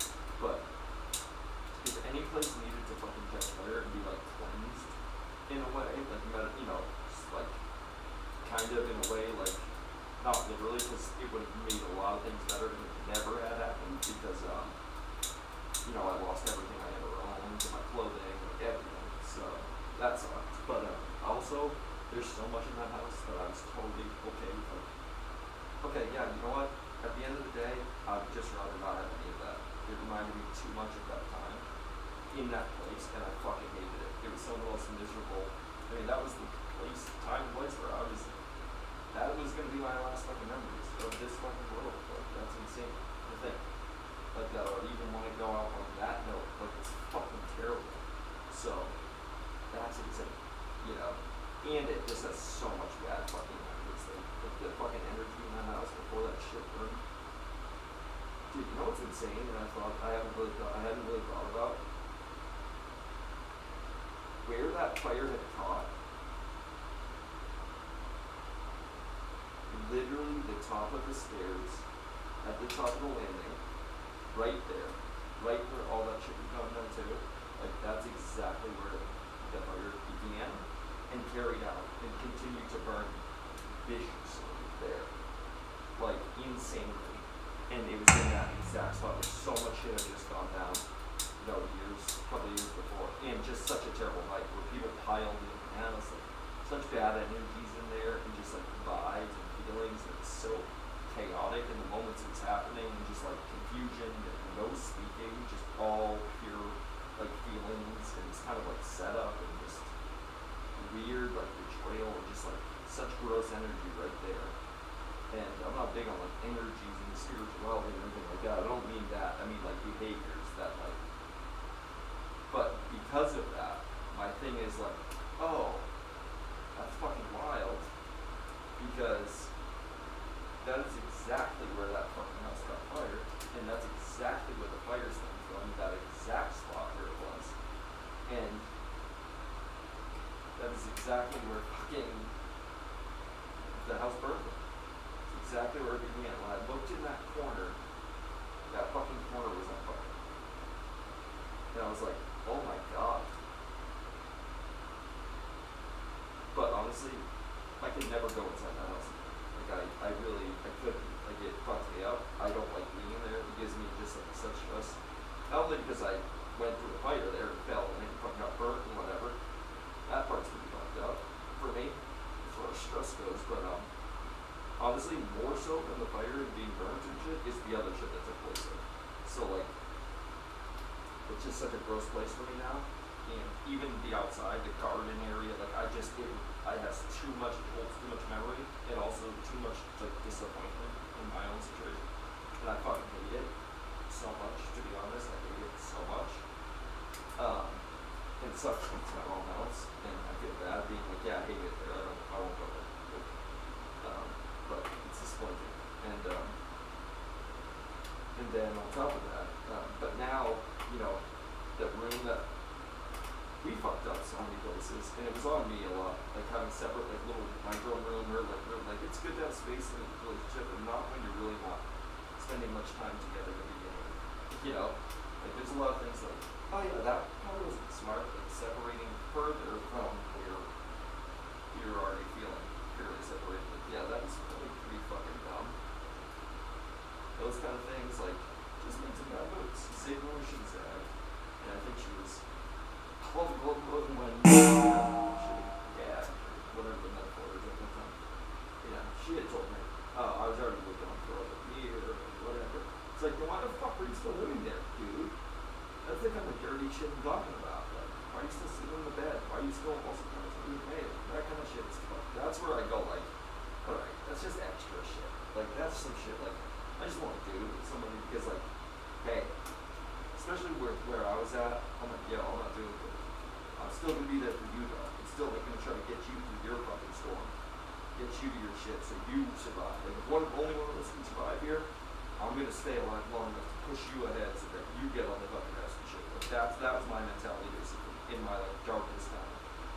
And meanwhile, she's like, oh, I'm already done with him, but I'm just gonna ride this out here and, like, sit, well, he's in the worst place in his life. And enjoy the free housing. What? Why? Why are you here? You have no intention, you didn't care about me, and you fucking already moved on. Why don't you live with them? The fuck? Let me put myself in peace.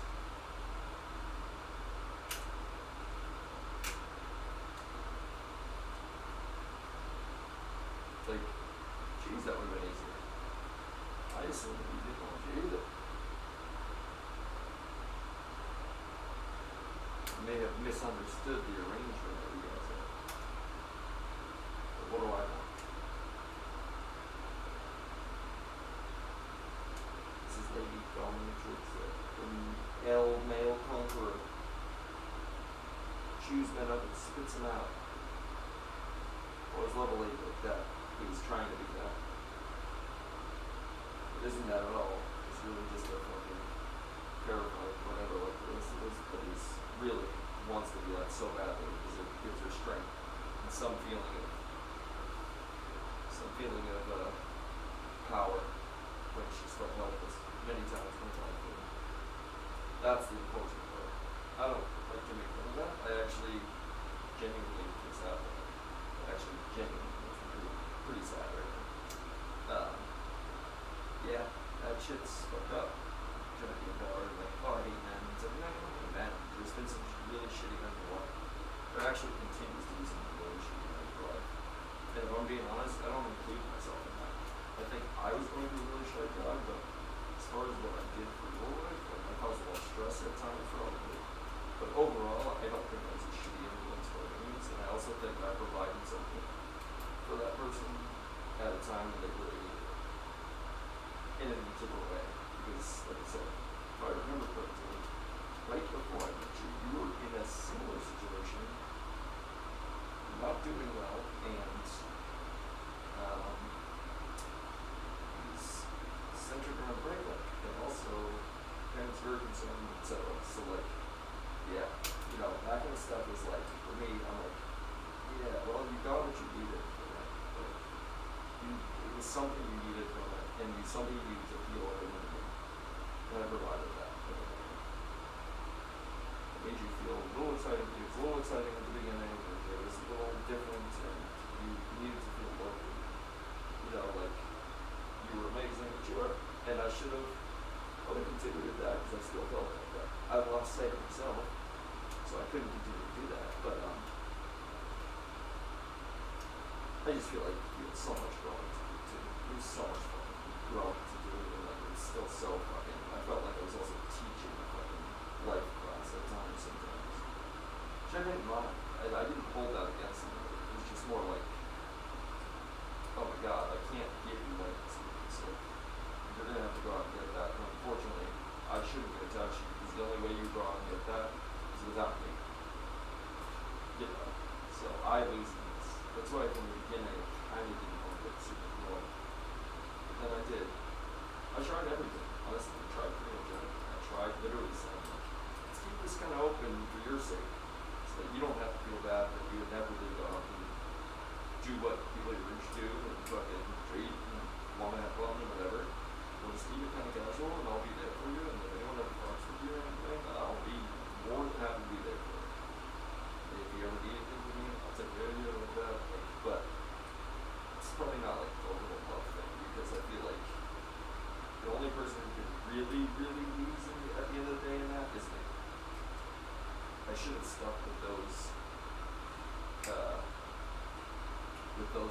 with that kind of knowledge and idea, and just sticking by that, being like, realistically, I already know how this goes. And because I do have the life experience that you know, I should probably just say exactly what this is and just stick by that.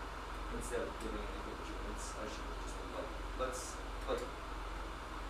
be realistic, Andrew, and you know how this has to play out.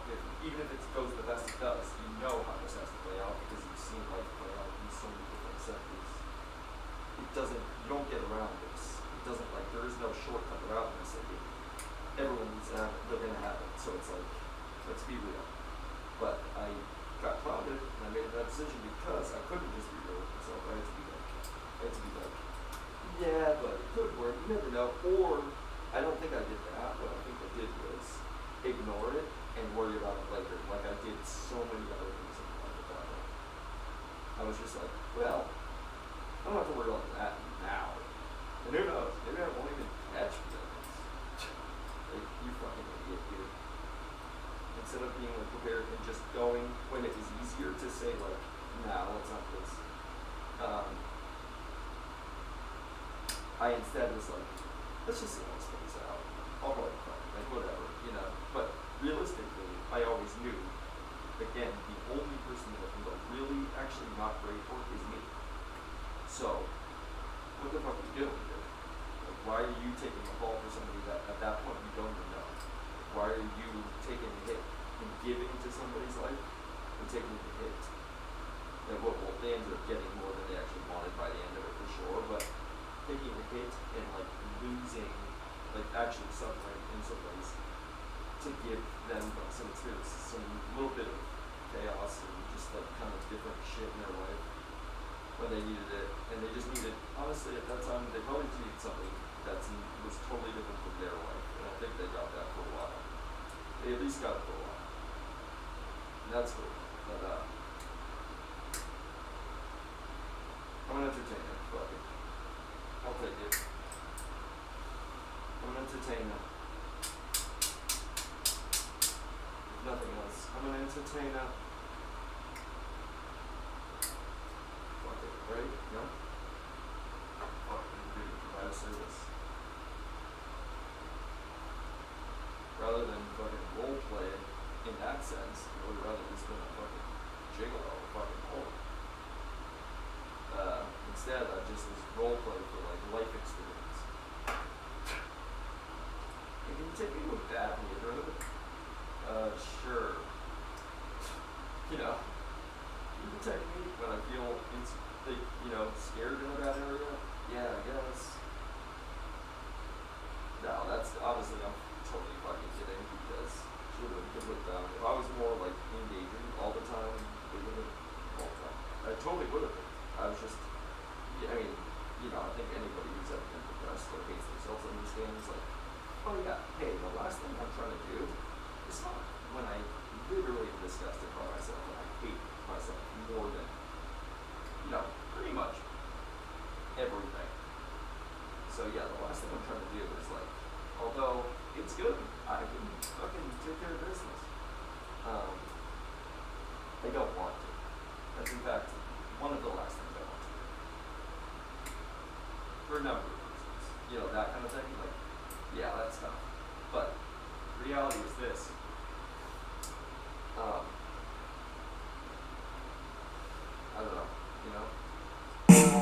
sucks. Kind of sucks for us because I feel like we actually never got any of the best of all of it, of me in general, just as a me, as a person in general, like, never got the best version of anything. Although, in that one aspect, I feel like we would have, if we would have been done after it. Like, you know, one aspect. I don't know why. The pressure's off. I'm always on top of my life game at that point in my life. Like when we're done and we break up, but then we keep on. You know, I'm always fucking A class when it comes to that. Because the pressure's off, and I'm so much better of a dude that you just come to for things when I don't have to look. When like you're not looking for love from it. And maybe you're getting love from somebody else. I can deliver on everything else, like kind of heartlessly. Pretty fucking well. But as far as that goes, like I'm a pretty person who's like that. But when I want to. Somebody's like, no you're not, you didn't even want to. I'm like, yeah, well, that was different. But otherwise, yeah. Otherwise, I was fine doing that too. I even got off with that in the get there. But that wasn't really the thing because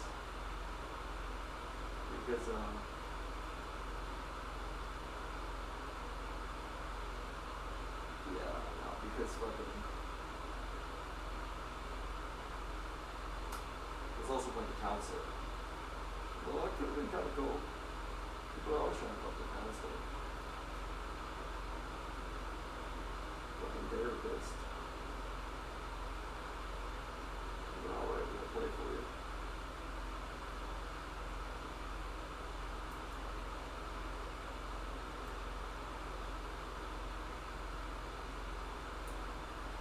Honestly, all I'm looking for really now,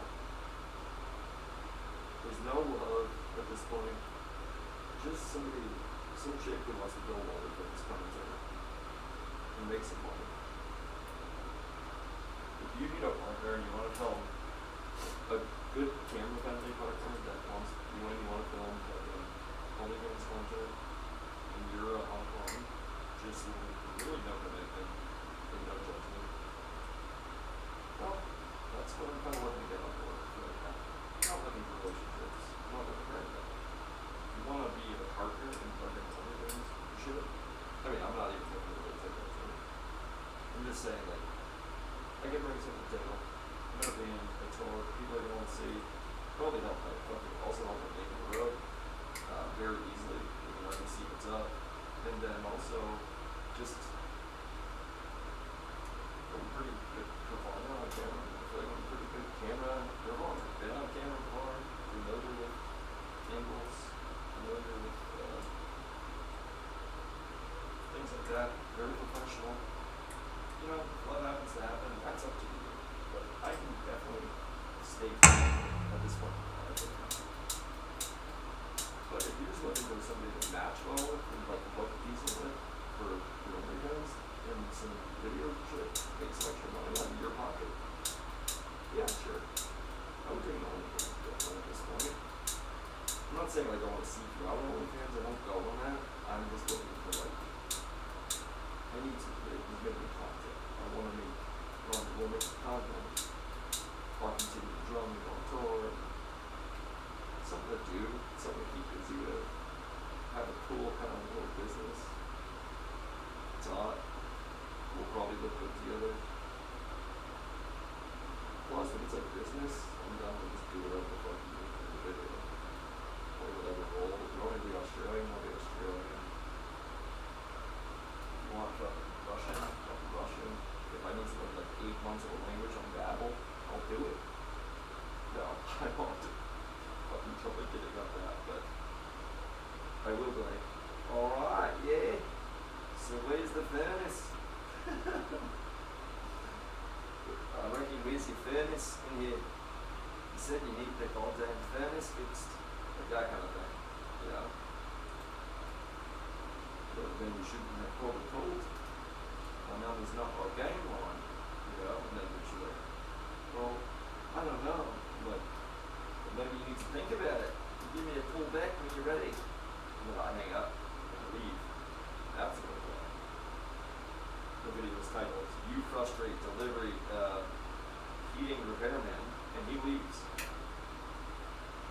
0 status.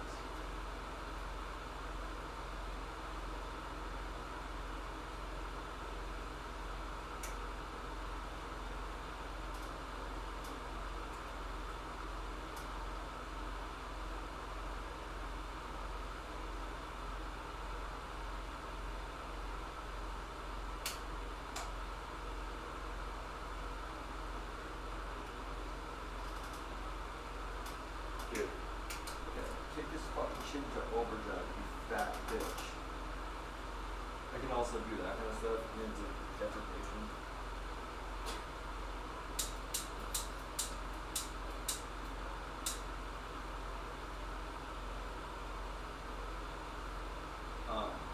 No, but for real, me and Joe were just talking about a night that we were in Massachusetts on the tour.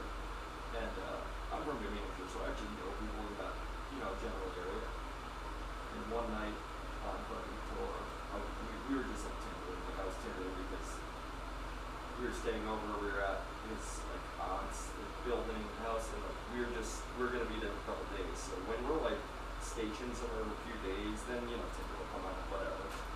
It's fucking hinge, but I'm not trying to get into a fucking 6 to 9 month relationship, so I don't really care for hinge that much. I'm looking for just like, hey, I'm in town for 2 days, what the fuck's up, kind of thing at that point.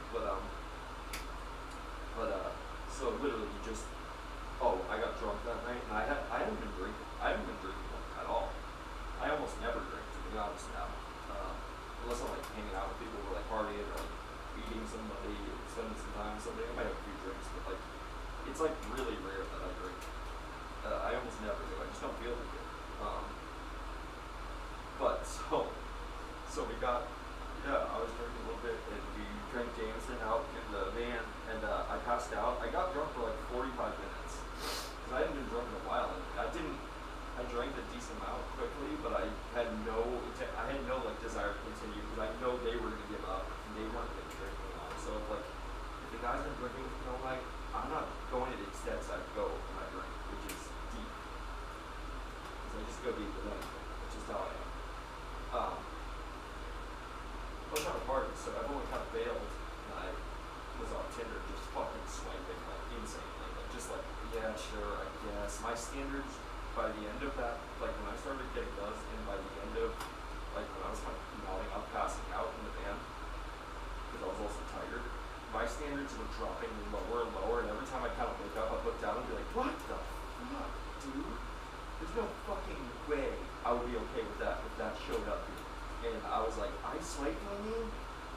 Like, and especially if I felt like I had to go through it, oh my god, I was like, no fucking way, dude. And then the picture I also uploaded, pretty inappropriate, I'm pretty sure. Like, not enough to get you kicked off, but definitely some strong fucking outline. And I was just trying to like look a good one fucking swipe and be like, yo, hey, at this point I'm a little drunk, and just come on through it. I'm Massachusetts, bitch. Live for your God, New Hampshire. If nothing else, we can argue about whose state's better, and we know it'll be mine. So anyway, no, I was like, sure, yeah, whatever. And then I got these people hit me up, and I was like, dear God. I ended up passing out, and I had a bunch of people hit me up, like, hey, where are you? I'm like right near there. I couldn't be like, oh, what? We're just like out in that fucking parking lot. It was like pouring rain. I was like, nah, dude, I'm not gonna fucking do this anymore. And plus, I passed out. Forgot that part. And Joe came, and like a fucking psychopath, he's standing at the van window. I'm passed out in the passenger seat of the van's front seat, by the way. And he comes by, and he just goes, and I don't wake up to like knowing he's there, but I wake up to like the knocks, but I'm not fully awake. I'm just kind of like open my eyes. I don't know that someone's knocking. Something just woke me up, and when I open my eyes, there's someone staring, pale as fuck, white, Joe, redhead, pale as fuck, white, staring at me. And like, just staring, wide-eyed, not blinking, directly at me. And I'm like, oh, what the fuck? Like, I think I have a fact check on my fucking Tinder, like, open. I was like, oh! That started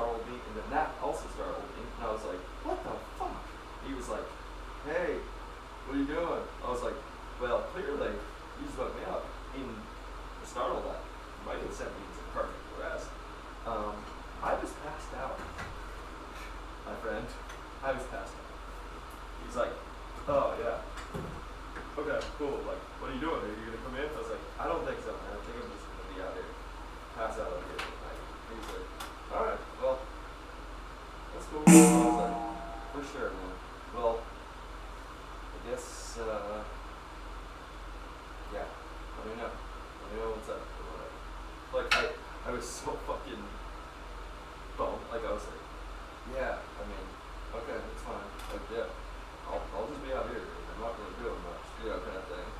And then, yeah, it was just like, okay, cool. And then I just sat out there and passed out for the night. And then I was just talking to him last night about it. If I could access the people that I had sent on them, I wish I had that history on Tinder. I don't know if I do. I haven't been on it since then, but really, I don't really have access to it. I haven't been on there since, but if I could, oh my god, I would love to see the people that my standard was shot to that night. Like, the people that I was like accepting of like the possibility that that was going to be a thing that night.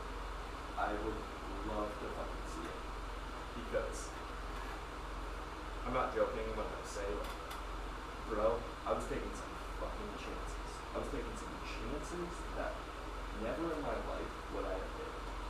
I don't know what the fuck was going on that night, but I was like, sure, why the fuck not? At this point, I don't really care. And let me just tell you, not chances that were worth it. Not chances that were really worth it. Chances that were like, you're gonna wake up thinking about why you did that, my friend. That's gonna be a why did we do that kind of thing.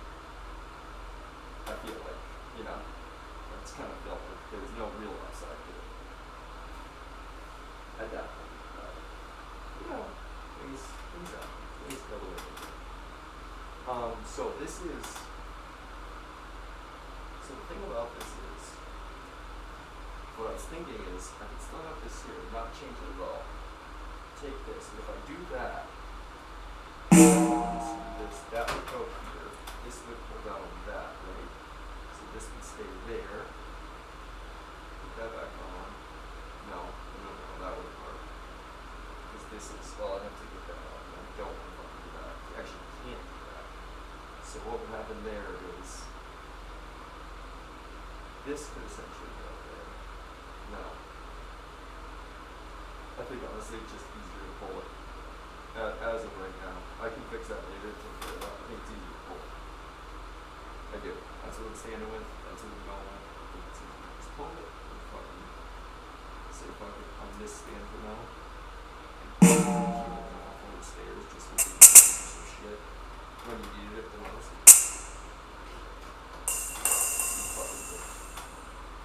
But other than that, high spirits. Positive vibes.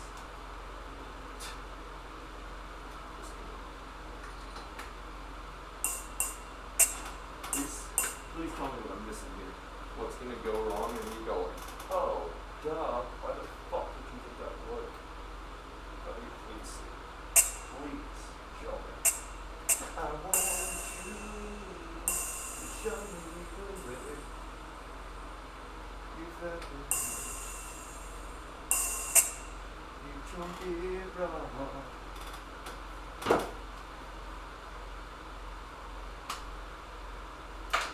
Knocked up, what a waste of time.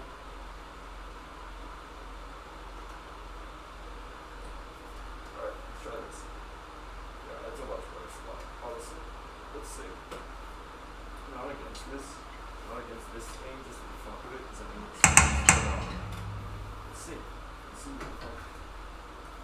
You have a lot of words if you want to be a bitch. I'll tell you that right now. I'm not happy with you at all. I should quite disappointed. I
Good call today. Goodbye, my lover. You have my friends.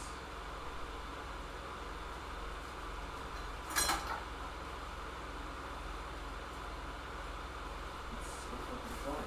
I literally can't believe I forgot that's what he's singing. I knew it wasn't You're Beautiful. I was like, that's stupid. But the fact that it's so fucking fun.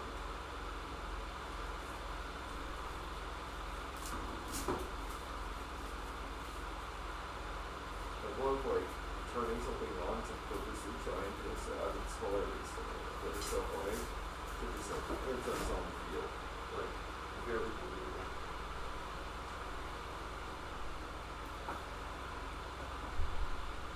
Okay, so this would go. Alright, that fucking Phuket. Yep. So this again, this old fucking adage. Right? Right? This is gonna feel very weird. Don't like it, but fuck it. Yeah, there we go. There we go. Yep. That's how it works. That's how it works.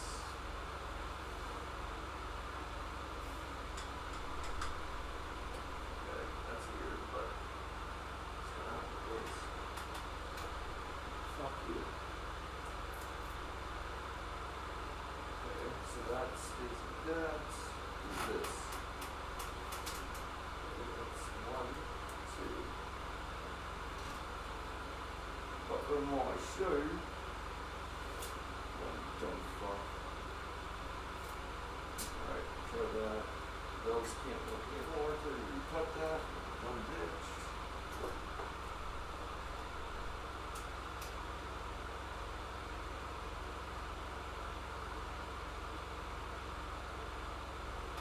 Okay. Now, let's go this over here. Yeah, yeah. Okay.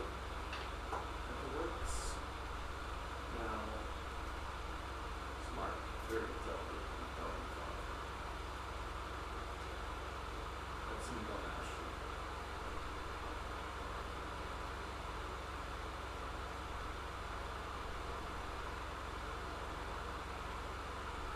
Goodbye, my friend. So, this picture's face every time. I can say that.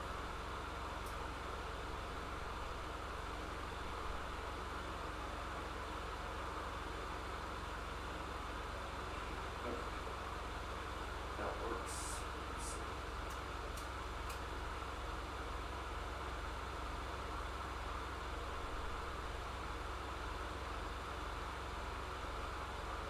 Okay. So it's more on that, like, really, the bottom gap, like, it's so much more angle to that. Oh, you dumb fuck.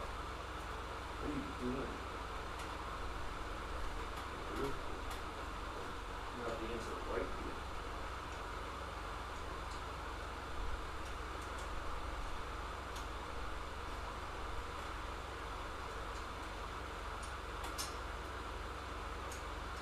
Open. Yep. Perfect. Great.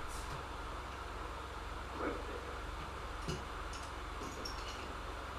Okay, that needs to be moved. Bitch. Get out the way. Get out the way, bitch. Get out the way. Great. Great. Great. Fucking great. Very great.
actually not close to the world. It's fucking doable. It's doable.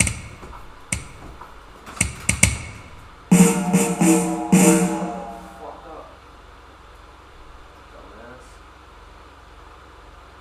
Boom. Still the fucking place. Obviously it wasn't using this. Yeah, because I was switching back and forth with these for a while. I forgot. One of these stayed at home for a while. And I think it was this one. I left it on the kit. I brought the other one out for shows and on tour or whatever. Because it was easier than lugging out everything around each time.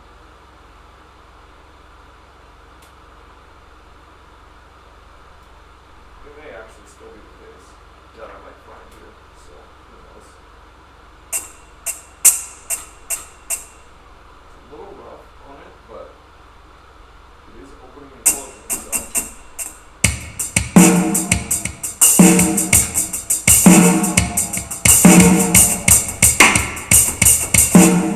God, is that fucking so heavy. It feels so. What is stopping it? What is making it heavy is my question. Like, that's what I'm trying to figure out here. What is making it so goddamn heavy? Is it because it's bent? Maybe it's bent. Not positive, but maybe it is. And that could absolutely be causing it. Probably some pedals functioning right now. It does feel more like the bent part of it.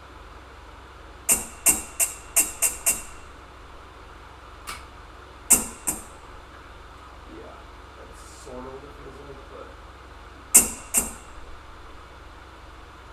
anyway.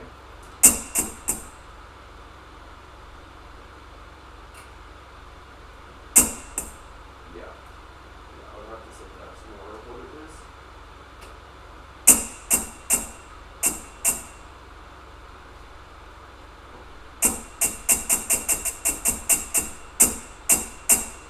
Yeah, it feels like it's that, if anything. At least so.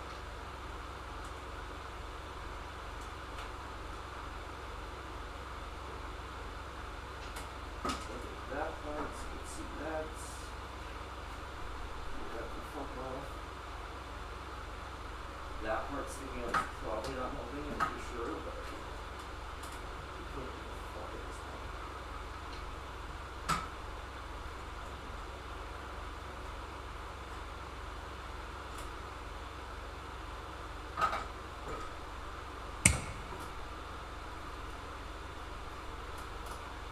Yeah, fuck it. I mean, honestly, it's not that bad.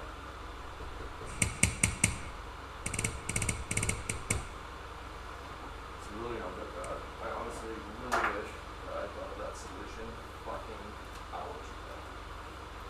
Instead, I have another regret to add in my list of life, and I'm pissed off. Drop that off. So, that's a cool thing. That's a pretty cool thing to have happen.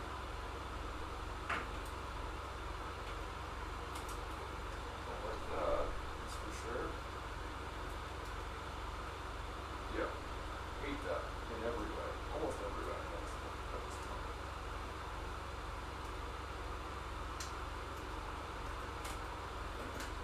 Good stuff, bitch. That's solid. It's a solid ass move. I've never seen one. Super fucking solid. You dumb fucking bitch. For real? I mean, that's the kind of shit where I just go, oh, you can't get fucking stupid, okay? It's just different at varying levels. It's all pretty much the same quantity of dumbassery. That's so fucking solid by you. You fucking idiot. I mean, truthfully, very bad. Very bad, I think. Not good, put it that way. Not happy about it. That's fucking stupid. Stupid as fuck.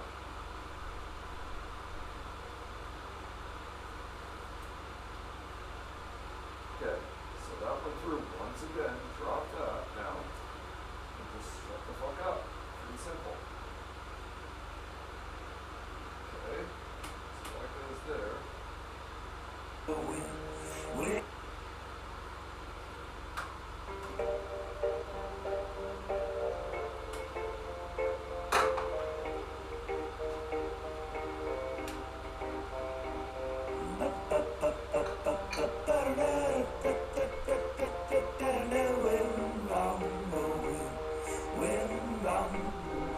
With the lampshades on fire, when the lights go out, the room lit up and we ran about. Well, this is what I really call a party now. Packed up my cars, moved to the next town. With the lampshades on fire, when the lights go out. This is what I really call a party now. Well, the fear makes us really, really run around. This one's done so well too now. I was like, oh, we have no shame at all. But you won't know what I'm talking about. Shaved by my arms and fall to the ground. So I can't look sound. Back up again to the next place where we'll make the same mistakes. Burn it up or just chop it down. This one's done so well too now.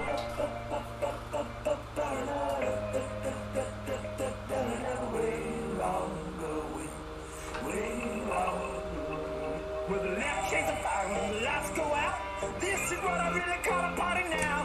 Well, fear makes it really, really run around. This one's done so well too now. I was like, oh, we have a shit of all. You won't know what I'm talking about. The room lights up with the dancing around. Money, turn, have some fun now. Pick up the beat and do the next move. Where we'll make the same mistake. Oh, you won't need to let it fall to the ground.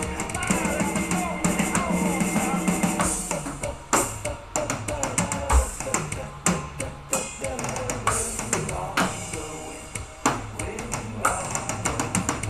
Spines and on bones with each other. We will throw stones at this is how it's all gone. This is how it's gonna go. Well, the human race, one more party out in this place and then move on. We'll just walk and then make a course. Yeah, we got spines, yeah, we got bones. This is how it's always gone. This is how it's gonna go.